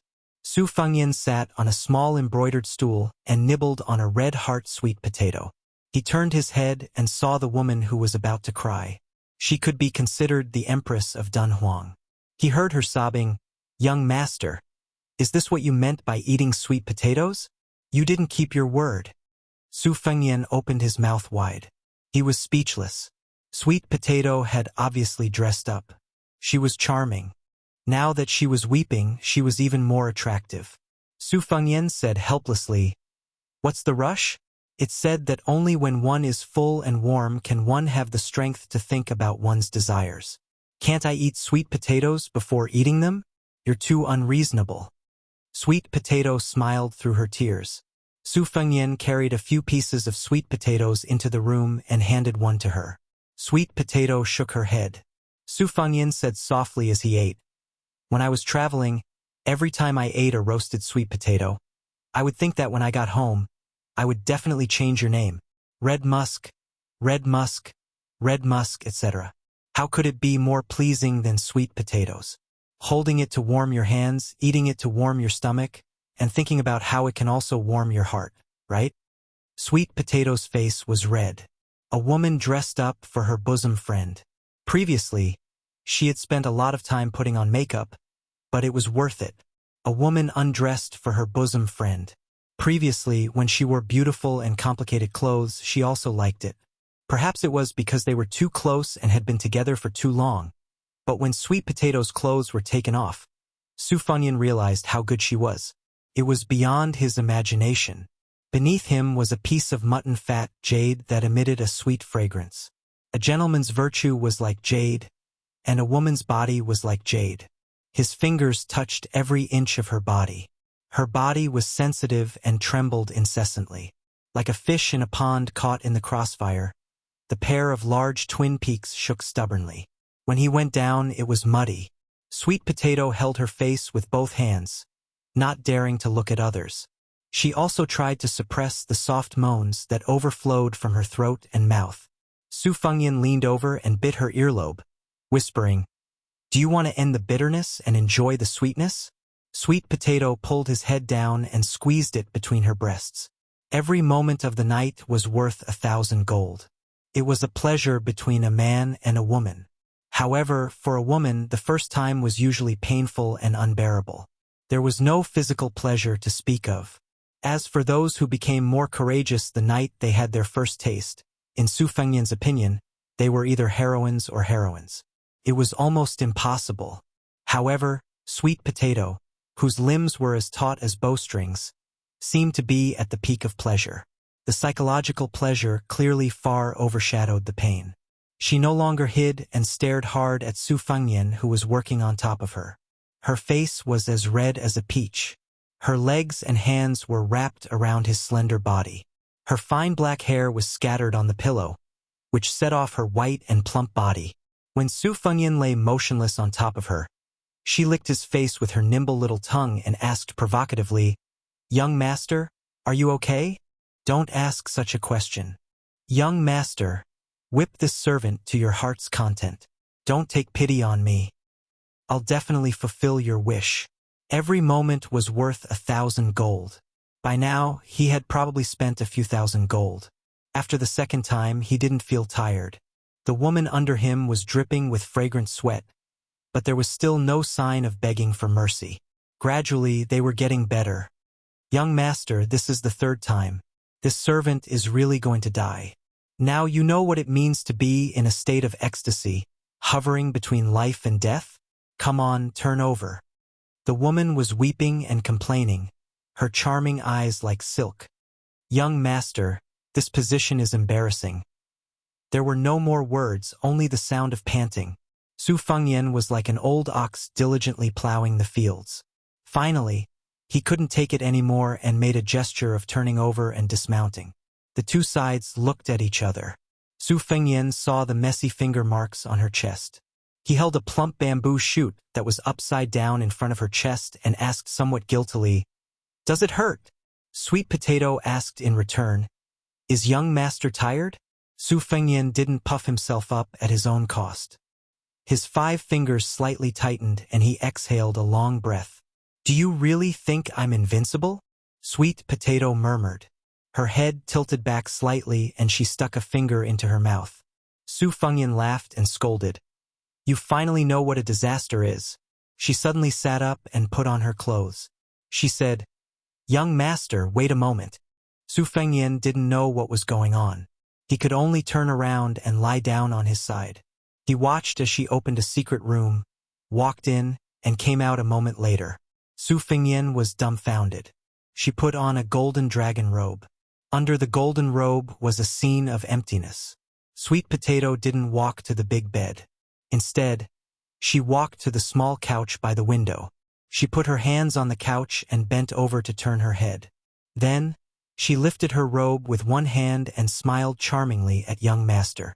Su Fengyan muttered to himself, "Let me just die."